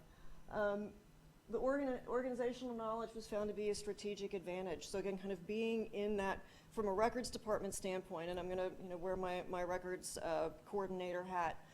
It's not about just living in my little world anymore of, okay, I'm going to put the labels on the file, I'm going to send them to storage, I'm going to call them back, and I'm just going to do whatever I'm asked to do.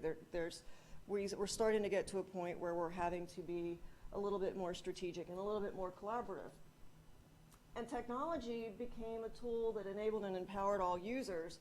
Technology also, and I'll talk a little bit more later on about, you know, we can look at things as challenges, but we can also look at them as opportunities.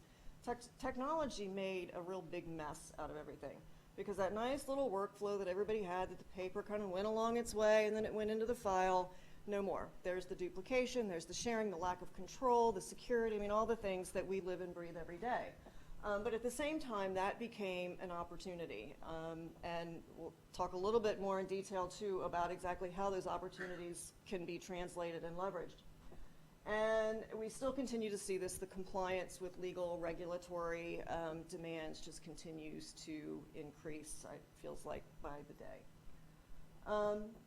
So I think the beginning of the change really was about the electronic information. And originally, and I really wish Doug were here, because we do this nice little, you know, little shtick about, you know, he's got the glasses and the tie and the shirt that don't match, and really talk about how, you know, the electronic, it really was not the record. Nobody thought about it as the record. Everybody still relied on the paper as the record.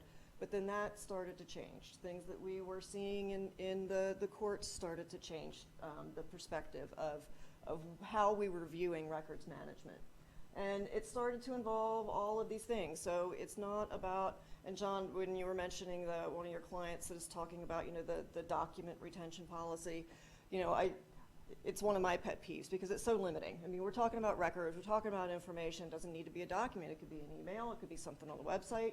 And so the whole universe started to expand, and we needed to think about all these things. The technical environment became more complex. So we've been talking about it for years, records and IT, how can we collaborate, how can we be best friends? And I think we're making a lot of progress in that regard. But initially, these conversations weren't happening. IT was kind of doing their thing, and they were, you know, making sure that the infrastructure was in place, and records was doing their thing, and there really wasn't the notion that the two necessarily needed to be talking to each other, or that there were benefits to talking to each other. And the information becomes more and more of a valuable asset. You know, I frequently say and firmly believe that next to an organization's people and the human capital, information is the most critical, important part of the lifeblood of any organization, regardless of what you do.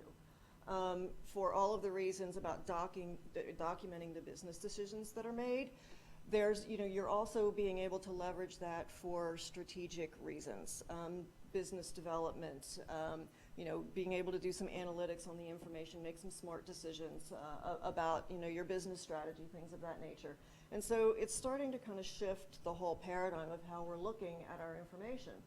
And obviously we've, all pay attention to the headlines, but improperly managed, your information can destroy an organization. So, what we're seeing is the records teams that are working with the skill set that they've very well developed over the years, the information explosion, IT is doing their thing, while at the same time all of these other things are converging. So, we're either going to have a disaster or we can make an opportunity out of it. And so does RIM equal IG? Not quite. Records management is and will continue to be a very critical part of information governance. I do not think that records management is going anywhere. It's going to change. It's not going anywhere. We're still going to need the skilled, talented people that are focusing on all these tactical things and the procedural policy workflow type functions. And then they're just getting it done. There needs to be somebody that is actually executing all these things. But because information is such a widespread, and again, you've really put the power in the hands of the end user with the computer and email and just the ability to proliferate the information as quickly that you need somebody needs to emerge. There's an opportunity for someone to emerge and actually start to socialize the whole information governance concept and the importance of information governance within the organization. There's a lot of folks out there that I think are still, kind of scratching their heads and saying, well, I'm hearing all about this and it sounds really interesting. I have no clue what it is. To me, that says opportunity for somebody to kind of speak up, grab the bull by the horns and say, well, let's walk through this a little bit. But really, if you're in for information governance to be effective, you really do need to have an understanding of the business structure and the processes. What are you in the business to do? What are you supporting? Organizations are not in the business of creating records. They do it through the ordinary course of whatever it is they're doing, but they're not there to generate, that's not their purpose. So we need to kind of understand what that business strategy is in order to best support it from an information management and information governance standpoint. You have to have a knowledge of the industry regulations and legal requirements, and it's a very tall order. Can feel very overwhelming. One of the things that I'm dealing with as I'm transitioning my own team at ORIC is kind of wrestling with that a little bit, and I want to share with you a little later on some of the things that we're doing and some of the challenges that we come up against on a daily basis. And you need to be strategic and big picture. So you, again, kind of getting out beyond the four walls and kind of looking not only big picture within your organization, but big picture in the industry also.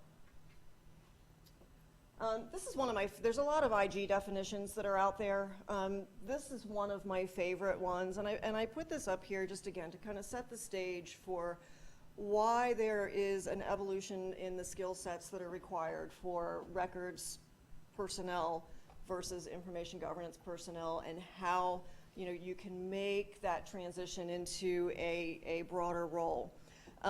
This is from the Law Firm Information Governance Symposium efforts, which shamefully I am on the steering committee. So I'm biased, but the work that is done there has been wonderful. 40 to 50 very, very smart people getting together to put together a lot of good content. But one of the things that I really appreciate about this conversation is this definition is the third bullet point. Relies upon a culture of participation and collaboration within the entire firm. So firm for law firms, but also within any sort of organization, regardless of what industry or business that you're in. I think that is one of the big differentiators. The other thing too that I think that from a record standpoint, and this was a hat that I wore when I first came into the role, very risk focused. We're trained, we're eagle eye on keeping the organization out of trouble. We want to make sure that we're going by the book, we're maintaining and adhering to that retention schedule. We've got tight policies, and all of that is still really important. Somewhere along the line, folks, I don't want to say they don't care about risk, but it's not necessarily at the forefront of everyone's mind. And so it's very important too, as we kind of look at the expanding role, that we look beyond the risk component that we're just tuned to do, and actually look at how the appropriate governance of information can support the efficiency of the organization and actually result in cost savings or revenue generation. So that's a different spin than I think that the records folks historically have actually been focusing on.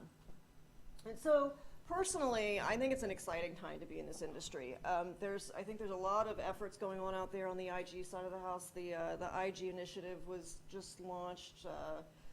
Barclay Blair and Bennett Borden kind of co-chairing that whole effort. Very exciting, getting a lot of different industries involved in trying to kind of drive this whole thing forward. And it's interesting as well. There's not, I think even a year ago, if you'd gone out and you'd looked for information governance positions, they weren't really so well defined. But as you're talking to people, and there's a lot of questions asked, and I'm speaking at other conferences, it's like who's stepping up for these roles? Where do they come from? Where should they come from? What business or what group should they align with in the organization? And I think one of the most exciting things about this is that I think records personnel are prime for stepping into this role. But we're seeing the leaders coming from a variety of different places. We're seeing CIOs and information security folks and compliance officers that are kind of stepping up. So who sees the need and who understands what it is, or who has the passion to jump in and understand what it is to start to be that ambassador within the organization? And I think this is where the opportunity lies, and this is what I also convey to my staff all the time. The role is not necessarily defined, we're getting towards that, but we've got so much opportunity to step up and actually figure out and have a voice and a direction in where that goes. We have to recognize that the organizations need our assistance. Sometimes they don't know that they need our assistance. I don't think that I'm speaking out of turn that, when I took my current position, it was newly created. There was not a firm-wide person overseeing all of the records functions.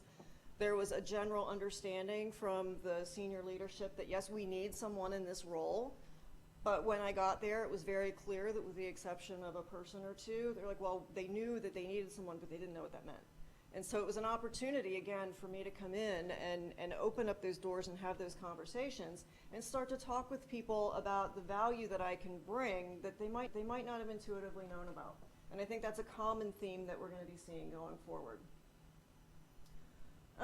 So I love this quote too. 90% of what we call management consists of making it difficult for people to get things done.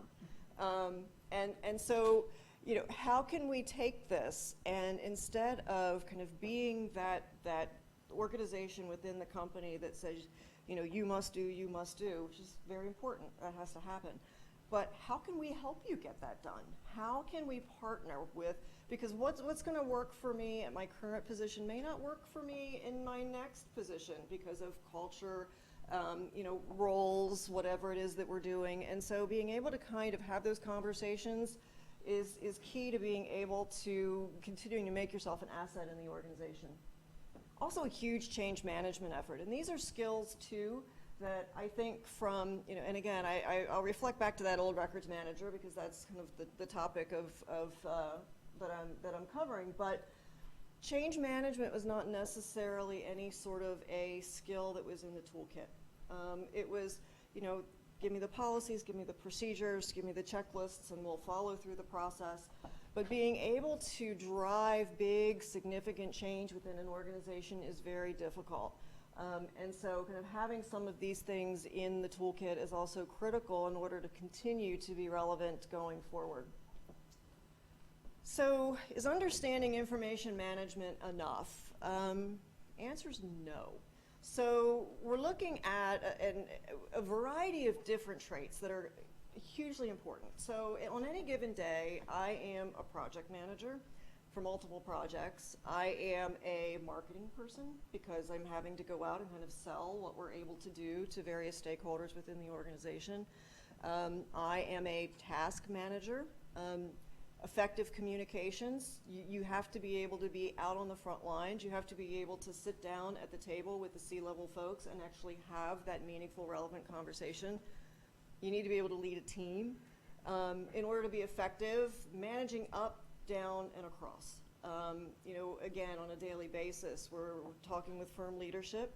I've got my, you know, my peers and my colleagues that, you know, I'm having to bridge together. And actually, that's another very valuable part of my role that, again, I think is something that is very valuable and I think something that is important for any organization to have somebody who can kind of be that, often I'll say I'm the air traffic controller, right? So, you know, we've got accounting that's doing their thing and IT's doing their thing and we've got our HR department and I'm the one in the middle that sees all of this stuff.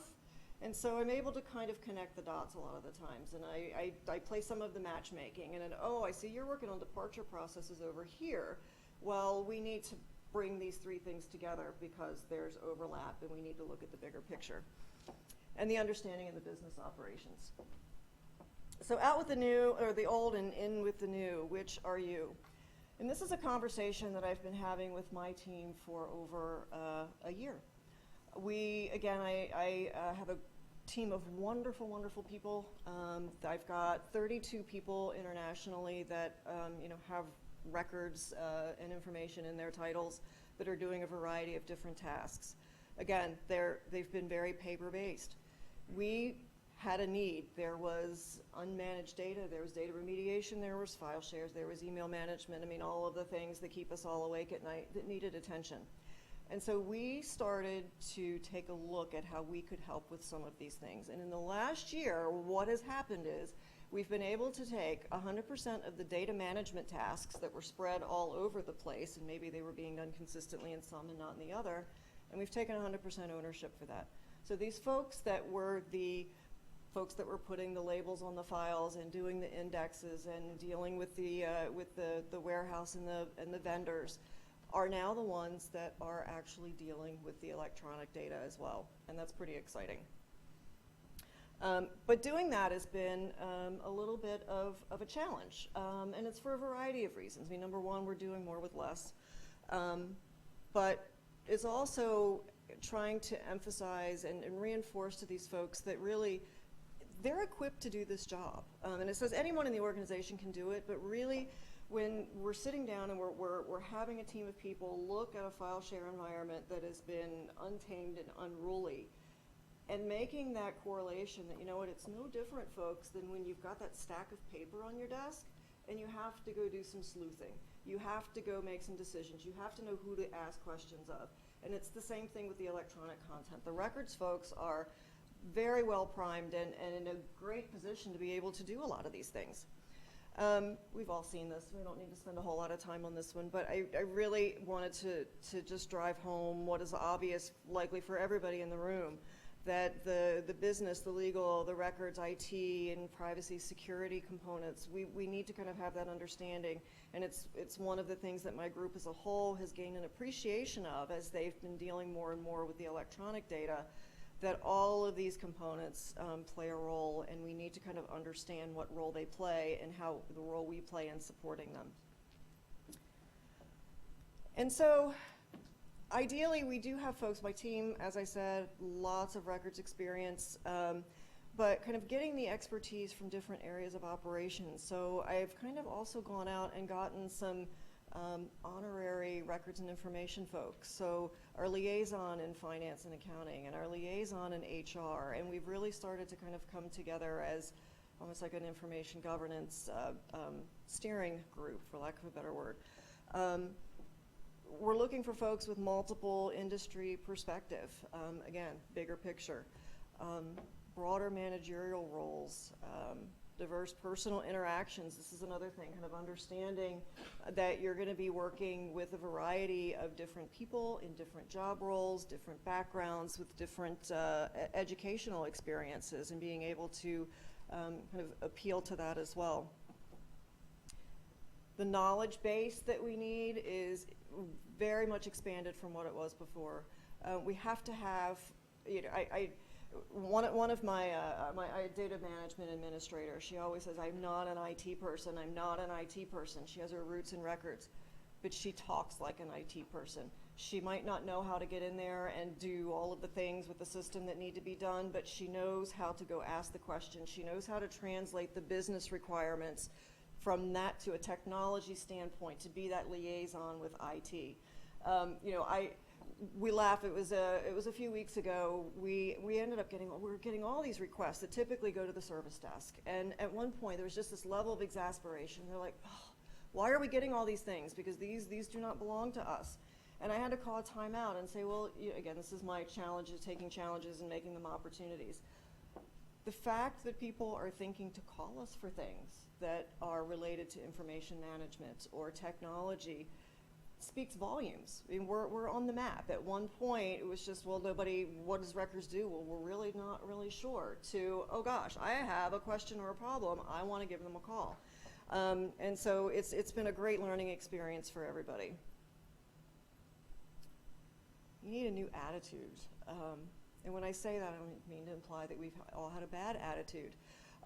But it's also been one of the things that I've seen develop across my team as well, is the confidence in knowing what they know. And again, going back to that, you know, stack of paper analogy with the electronic data and the file share, there's the trepidation. Oh, it's technology and it's electronic. I'm scared. I'm not equipped to do this. Well, you are. Or you are at least informed enough to be able to ask the right questions. You need to be positive, again, not being that naysayer, not walking into someone's office and saying, yeah, you know, I really know that you need that thing in the way you ask for it, but we can't do it because it's too risky. But being able to listen and think strategically and say, well, you know what, we haven't done it this way, but let's partner together, let's talk about this and see how we can come up with a solution that works for everybody. Leads us right into collaboration. We can't do what we do in a silo at all. And you know, we're finding that too, and I think any of us that are developing programs are realizing that everything intersects with another. I was just recently working on an information governance strategy, and I was like, well, do I want to present it this way? And then you start one way, well, no, because there's crisscross here, here, here. And then, so you know, again, there's just so much overlap that I think as people are getting more and more involved in the IG role, that they're seeing this. And so you have to be able to build those relationships. And this is also something that for folks that have you know, held those traditional records roles, sometimes it takes them a little bit out of their comfort zone, and being able to kind of embrace that a little bit and go out on a limb. Being open-minded, not being afraid to try things. Just had a conversation this morning. One of our records coordinators was working on a project, and she calls and she's like, yeah, I just had to ask because, you know, I just don't know this stuff. I just don't know this stuff, and I'm worried that I don't know it. And I'm like, you know, one of the challenges is that I think that in order for us to be good at what we've done in records, we've got a mindset that it's like, we like the checklists and we like the well-defined sandbox. We like to know what's black and what's white. And it's a challenge to kind of get out into that gray area and feel okay with it. So kind of being able to take those types of calculated risks and kind of expanding that knowledge and pushing yourself that, okay, yeah, everything's not black and white anymore, and no two situations are the same, and that's okay. Doesn't mean we're doing anything wrong. That's okay. And being respectful of each other. A lot of this is about relationships. Again, being, as I said, being that air traffic controller in the middle, I'm the relationship builder. Sometimes I think that's outside of the subject matter expertise, that might be the highest level of value that I bring to the organization, is being able to have those relationships. And so when IT has been asked to engage with a data loss prevention consultant, they think to pick up the phone and give me a call and say, you know what, there's a piece of this that I think that you need to be involved in. And that doesn't happen just because you walk in and you put down the hammer and you say, well, when you're dealing with this, this, and this, you have to call me. It's about the relationship, so that people want to work with you and know that, you know, it's kind of that reciprocal relationship. Our IT folks, when I shortly after I arrived, came to me, you know, they were responsible for all the file share content. They're like, our servers are coming to a halt. And it's like, well, what do you do about it? It's like, well, they kind of, you know, and they would go delete and hope that they didn't get rid of anything that was going to come back to bite us later on. And so, you know, for us to then show up and say, you know what, we can help you with that. You don't have to do that anymore. We will help make those calculated decisions. We will figure out what's duplicate. We will figure out what needs to be filed somewhere else, what we can delete. They were thrilled to now that they automatically just toss it right over, which is fine. Big thinking. You need to be able to create a vision. You need to be able to think in conceptual terms, so again, going from that tactical to the big and strategic. Having big goals. And a lot of times it means that you're shot down sometimes. So you come in with the big goals and you communicate it, but as you're, again, with that marketing hat on, you're trying to sell it. It's like, yeah, no, we don't quite get it. Or, yeah, that sounds great, but not right now because we need to focus over here. So to have that tenacity to go back with the big picture and to keep trying to socialize the idea and the things that are important, I think is another critical trait of the new records management information governance professional. Connect your visions and your plans directly to the core mission of the organization. I actually I will send it on so it can be published with the other materials, but one of the things that we did within our department was we took the firm's core values, and then we came up with our departmental core values and our client service points, and we had those connecting common areas in between. So there was that logical kind of connection for the group to understand the sense of their higher purpose and how do we fit within the organization, and remembering what we're here for. And then being able to communicate concisely the what's and the whys and the whens. Sometimes you need that big picture view, and sometimes you need to come in with the 2 or 3 bullet points to kind of hit those high level things that are critical. Leadership ability. And I think this is key whether you've got manager, supervisor, director, chief in your title at all. If you're in a role where you're dealing with records and information management, you're working with folks in the organization, you need to have some leadership abilities, whether it's in your job title or job description or not. Again, it comes down to that confidence, the commitment, lots of C words here, but the dedication and the passion. I really think that this is what is going to distinguish the folks from the traditional records role to the information governance professional of the now and the future, is that dedication and the passion. If you're coming to work every day to clock in at 8 and go home at 5, you know, there's a certain something there about wanting to come in and make a real difference and continue to learn and give back to the organization. You need to be able to presentations, everything. So even down to professional appearance. How do you present yourself when you walk into an attorney's office? Do they feel that they're talking with somebody who is of stature and is respectful and understanding of what their needs are? Being articulate, being able to convey your points that you want to make. Multitasking is absolutely required. And again, I'm probably not saying anything to the folks in this room that you don't already know, but no day is predictable. And if you think that you're going to come in and do the same thing every day, day in and day out, it's not going to happen. So kind of being able to have that kind of mindset as well is going to be key to success. And having that business savvy get you noticed. Sometimes you might not be talking about anything records or information management at all. Maybe you're sitting down and you're talking with, you know, and I'm speaking from the law firm perspective, that's my point of reference, but helping to understand kind of what this client engagement is about. What are the firm's strategic goals and how do we help get there? Our chairman just did a town hall meeting yesterday and is going through the slides for all of the 2014 goals. It's like, well, I can tie information governance to that. I can tie it to that. And so there's little themes throughout that you know, we need to be attuned to look for those kinds of opportunities.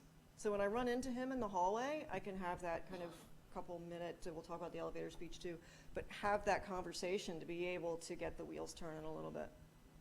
All of this leads up to getting the seat at the table, and it's kind of an overused saying, I think, getting the seat at the table.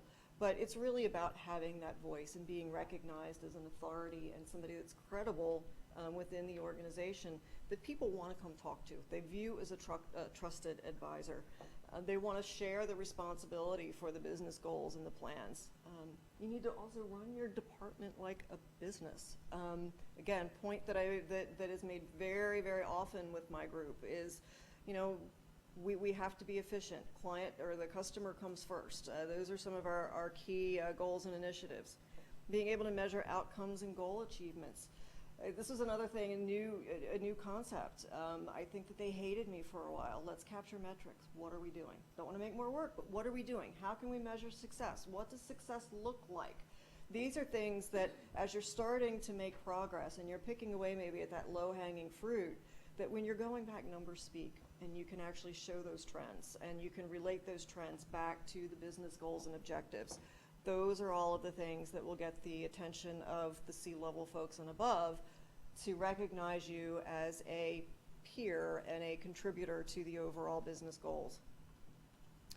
Thoughtful opinions. So we need to be that subject matter expert. So all these, regulations and laws, requirements, guidelines, what's going on in the industry, it's our responsibility to know that. I co-chaired the legal roundtable at the ARMA conference last year, and one of the primary questions that continue to come up amongst the records managers in the room was, how do I continue to educate myself so that I can do all of these things while I'm mentoring a team who is looking for my direction, who needs to have the sort of mentoring to kind of get them to where they want to be and where they need to be from a departmental standpoint. Not an easy thing to do, and I think that one of the things that we come back to is that you can't be an expert at everything. You need to have the familiarity. You need to know what's relevant. Pick something to be an expert at. And so these are things that I'm seeing a lot of my colleagues doing is might not be an expert at one particular thing, but something else, absolutely, and build that network and be able to kind of share and collaborate. You need to understand who the stakeholders are. And again, a lot of these connecting points really become tangible and real when you're sitting down and you're trying to implement a information governance strategy, even to the point of executing on a records retention policy. Who are your stakeholders? Who are your customers? And what interest do they have in information governance? Because everybody on this list has a different task, a different goal, a different mindset about what it is that they are doing to contribute to the organization. And so if I'm going to have a conversation with my CFO, it's going to be a different conversation than what I have with my general counsel. If I'm talking to my CFO, I'm going to be talking about how if we're leveraging information in the right way and we're digitizing and we're running the program the way we should, we can reduce costs. I'm going to be talking to our practice leaders about the efficiencies that I can bring by being able to establish repeatable processes and workflows and roles and responsibilities so they can do what they need to do in practice law and do so more efficiently.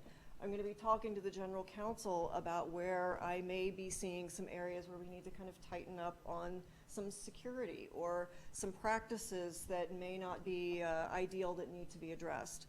And so it's a different message for everybody that you talk to. Some of the strategic considerations, this is another question that comes up a lot, I think. Where should records fit in an organizational structure? Who should you report to? And my answer to that, and it's not a very, it's kind of the record, it depends. But I think that for a successful implementation of a records program and for the records managers who are transitioning to information governance folks to be successful in what they do, the alignment needs to be with whoever in the organization is positioned well to get things done. Because we're looking under everybody's hood. We're having to kind of go out and we need to be able to freely move about the cabin. And in some roles, prior role, I reported to the CIO. It was great. There was a lot of political alignment, could get done what needed to get done, somebody who could get the roadblocks out of the way. At ORIC, I report to our e-discovery council. Works very well. So it's really, I don't think, a one-size-fits-all. But again, it comes into that kind of strategic thinking. The staffing, skill sets of employees looks totally different now than it did then. So I'm looking for folks who understand the data disposition and how data moves in and out of the organization and how we're importing emails and how we're deleting things from file shares and how we're using SharePoint to track things and name your flavor of all kinds of the technology side of the house. This is relatively new, I think. And training, you're transforming the perspective of the records folks to being a knowledge worker. And I think that that too is key. It's not just about the information, it's about the knowledge and the relevance of the information that they're working with. Keeping a focus on value. And this ties back to the very beginning when we're talking about that change. What was the tipping point? There's too much information. We're hearing about information overload all the time, inundated with it. So being able to focus on the value of the information. Not enough time or resources. This is another thing that's been a little bit of a challenge, will continue to be a challenge. As my team has been working on the transitioning into the information governance side of the house, taking on the data management responsibilities, the paper side has not gone away. And so how do you juggle those priorities, and how do you make sure that these folks that are out there running a million miles an hour don't end up suffering from burnout? So again, this comes back into to the strategy. What's your bigger picture? And so you can make some decision making about your resources to align with your strategy. The doing more with less is critical. Again, it comes back to the priorities, having the right people doing the right jobs. One of the things that we've been in a period of transition about, and it started as a big experiment. So we had some dedicated folks in IT that were really the data movers, and they would move it in our direction. So we need this to go here. Those two people moved on for a variety of reasons, and like a lot of organizations, we were not in a position to replace them. Couldn't do it, can't hire, we got to get creative. So it's like, what do we do? So we took a group, with this group of people, 32 people firm-wide, and we created cross-office task forces. And so that gave us an opportunity for each of these team members that had been very isolated to start to work with their peers in other offices. They got to work with task force leaders who were other managers in the department, so they got to work under a different mentoring style and learn new things, different ways of doing things. And at the same time, because we're sharing the load in that respect, we were able to then take on those roles, still keep things going, and do more with less, which management always appreciates. Not to say we're not super, super busy, but we figured out a way to get it done. And through that process, we've been able to see certain levels of interest and skill sets emerge. There's some folks that are really embracing the data remediation. So great, we're focusing them on that. There's others that are doing what we're calling matter mobility, so clients and files going in and out of the firm. There's others that are really focused on training and best practices. And so we're able to kind of have these targeted groups of efforts going on with people that are then identifying with what their passion is. And coming back to the story the conversation I had this morning, it was so rewarding for me to hear her say, you know what, for the first time in a long time, I look forward to coming to work every day. I get up in the morning and I'm excited because I'm challenged and I'm coming in and learning something new. And I think that's where a lot of the opportunity is, and I think that's a lot of what our challenge is and our charge is as leaders of organizations, is to help the people that are making this transition tap into that inner passion so that they do feel that they've got a great career path and that they're coming to work every day, super excited, supported, but learning new things to kind of take their career in a direction that they had not anticipated it could go. So this is where I really, I'm sure it gets quite annoying for the people that I work with, but it's okay, we've got a challenge. There's a whole lot of no. There's a whole lot, well, we can't do this. Well, we can't replace. We can't spend money. We can't. Well, let's take that and let's try to do something with it. So get the information facts. Be able to look at some of and this is some of the things that my team has been focused on, and now they're actually on alert. That is, they're working on things within their offices or within their groups. Where's some of that low-hanging fruit? Maybe you don't need to have that top-down support to start making traction on certain things. Let's control what we can and then filter that information up that would then ideally then help get that support for more initiatives going forward.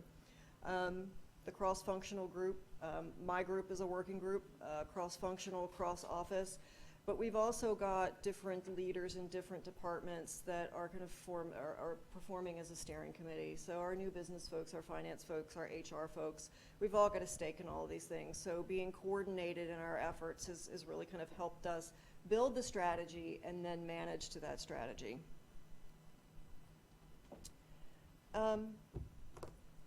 Again, coming back to the fact that you know, unfortunately, I don't know that everybody is going to embrace, from the record side, that's going to embrace the whole new world of IG and find it as exciting as I find it. But there's opportunities for somebody who wants to have it. There's a ton of opportunities, and we can't wait for opportunity to knock on the door to be able to go and walk through the door and say, okay, I'm here and I can do it. You have to look for those opportunities. And so, you know, whether it's IT, whether any group within the organization, there's some value that you can bring. So being able to go and have those conversations and recognizing that your executives need the help, whether they know it or not. A lot of the times when things kind of come crashing or you know, a litigation happens or something really, you know, painful occurs, then there's that awareness that, oh yeah, we really need to be doing something. But a lot of the times we're going about the day-to-day and there's not that realization. So being able to look for those opportunities to bring value is key. Compliance and risk management are continuing areas of concern. That's going to continue to happen, but I think one of the challenges for folks in an information governance role, I feel very strongly about this, and maybe it's because I've spent my entire career in law firms working with folks that really just generally don't like to be told what to do. It's more of a, okay, well, help me understand how you work and let me try to design technology and process to ensure compliance on the back end. In my prior role is we kind of coined it compliance in spite of themselves. So design systems in which support the way that people work in a way that then manages the information the way that you need to. And then not saying it's easy, but you're setting yourself up for a better win-win all the way around. Policy, process, and technology are equally important. I think that there are so many situations, and I see it all the time, that people are just laser focused on the technology. The technology's broken. I can't find what I want, so the technology must be wrong. The technology's faulty. If only this vendor would come up with this great, great, wonderful thing, my world would be great and the angels would sing and I could find everything that I wanted whenever I wanted it. That's only one small part of it. If you don't have the policy and you don't have the process, you're not able to be successful in developing a program. And this too is where your records folks, the old records manager and the new records manager, with a focus on these three areas, can make a tremendous difference and be an incredible value add to the organization. And so to do what it takes, you've got to drive the information evolution. Again, you can't sit back and wait for it to happen to you. You've got to be the architect of the future. You've got to stay out ahead of things. Some of the innovative ideas you have might not end up panning out so well. But if you don't go out there and you take on some level of a adventure attitude or be a risk taker, I'm convinced that you'll be left behind. Being able to provide the value from the information, again, it all comes back to value. So what can you do with it? Whether it's, okay, I can help you find it faster. I can help you find what you need. I can reduce the amount of time that you spend doing X tasks because I'm able to help with this. We're getting to the value. Being able to prove yourself as a leader. You want to be able to have that reputation for being that go-to person. Fine, you come to me with a problem, I will take care of it, I will get it done, I will deliver. Being proactive, being a key player, and again, coming back to the using technology as a tool and not a solution.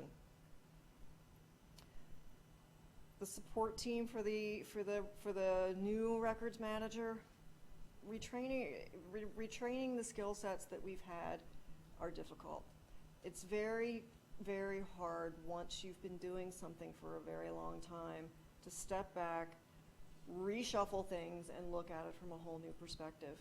And so one of the challenges, as I said earlier, is doing that yourself as the records manager, but then also looking to these things for your team and being able to kind of help them through the process too.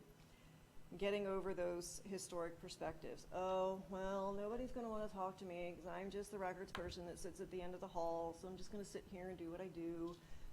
That is not going to work anymore. You've got to let go of those old perspectives, and you need to be able to get out on the front lines and have we can't sit back in the shadows anymore.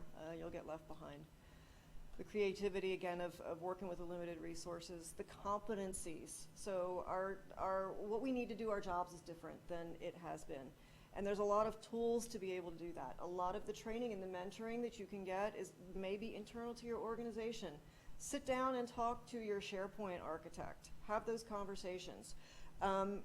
talk to the vendors. I learned so much from talking to my vendor colleagues of, you know, well, gosh, I have an idea. I understand that your tool does this, but you know what? And everyone gets so tired of hearing me say this. Well, in my perfect world, and that's just it's a discussion that I love to sit down and have with some of the folks that are smart enough to put together these creative solutions. Bring that business problem. This is how it works. This is what I need to accomplish. And if your technology does this, could we then take it a couple steps farther so that it can do this? And those are things, too, that you can continue to increase your own competencies by learning from other folks out there, not even in your organization or through, you know, ARMA or ILTA or all great organizations, but to be able to kind of use your extended network to expand your skill base. The core values, incredibly important for yourself, for the group. Empowerment. Again, this is another thing that was a challenge, not an obstacle, but in order for my team to feel like they were able to go out and have the conversations that they needed to have, they needed to have the sense of empowerment that they could go do that they could make certain decisions, that they could say, not necessarily say no, but wait a minute, that's not typically how we've addressed this. Let's have a conversation. We need to stop for 10 seconds and think about a strategy. That's not really a place of confidence where they've been able to come from before. So being able to kind of pave the way for them to soar and to expand what they're doing. Giving them the training, just throwing them in there and saying, have fun, sink or swim, is not enough. I think they need to be encouraged and mentored to go out and take ownership over a lot of this themselves. But to be able to say, okay, I'm going to be asking you to deal with email. This is what you need to know. We're going to get you the focus training that you need. And a lot of the times, again, working with limited budgets, maybe it's not something that you can spend thousands of dollars on a training course for. But there's different areas of expertise that you can get. I've actually engaged some of my colleagues who are experts in certain areas that I am not to talk to my team. I'm having a monthly call. Can you come talk to us for 10 minutes about X? And so there's creative ways in which to do those types of things. And then getting the visibility. I don't certainly want to be, you know, the show off and kind of, you know, look what I can do. But when you've got those successes and you've done good things, make sure that people see them. I'm able to get so much more enthusiasm out of my team just by taking that recognition and say, you've worked hard, this is what you've accomplished, and guess what? It's been escalated up, and people are noticing and people see. It gives them a whole lot of encouragement to come in and keep doing what they're doing, and they're working hard. So again, tying back the competencies to the results brings me back to the measurement, the analytics, the metrics. So all of these things tie together. I mean, I think anything that I've been talking about, if you're just doing one thing out of all of them, it's not going to get the success that you need. You need to be able to kind of tie all of them together in a way that's meaningful, and whether it's escalating the message up or permeating the message out across the team, so they've got that recognition of all of the progress that's being made, and then tie it back to what they've learned. You know, guess what? 6 months ago, you weren't doing this. Look at all the progress that you've made. Another thing that I think is very, very easy for us to fall into as records folks is our as much as we like task lists, and as much as we'd like to like check them all off and close the book and go home and then come in the next day with a whole new list, it doesn't work that way. So, and we're always looking forward instead of, you know, gosh, well, we've accomplished all these things. It's like, oh, we've got so much more we need to do. We need to, you know, we need to get this process in place, and we need to get this data cleaned up, and we need to go and build this program. And so it's so easy to start to feel like that hamster on the wheel, and to be able to then stop for a moment and look back and say, this is what we've done. We really have accomplished a whole lot, is another good way to kind of bring all of that back to the competencies that people are learning and developing as they're taking on new roles.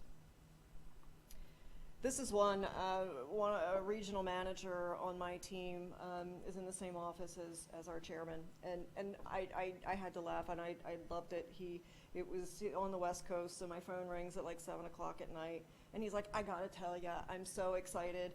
I just ran into to the chairman in the hallway, and I was able to give him my 3-minute elevator speech, and I covered bup, bup, bup, bup, bup, and he's like, And it was information that he'd never had before, and was just so exciting.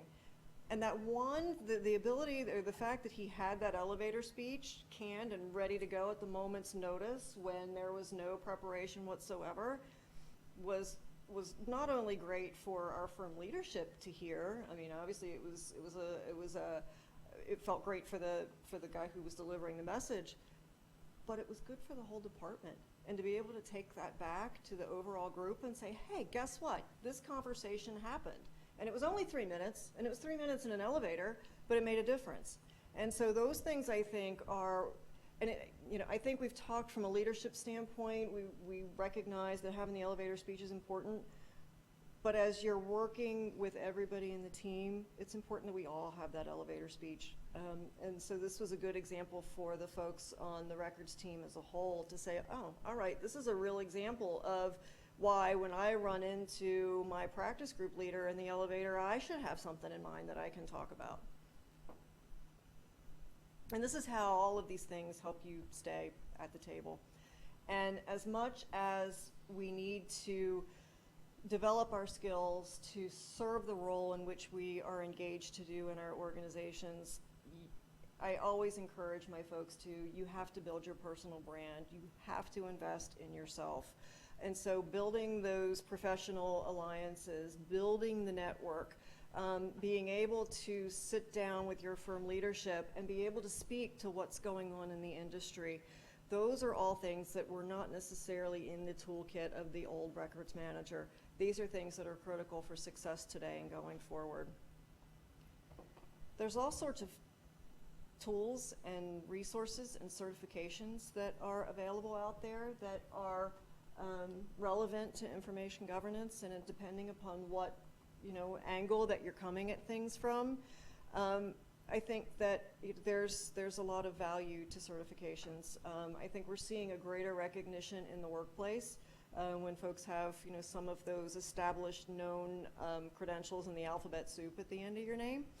But it's also, again, an investment in yourself and kind of giving you the validation that, yes, I've studied, I've become a professional practitioner, and I've made a commitment to what I'm doing.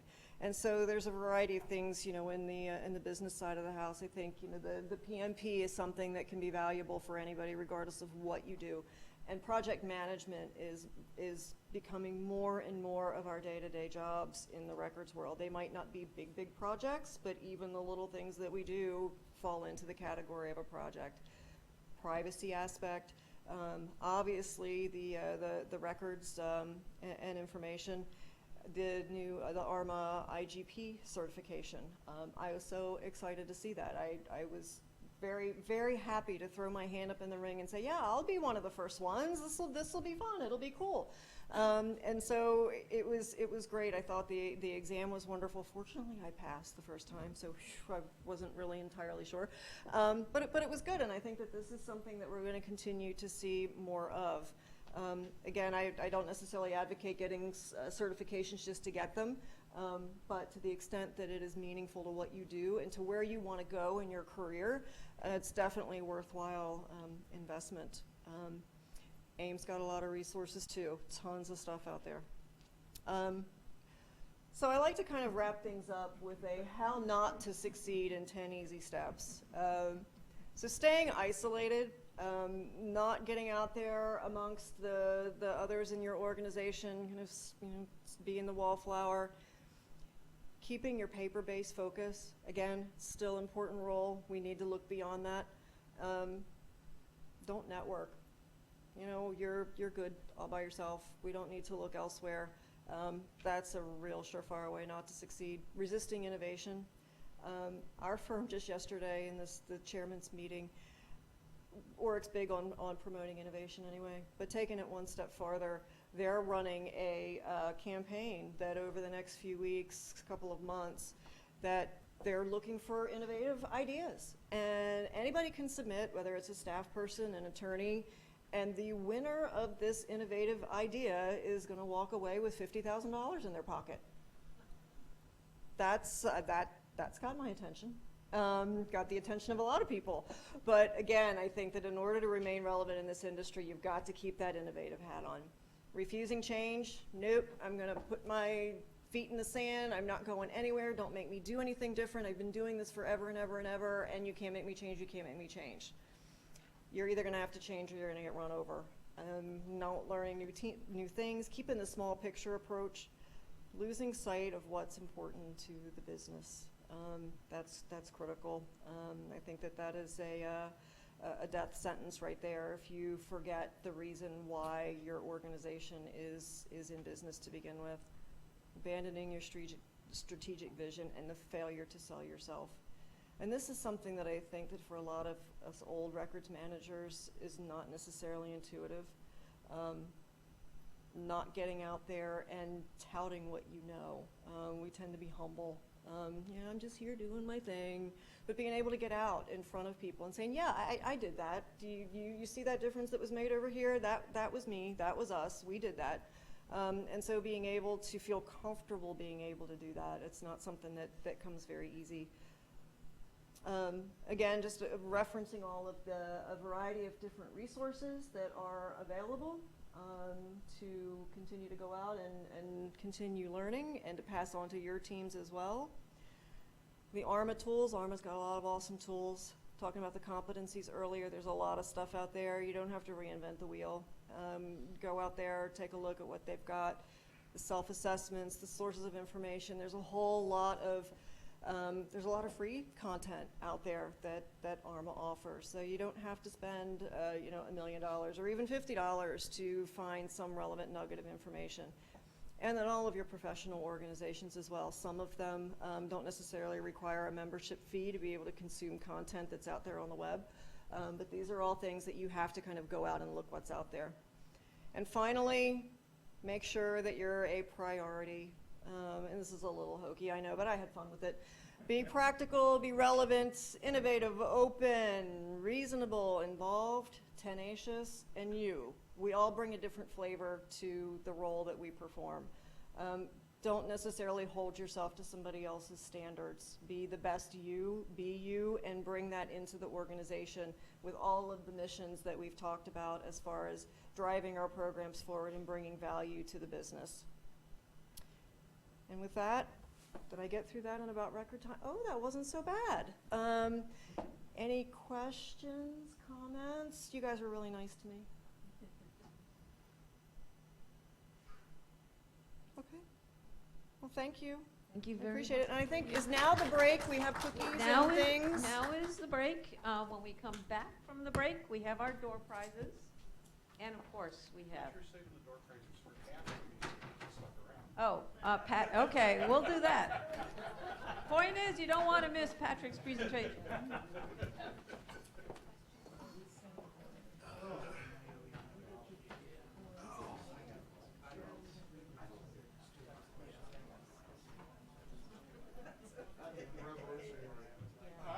That's a revolutionary. Yeah. You're gonna go fire up the torches, aren't you? Hot boiling oil going. He will be. There wasn't any set time for us. I talked to Sally this morning. She said that they were kind of. We'll give you a little bit about Kimmel and what they do and the support they provide you and to us, okay? Great, thank you. Good afternoon. Hope everyone had a nice break and ready to go again. My name's Dave Warner. I'm a senior sales director with Gimmel. And on behalf of the Gimmel team, we've got several in the room here. Todd Chernikoff in the back, Dr. Dave McGee, our SharePoint architect, Tim Schinkel, who was your MC earlier, and Paul Giles, who unfortunately is out for a family funeral. With that, I've got about a 30-year background in enterprise content management, records management, e-discovery, metadata and taxonomy, and also IP video. And came back to Gimmel. I've known Mike Alsop, one of the founders, for probably about 20 years when I was selling the Foremost software to him for a project for a FileNet system 20 years ago. So it was perfect timing for me to come back and join the Gimmel team. I run the Southeast and Midwestern Commercial District, but I've sold to the federal government for about 30 years and have sold Basis, OpenText, went to Provenance Systems where we duty certified all the major platforms out there, got acquired by Documentum, started flying all over the country, got acquired by EMC the following year, 200,000 miles a year, 6 years in a row. I said time out. And actually, a true story. I was literally at Morgan Stanley in New York one day briefing them. I was at Disney the next day in California briefing them, and they said, we're not going to buy Documentum, we're going to use SharePoint. It's like, well, you don't have to tell me twice to jump on the Microsoft bandwagon. So with that, I came back here to Gimmel, and I need to tell you the story of how Gimmel got so deeply entrenched in the Microsoft world. Gimmel originally started as a consulting firm. They have various practices for ECM, Documentum, other ECM products, et cetera, change management practice, and a lot of different things. Records management, obviously, is very important here. Microsoft realized that Gimmel had this expertise in DoD 5015 that they didn't have. And when SharePoint 2010 was in the design stages, they hired Gimmel to come in and take a look at what it would take to actually extend SharePoint 2010 to be 5015 compliant. So we did the study, the gap analysis. We delivered not only the gaps, but also a technical document on how you'd actually extend native SharePoint capabilities to make this compliant. They said, this is great. They thought about it, and it's like, nope, we're not going to do this ourselves. We've got other world standards like VERS and MOREC to deal with. You guys go off and build it. So what Gimmel did is extended SharePoint natively, took it out, got it DoD certified. 2010 certified now. 2013 is on the JITSI testing schedule coming up here shortly. So with that, if you know the Microsoft ecosystem, there's 640,000 partners. 28,000 of those are managed. 86 of us are globally managed, meaning Microsoft is watching over the technology that we have and where we can help them service their customers that are out there. So we deliver both software and services. We're really morphing into more of a software company than just a straight consulting company. And we sit on the SharePoint Product Advisory Board and member of the MTC Alliance program. And also we do work with SAP. Anybody in here use SAP? Oh, super. A few people. How many people use SharePoint? Quite a few. Most of you. Okay, perfect. We acquired a company about 3 years ago called ERP Link, which basically ties the business process in SAP to content that you can move over into SharePoint for collaboration. If you've ever seen SAP, it's 15 screens to do one thing. People like to live in SharePoint, where they do their work every day, click on buttons to approve workflows and make things happen on the back end in SAP. So that's the other thing that we do. We're one of 20 of the SAP Microsoft Unite partners. Part of the Business Critical SharePoint Partner Program, there's about 100 of us in there, and we were content management finalists out of about 3,000. And the cool thing is Microsoft Legal and Corporate Affairs is our customer, very good customer. So with that, we have really 5 different products. Compliance Suite is what started the whole thing a while back when we got the DoD 5015 certification. Again, natively built inside SharePoint. We extended the functionality. You don't have to have a separate platform to manage the record content. In our work with a lot of very large international corporations, we developed the Information Governance Suite, which is really kind of the overarching umbrella over top of SharePoint to make site provisioning and site decommissioning and metadata inheritance and things of that nature very consistent across the board, so you can automate a lot of the processes on the back end and make the records thing invisible to the user. We also have a product called Unified Records Management for the Iron Mountain folks in the room. Basically, that leverages Iron Mountain's AccuTrack product for physical and electronic content, record content inside SharePoint, which we manage. And then ERP Link we just talked about here. With that, we also introduced a really cool app if people are using Windows 8 devices or phones. Basically, it's SharePoint on the go. You can do this from a mobile device and be able to get your job done. This study was actually done by Bruce Miller, a very famous person in the records management world. He was actually the president and the founder of Provenance Systems when I was there. We renamed it TrueArc, and then got bought by Documentum. If you look at what SharePoint does out of the box, it's about 72 things out of the 168 in 5015. So it really doesn't understand event-based retention and things of that nature. If you look at what the Fortune 1000 needs to have, it's about 105 of the 168 that are out there. To meet 5015 truly, there's a lot of stuff in there, and you're all probably very familiar with it.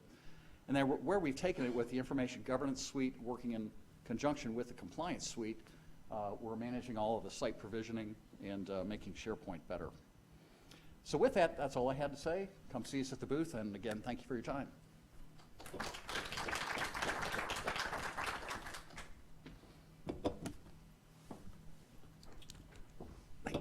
Thank you, Dave. You go to Andrew? Okay. I'll let you do this.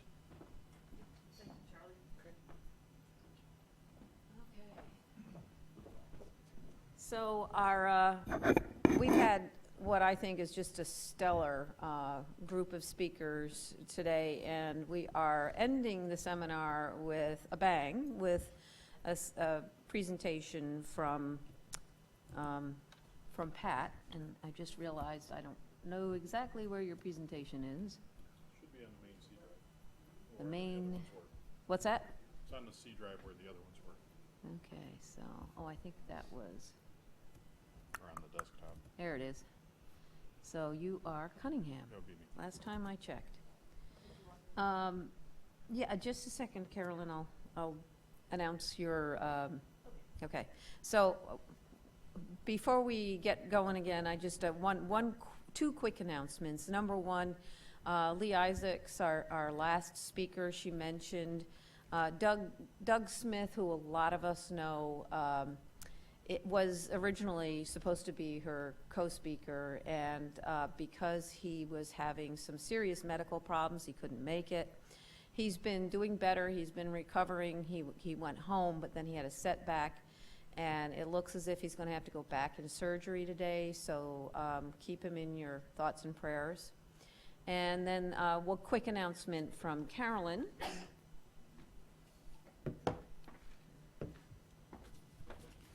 As past president of the Northern Virginia ARMA chapter, I am heading up the nominations committee for officers for next year, the 2014-15 cycle, and I welcome any suggestions from you, members of ARMA NOVA. If you'd have somebody in mind for positions, we are electing positions for president, vice president, secretary, treasurer, and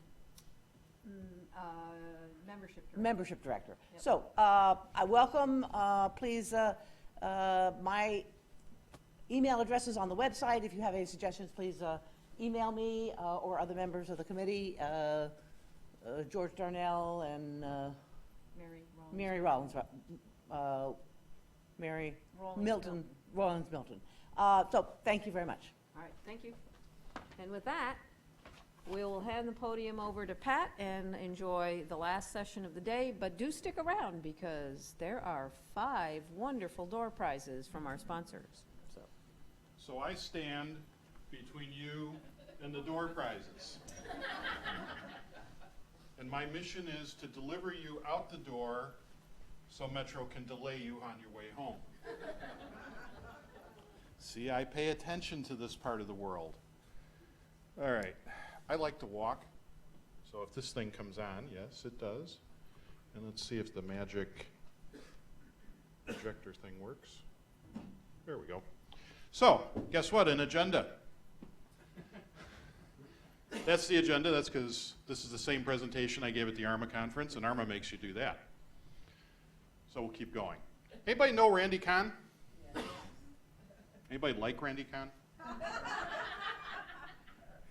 I think a lot of people don't like him after he said this. Records management as we know it is dead. He said that just about a year ago in his blog. I agree. Records management as we perhaps knew it, might be a better way of saying, is dead. That makes me a heretic. I'm a fellow of the association, just like John. He's even a lawyer and he's a fellow of the association. So, you know, Todd's in the back stirring up the boiling pitch. George has got the flaming torches going. So at the end of this, there will be a little barbecue, I think. But the reality of it is, as you've heard today from all the speakers, things are changing. If you haven't figured that out, you haven't been listening. So I'm going to emphasize it one more time. There's a lot of things going on out there. Those of you playing buzzword bingo, undoubtedly you now have some winners. BYOD, cloud, social media, consumerization. Didn't we talk about some of these things in the panel discussion? SOX, HIPAA, PCI DSS. Anybody know what that is? Payment card industry data security standard. Do you think the Target people know all about that right now? Data privacy, consumer protection, cybersecurity. Now, the question you would ask yourself is, don't all of these things dictate better and more requiring records management? Well, in certain areas they do. But guess what? It's not always that important to the organization. Cool, huh? You know, the other model is the e-discovery reference model. That one I get. You know, it's real clear, you know, here's all the different verticals. In fact, I even had a job title for a period of time based on the e-discovery reference model. I was Director of Information Management, Collection, and Preservation. That's elements of that model. I didn't know what to do with this. It's the life cycle of records with a bunch of other stuff around it. No criticism. If you wrote this thing, I don't get it. But this is one view of what information governance is. So, always face it forward. Forget most of what you've learned about records management.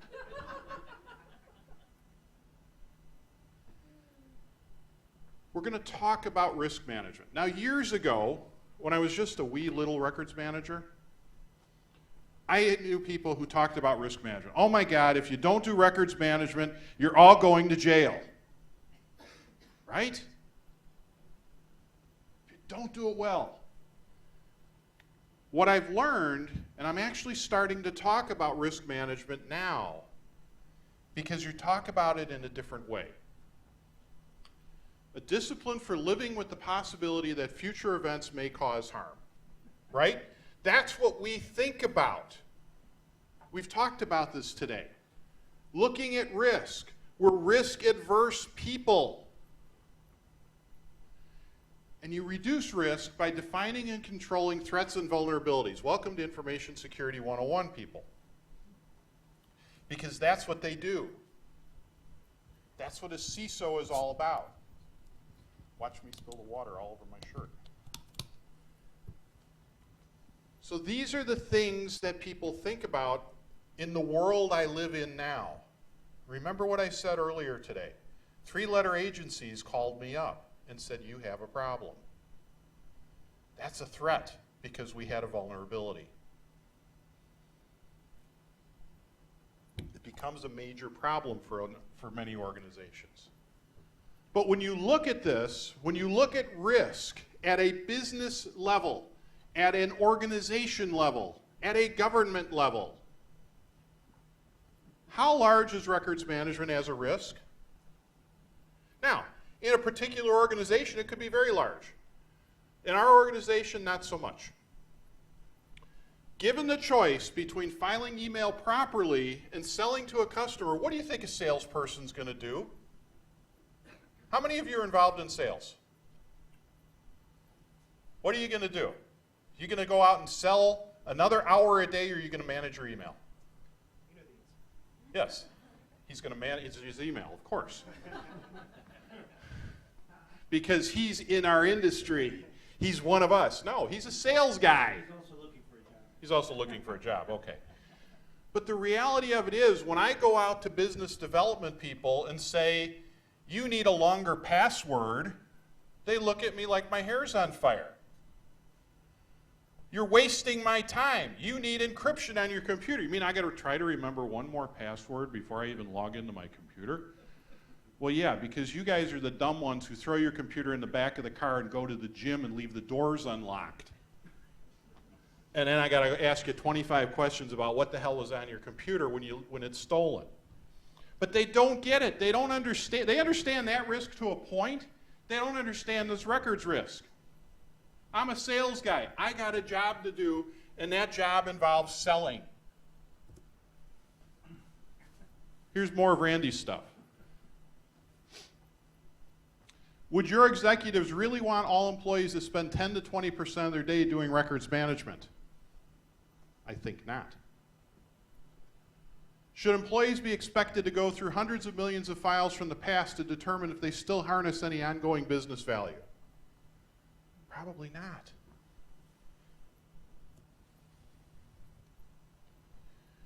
And are you really doing this? John kind of stuck it to me before. He asked me exactly that question. Can Can your records program claim millions in savings from its activities? Can your records program claim millions in sales from its activities? Probably not. Truth is, most would answer each of these questions with a resounding no. There's a risk calculus. So every one of those questions, if you go back and look at them, there's a risk versus reward element to each of them. And quite frankly, many organizations are going to find that reward to be minimal. They're also going to find the risks of doing this badly to be minimal as well. But is do nothing an effective strategy? Oh my God, we can't do anything about this. We've got hundreds of millions of files. We've got billions and billions of emails. Let's do nothing. Well, first you have to get out the pencil and calculator. When you look at risk, what's the likelihood of something bad happening? What's the impact of something bad happening? And what's the value achieved by doing it right? Now, when you go and you look at this question, and you look at risk, there's a number of things you can do when you calculate where risk is. You can accept the risk. All right, we're going to take our chances. We're not going to do anything. We're good. That's an outcome. That's a potential for management to decide. You as the records manager, you in IT, you as the CIO should not be accepting that risk. It is a business decision. You can mitigate the risk. Well, you know what? We're going to focus on the most heavily regulated parts of our business. These are the things we care about. These are the things that will get us in trouble. And we're going to do that really well. Some of this other stuff, you know what? We're going to take our chances. Or you transfer the risk. Hey, it's your problem. But it is another way of doing it, is you basically put the risk in someone else's hands. Now, executives love to do that. Well, you know, I'm just sales. I think this is an information problem, so I think the CIO should have to deal with this one. The reality is you really don't want to do that, but those are things that a business may choose to do, or an organization may choose to do.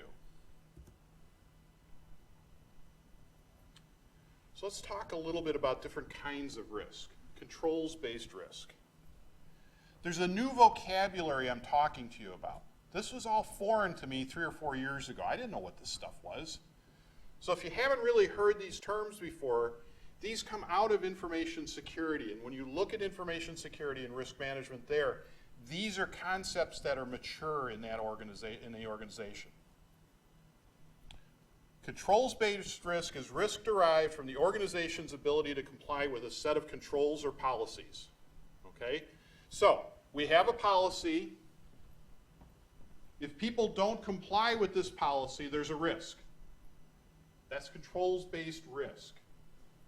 Okay? So you have to take a look and say, here's a control, we're going to map this to our policies, we're going to map it to the law, we're going to map it to a regulation, whatever that happens to be. The problem is, it really doesn't match what your internal customers or even your external customers may expect. Because it's not where they live. They're not necessarily living in that world. It's burdensome. And guess what?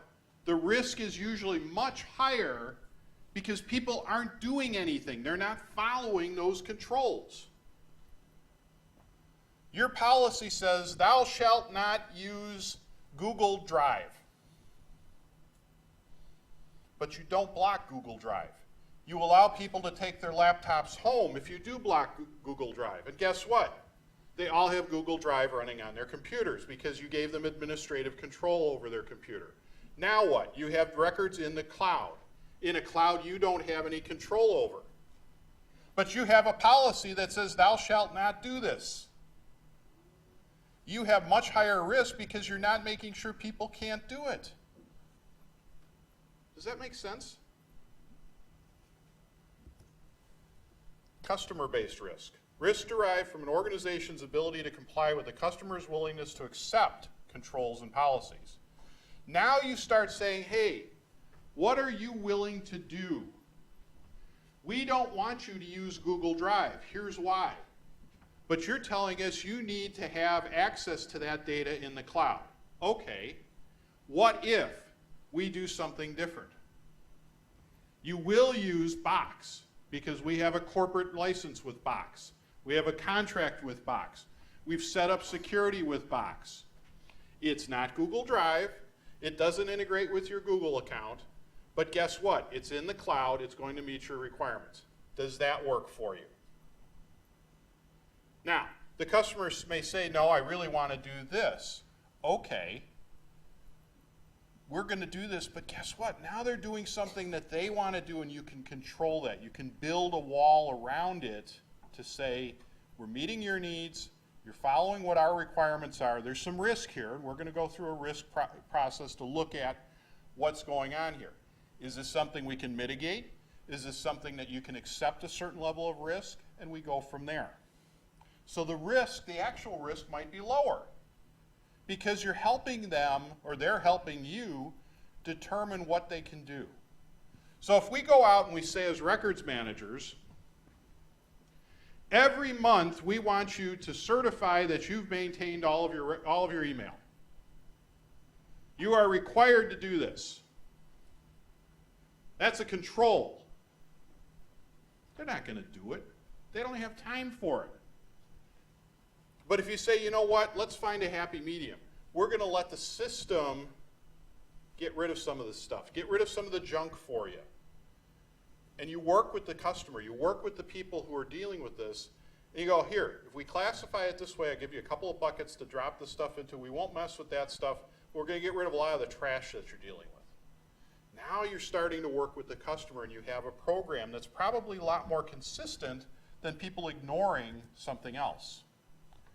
So when you talk to your customers, you have to know their priorities. What have we been talking about all day in terms of being an interpreter or being some sort of liaison to the business, understanding what they're doing?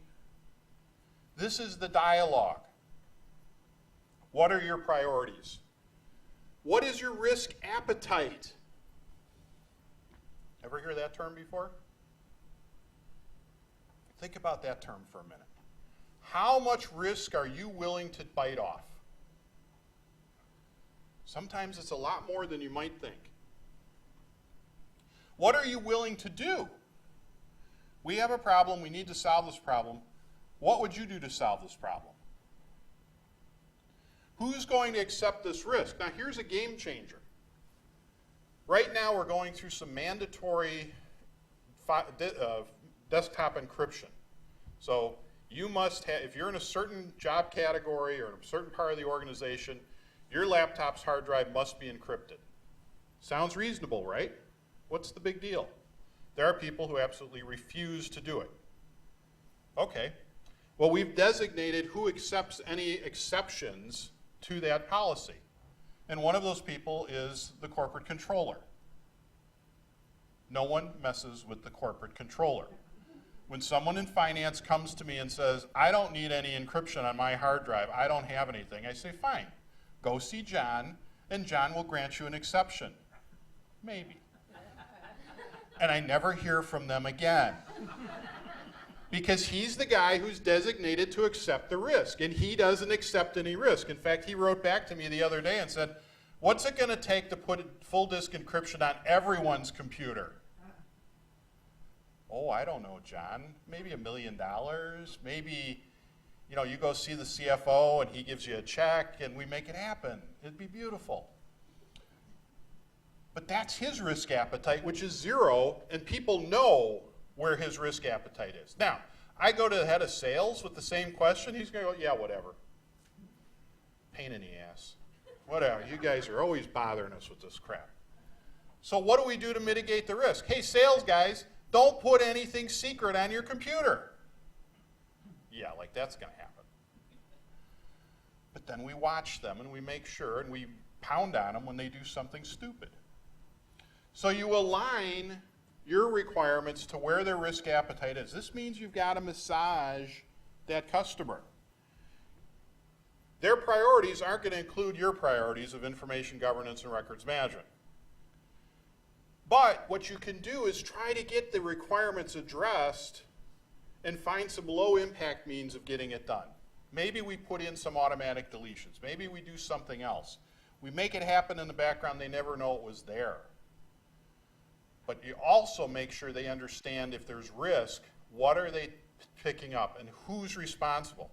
Now, one of the things we've found out is when you have a project and there's some risk in the project manager is not the person who accepts the risk. Why is that? Because their bonus depends on the project getting completed. They're going to sign for anything because they're going to leave when the project's done with their bonus in hand. You've got to almost go to the C-suite. Internal audit came to us. We used to say, okay, we basically say, we calculate the dollar amount for the risk. If it's something we can calculate, you've got to have that signature authority to sign for that risk. That's a pretty reasonable thing. And it was getting up the chain of command. It was getting into that vice president level. Those guys start getting nervous. Signature authority type things make them nervous because now they know there's a number with that. So we went that way for about a year. Internal audit came in and said, not enough visibility, C-suite. And we went, seriously? They said, we don't care. If it's above pay grade, it's going to the C-suite. Oh, that's going to be really good. If it's enterprise-wide and there's a risk, one of those senior vice presidents, executive vice presidents is signing for it. That changes the dynamic of not getting things done very quickly because they definitely don't want to take on an enterprise-wide risk. So all of a sudden, the thing that nobody wanted to do gets done. The John of the world, who's the corporate controller, goes, ain't no way I'm signing up for that risk. Because they understand they're the ones who can and will go to jail for something like that. We don't even have to say it. They get the whole SOX equation. So think about this for a minute.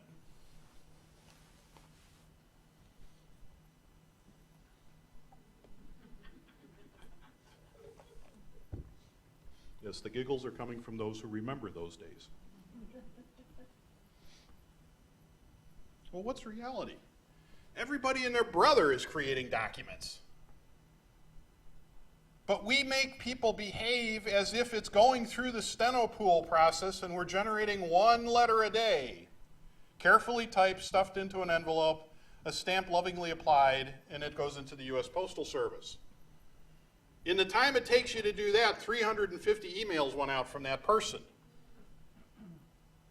But we're behaving as though every one of those emails had the same value as that 1980 letter. That's not a good place to be. Anybody know what that is? Look familiar to anyone? Whose email do you think that might be? That would be mine, yes. See, Cunningham PST? Anybody know what those numbers mean? That's a heck of a lot of emails, and that's last summer. Geez, I got 4 gigs there, and 3 gigs, and 1 gig, and almost 3 gigs, and there's a lot of email there. I'm the records guy. I certify records management every year. And yet I still have a crap load of emails. Well, let's see. Legal hold, legal hold, legal hold. Among other things. The reality of it is, at a certain point, even the records guy can't stay on top of it. So we have to think differently. How many of you deal with Sarbanes-Oxley? A few people. How many of you wrote Sarbanes-Oxley? U.S. Senate. So if you think about Sarbanes-Oxley, there's some mandates for retention of records, But does it actually mandate disposition of records? No. Have your SOX auditors ever asked you when you got rid of, if you've gotten rid of your records? No. Probably not. And yet this is one of the cornerstones. This was the Records Managers Full Employment Act. If I remember correctly, when this thing first came out, we went, oh, thank God, somebody's finally figured it out. We now have the authority. We are the guy. Except then we found out it just said keep the records. It didn't say get rid of them. Oh. I mean, how many of you have run across an auditor someplace who said, yeah, Sarbanes-Oxley, keep everything forever?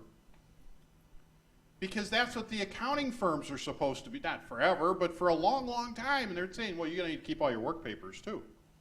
And now I got finance people, well, we can't possibly get rid of any of our financial records forever. No. So the leverage we thought we had is not necessarily there. So something that was even really, really important didn't move us along the path. My opinion here is file save as is your last chance to do records management well. Or send. Those are the two chances you have to do records management well at the desktop level. If you don't get it here, you ain't never going to get it. Because it's going to be in those gigabytes and terabytes of email and documents on the desktop. So, do we just give up? Close up shop? Tell ARMA to start bolting the doors in Kansas? Find something else to do? Become security people? Well, you got to start thinking differently. And what have we talked about all day today is how we align ourselves to the business. How do we talk to those people? What was Lee talking about a few minutes ago? All of those pages and pages of slides and behaviors she was going through, and I don't mean that as a criticism. She's given this a lot of thought. But at the end of the day, we got to pick our battles. If you walk into the C-suite and say, doggone it, we aren't doing records management very well. So, don't remember the records management police being here lately, Mr. Cunningham. You know, you might want to go back and do that security thing. That's a little bit better for you. But you don't want to go down and start saying, oh my God, you're all going to jail. How do you look in an orange jumpsuit? Because they're not. You're the one who's probably going to end up in the orange jumpsuit because you wrote the damn policy.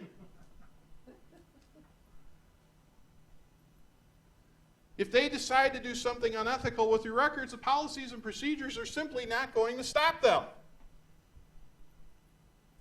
What was it that, the Enron happened? A little company called Enron, didn't they have a little problem with this, And then that little accounting firm that was working for them and reminding people to follow the retention policy. One email probably took down that entire company, and it wasn't even worthy of taking down the company. They didn't do anything badly. We've all written that same email. Hey, it's time to take a look at your records retention policy. Now, we haven't written it in any other context, hopefully. Like, oh my God, we're going to be investigated. Better write that retention policy memo. No, it's once a year we write the retention policy memo and everybody's supposed to do it. And maybe timing is bad. Situational awareness here, folks. But the net of it is, how are we going to deal with this? What do you need to do with your program? Start with big buckets. How many of you remember the days when we would go to the ARMA conference and we'd sit around drinking, because we always drink at ARMA conferences. Except me, I don't drink. I like this stuff. Yeah. And we'd say, yeah, I got 1,000 line items on my retention schedule. I got one badass retention schedule. Somebody else would go, 1,000? I got 3,421. 22. And we'd sit around and pride ourselves that we had that many line items. Right, George? Right? That's those darn archivists made us do that. You're going to describe, I started my life as an archivist, I'll have you know.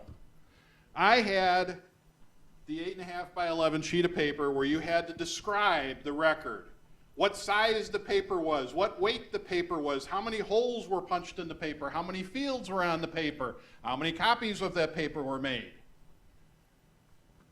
And they wrote it all down for every single type of record. Now, how in the world can anyone ever follow a retention schedule that is thousands of line items long? Now, guess what? We go to ARMA conferences and we go, I got 6 line items. I got some big buckets. Because we've changed our thinking. Because guess what? Those end users out there, they're pretty dumb. They aren't going to go look for it. Okay, it's a financial record of some sort. What's the retention? Oh my God. They'd rather go financial record, 6 years, done. Thank you. Make it simple. Leverage the technology. All these folks that are sponsoring this have been talking to you about the technology and the services they can offer. Talk to them. Make it happen in the background. But tell them what you're doing. Don't make their records just disappear. That's bad. But if you say, look, you put it here, it's going to disappear in 30 days, 60 days, 90 days. I don't care what it is. You don't have to do anything but make sure it's there. And if it's not there, you can make it go longer. Oh, if I don't do something, it just happens. If I do something, it happens a better way, or a less better way, or whatever. But guess what? It happens. I don't have to do anything. Find ways to make meaningful contributions to the bottom line. It's either by saving or by helping us make money. What did we talk about earlier? How do we leverage all this information? I'm not an expert in that area, but I do know how to connect people in the organization. Hey, guess what? You're doing something that looks like you could use the data that's over here. This would be really helpful. And lastly, and this is one of the key things, you hear this in e-discovery, proportionality. Is a solution more expensive than the problem? Again, all these wonderful vendors are willing to sell you a solution, but you can't spend millions of dollars on a $1,000 problem. If it can be solved simply, solve it simply. If it's worth it to spend millions of dollars, spend millions of dollars if you're going to save tens of millions of dollars. And don't ever make the mistake I did, or a team that I worked with did. We wanted to put in a document management system at my former employer in about 1998. Yes, in the last century. We had document management systems back then. It was this wonderful thing called PC Docs. PC Docs had that file save as capability. We had it written in. We had it set up. It worked beautifully. We calculated to the nth degree how much time people were going to save. We figured 15 minutes a day. We had it scientifically proven people were going to save 15 minutes a day. We multiplied that by the total number of employees. We calculated very precisely the exact rate of pay for an average employee, including benefits. And we figured we would save the company $36 million a year. And we wanted a $6 million investment. Talk about payback. This was great. We went in, guns loaded, slides up. We started putting them up. And after 3 slides, we were stopped. And one of the managing partners said, so let me get this straight. What you're telling me is it's going to save everyone 15 minutes a day, right? Yeah. 15 minutes time. No, hold on. So all of this purported savings is coming from the fact that people are going to go home 15 minutes earlier.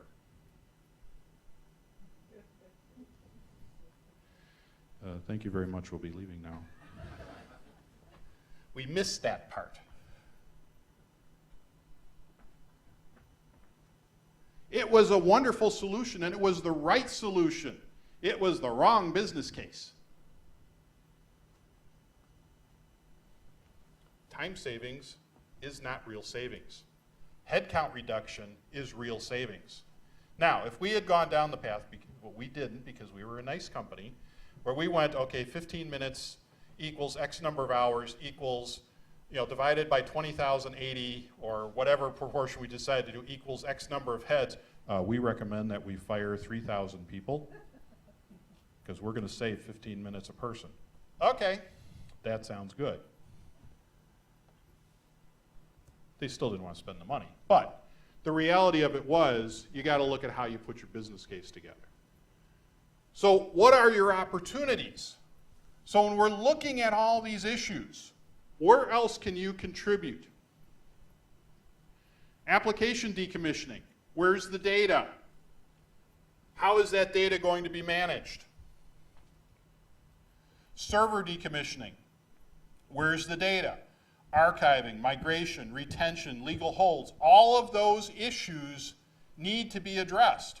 Who's going to address them? IT? How about you? The very last stop on application and server decommissioning in our business process is records management. Now, I told you, I spend 3% of my time and one of my staff spends 10% of his time doing records. Most of his time is spent on decommissioning right now because we're completely changing out our enterprise systems. But before they can shut that server off, they have to get his say-so. By the way, this is a 28-year-old fresh out from graduate school. And he's telling people, no, you can't shut that server down. You want to hear motivation for IT to figure out what to do with data? Tell them they can't shut down a server that they're expecting to shut down and save a whole bunch of money doing so. Non-functional requirements. When you're building a system, there are functional requirements, there are user requirements. There should also be a set of non-functional requirements. You can build your controls into that system by setting up non-functional requirements. Not crazy stuff, but things that say you got to deal with retention issue. How are you getting rid of this information? How are you protecting privacy? How are you doing security? Whatever your realm of responsibility is, you can build in non-functional requirements. And that's part of the building permit for that system. Information attributes. I alluded to this earlier. Retention, security classification, vital records, data privacy, export controls. There's a million things that are attributes of information. Call it metadata, call it what you want. It's something associated with that data that tells you what you can and can't do with it. I can't put this data in the United States. I can't take this data out of France. Whatever that happens to be, it helps in that whole data management system because now they do. This is the conversation I had 2 days ago where we started talking to one of the IT people who got tabbed with this data governance thing. And I say, hey, wait a minute, I'm information governance, I trump you. She says, no, I'm data governance, I'm bigger than you are. And I said, but here's the thing. Have you given these things thought? Because she's scared to death about this big data mining because somebody's going to go out and start doing something that's going to violate somebody's data privacy. She gets that because she's from the UK. So she understands, I got to worry about data privacy. I said, well, yeah, but there's these other things. Have we considered security classifications? Have we considered export controls? Oh my God, export controls. Oh, geez. Yeah, that's a thing we ought to know about. Because as people are starting to mine data, what are they doing? They're grabbing it. They may be bringing it in violation of some other country's export control. They may be sending it out in violation of our export controls. Certain data is classified as munition. You can't pass it to certain countries. It can't leave this country or other countries coming here. So those are important things as people start trying to say, oh, I'm just going to vacuum up and hoover up all this stuff out there and we're going to make beautiful music. You know, we're just going to start printing money with all this data. Well, that's how Google does it, and everybody thinks they can do it that way. And we were talking at lunch, and I said, you know, it's weird. I go to ARMA's website 3-4 times, and all of a sudden, every AdSense ad on every page is ARMA.org. I called up Jeff Randolph, and hey, Jeff, this AdSense thing ain't working out. He goes, what do you mean it's not working out? I said, dude, those of us who know what ARMA is and we search for ARMA, we get the ads, not the people who should be getting the ads. It's like, oh, really? Yeah, I just noticed that. Okay, well, we need to work on that. There's something wrong here. So do you just violate the law? Of course not. You know, if you're highly regulated, you get it. But most organizations, most companies don't have that level of regulation. There's things we care about, don't get me wrong. There are things that are important to our company. But we're not a pharmaceutical company. We're not in the oil and gas industry. We're not a financial services company. So maybe for a lot of people, this record stuff isn't really that critical. And the other thing is most retention periods are minimums. Now, that's changing, particularly around data privacy. You get outside North America, outside the US particularly, and some countries are saying you will not keep this data 1 second past the time you need it. That changes that dynamic. But that's not the case for most information. So be aware of that. So what I'm telling you is adapt or die. You heard me say before, the story of my career at Motorola in the last 7 years has been a series of meetings with management where they say, Pat, we have an opportunity for you. And that meant more people, more work, more responsibility, more visibility, and guess what? More pay. That's the best part. That's the only best part. There's a reason this is like this. It's a lot of M&Ms in here.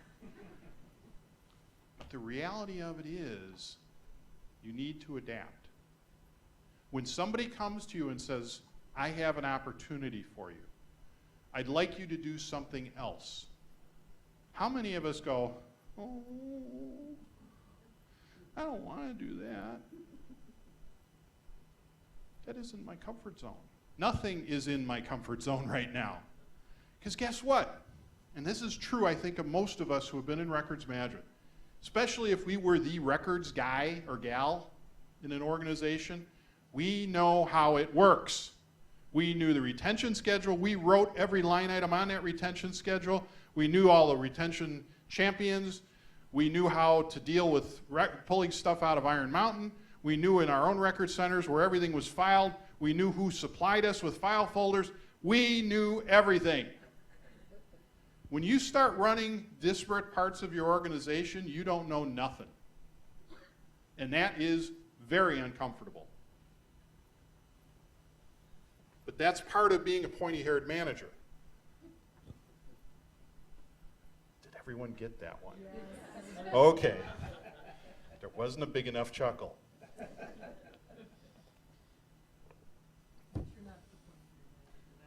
Well, yeah, my hair's a little short, but I always preface a really dumb question to my staff with going, this will be a pointy-haired manager question for you. And they go, okay, Pat, go ahead. But the point is, you don't have to be the expert. I don't have to know how Jason does computer forensics.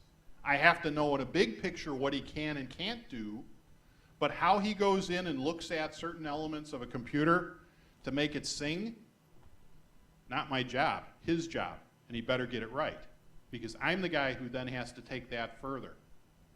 I'm also the guy designated to do this. 30B6 witness, thank you very much. Came with no extra pay, by the way. Man, that one came right off of the vice president's desk the first chance he had. Oh, I don't want to do this, Pat. Why don't you do it? You're really good with the lawyers.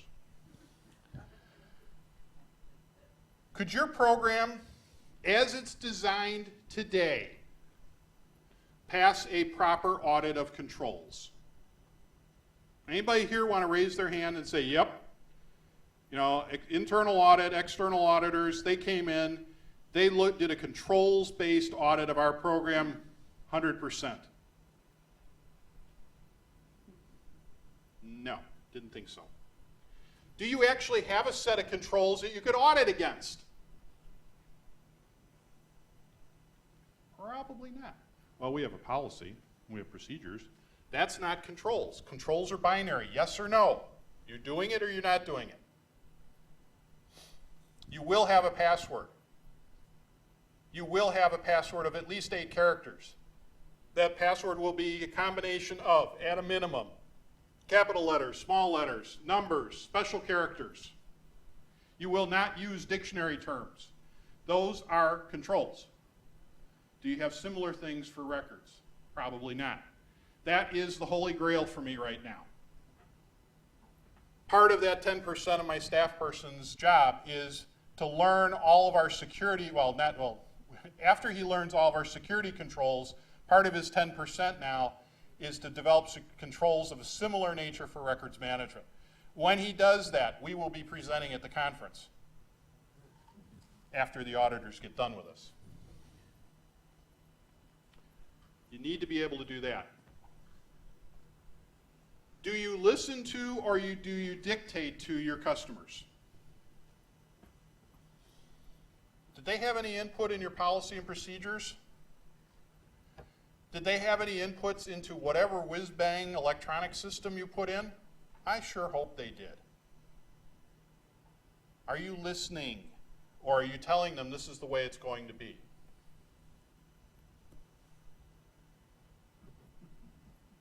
Records management, if managed at the message or document level, if it was ever possible, would take a good part of the employee's day every day and would be a very bad business decision. Now, those of you who know Randy, and I go back probably a good 15 years knowing the man. When I first trotted him out, my previous employer, I brought him out one day for a meeting with all the lawyers in the company I was working for at that time, Hewitt Associates. And Randy gets up on stage, and he's a great speaker. And he's got all these quotes, I think John sometimes borrows some of this stuff in his stuff, all these quotes from, whatever bad decisions in courtroom transcripts you see. And he gets these great laughs of idiotic things that lawyers will say in court. And he's up there and he's ranting and raving about, you've got to follow your procedures, you've got to have a records management program, this and that and the other thing. Records retention, if managed at the message or document level, if it was ever possible, would take a good part of the employee's day and would be a very bad business decision. You think I'm a heretic? There's a guy who changed. Because he's out dealing with different customers every day and is seeing what people are imposing upon their internal customers. So I'm a heretic, I'm proud to say. Records management is important. Don't get me wrong. I wouldn't be here without being in records management. That said, you've got to start thinking about how it is interpreted in your organization and how you are interpreted in your organization. Everything you've heard here today should bring you to start thinking about how you personally approach your career and your craft, and what you can do differently to enhance yourself and not be on the wrong side of that R2. Replaced and retired. Because that's not our goal right now. Because what we do is still important.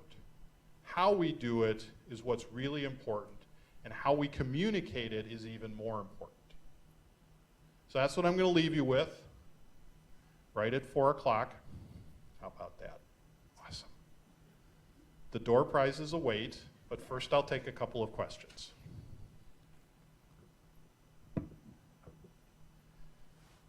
Oh, I knew I'd get one. Yeah. No, I'm not going to define a record. Yeah, there's a camera up there someplace. No, my question actually is around you seeing the folks in the role being able to add more value because of information security risk, and the idea that borrowing from SOX, which SOX to me means more authenticity and integrity because of what happened with Enron, of the data used to create the financial records, in the same way that the risk of cyber espionage, which I know is limited to places where intellectual property is of particular importance, where you're worried about, so if you look in the government side and the military, you're worried about the integrity of the information upon which you're making decisions, because someone could have breached your system, gone in, and not stolen anything, but changed it, something. yeah. So I think that's another area where... So what you're saying is another angle to consider here, and honestly, living in an information security world, another angle is, hey, you know, not only are we worried about people stealing our stuff, but maybe people are coming in and changing our stuff, okay? Maybe they're adding something to our stuff that we don't want to have in there. Is tying records management as part of a governance program to information security helpful from an integrity standpoint? Not necessarily, you know, we're not going to tell people how to do security, but maybe ensuring that that is an authentic record in effect. There's a value add there, definitely, because again, what I say earlier today, if you don't know where it is, you can't protect it, okay? Guess who knows where it is? We do, okay? So that's where you need to work with information security, is ensuring that you know, you can say, hey, this is stuff that maybe needs to be protected because of the attributes, right? Because now we've identified things that are classified, the crown jewels of your organization, whatever that happens to be. So I think that's an important element. Is it the important element? It's going to depend on your organization. You know, clearly any organization, I mean, we worry about certain Asian countries coming in and stealing certain intellectual property. But you know what? I got to worry just as much about somebody in Eastern Europe coming in and hacking in and getting our finances, okay? There's controls around that. We don't want somebody in changing the numbers. That's a Sarbanes-Oxley problem, which is a huge problem for a company like ours. So you want to be cautious in there, but is that the sole reason? No, it's a reason that you want to put on the table, is that's another opportunity to take a look at. Do you have a question? No, I think I'll let it. Okay. George? Just a comment. You talked about controls. It's interesting. For the first time this year, NARA put a question about controls in their self-assessment question that comes out every year. 3 places. First time. So there you go. So, you know, and what typically has happened is when NARA does something, the rest of us eventually get around to it, because that becomes a best practice. Maybe it's a government practice, but it's still a best practice. If you've been looking at the cybersecurity directive, okay, that NIST has got out, that's going to be a very interesting thing for most organizations from an information security standpoint. It's voluntary, of course. But you know what? Every procurement officer in the United States government is going to say, do you comply, what's your maturity with the cybersecurity directive? And you must be, as well as your entire supply chain, must be in accord with this on a maturity level of X. That changes the game from an information security standpoint, because guess what? We sell to the government. We sell to every state, local, federal government, you know, agency in the United States. That's a huge thing for us. We've got people downtown here who are paying real close attention to this, because now we've got to say, okay, well, gee, CSC, you're one of our suppliers. You're going to have to comply with this. Well, they're probably looking at it too, because they're a contractor and they got to deal with it. Okay, well, that's an easy one. All right, well, you over here who makes chips, you've got to supply, you've got to deal with this. Now I got to start worrying about how the record keeping is happening between these 2 points and make sure that we've got a good control there. What about the guy, and I can tell you, we've got a guy who does printed circuit board design. You know what a printed circuit board is? That's that little green board that all the chips and stuff go on. Really an important thing. He's supposed to be very, very good at it. He's an independent contractor. He works out of his house. You know why I know that? because we keep intercepting email to him to his Comcast account. This is pre-production circuit boards, highly confidential proprietary information. He's part of our supply chain. I've got to secure him in his garage at the same level as our engineers in one of our buildings where we've got walls and fences and guards and all the other stuff. These are things that are fundamentally changing, that part of a governance role is starting to look at these things and seeing how they impact information flows in your organization. If you're not articulate of those kinds of business issues, you better start getting articulate with it. This is what I'm talking about. Now, call it a heretical approach. It's not as important as how long do I need to maintain email. It's a completely different set of problems. But what's common to it? Information, the record keeping.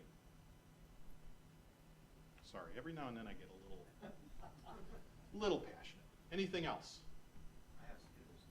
No, Skittles just don't do it. I sugared up before this, so I'm good. All right, it is now time. You ready? You want to do that? I'll just take these home. Huh? Okay. Do we have a big bozo bucket to draw from here? We actually have an envelope with shaking names in it. Just before we finish, I just wanted to say thank you very much to Iron Mountain, OpenText, CAI, CL Technologies, FosterSoft, which could not join us today, NetSmith, Concept Searching, and Gimmel. And then we'll provide some things here.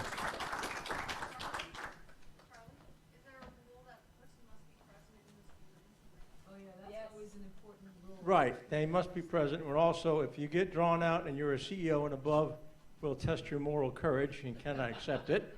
If your name, what is here, the names of all those who registered is in here.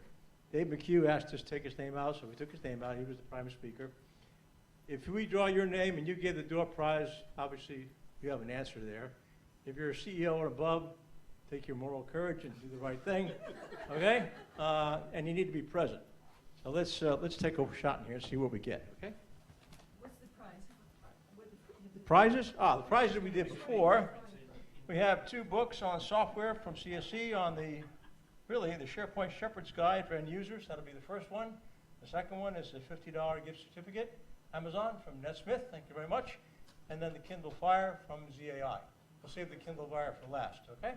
Now just because we don't draw your name out, and on the first one, don't run out the door. You could win the fire. All right, let's give this a shot. I can talk loud. Let's see who we can pull out of here. I'm going to go all the way down to the bottom. If we don't get any right one, we'll keep going. Dave Warner. Dave, okay, all right. Huh? Okay, good. Okay, good. He's regifting. Good man. All right, now Moral courage wins out. Elizabeth Atkins.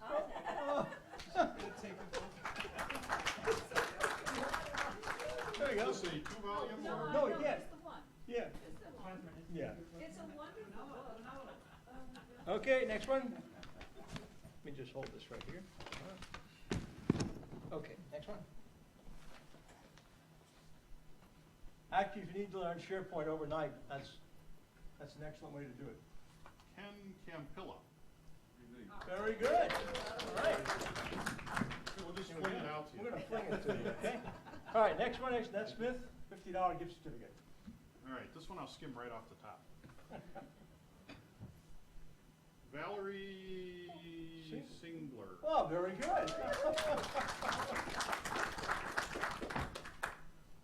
know, I'm starting to see a CSC pattern here.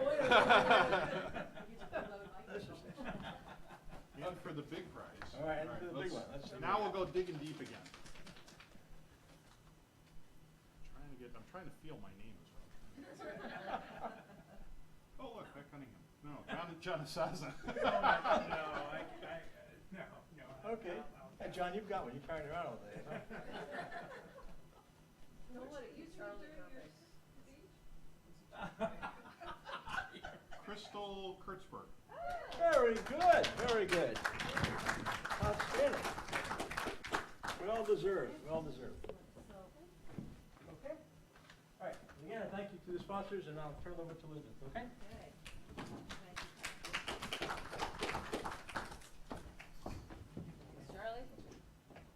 All right, now I truly do stand between you and getting out of here, so we will make this short. First of all, I wanted to thank our speakers today. And, you know, personally, I think it was an outstanding cast of characters and also outstanding presentations. Thank you very much. And I'm not trying to influence how you fill out your survey form. Do not forget the survey form. And please, this is important to us, and it's got two sides to it, so we want to see your feedback. We also have some gift certificates within the federal gifting guidelines for our speakers. Thank you very much. We have a chapter meeting next week. We have been actually working very hard to prepare for this seminar to the point that we have not quite promoted next week's chapter meeting as much as we would like to. It'll be a terrific topic. It is about information security. We heard a lot about information security here. And it so happens I'm now reporting to the Director of Information Assurance at CSC, so it's, you know, very helpful for me. It is within the context of a law firm, but, you know, all of the topics being covered in the presentation apply to all of us. So I would encourage you to come and hear it. And Tina, I meant to ask you, can you please spread the word within your legal network?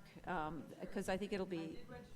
Yeah, I know. You were one of the first to register, and we appreciate it.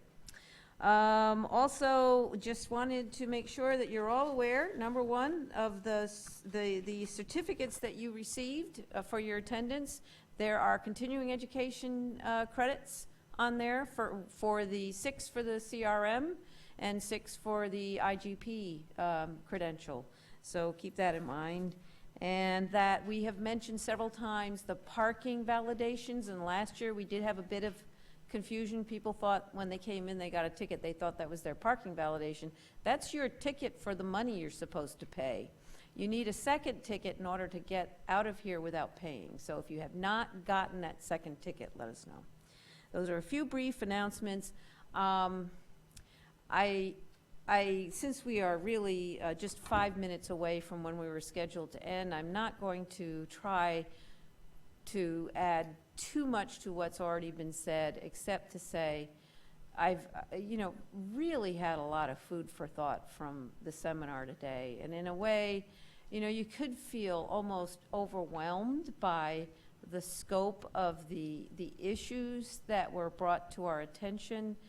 But I think in addition to that, there's really a sense of opportunity here for those of us who want to expand our horizons and add value to the company. We heard a lot about adding value. And we heard a lot that's making me think, you know, the records manager's traditional obsession with retention as almost a single-minded issue. You know, it's not, I'm not saying retention's not important, but think of all those other issues that are going on out there. And think of the role you do play in terms of knowing what's where and how it all interacts. And think about how much your organization needs you in terms of adding value there. And I think with that, we'll let you go. Send you on your way. Happy Friday. Thank you so much for joining us.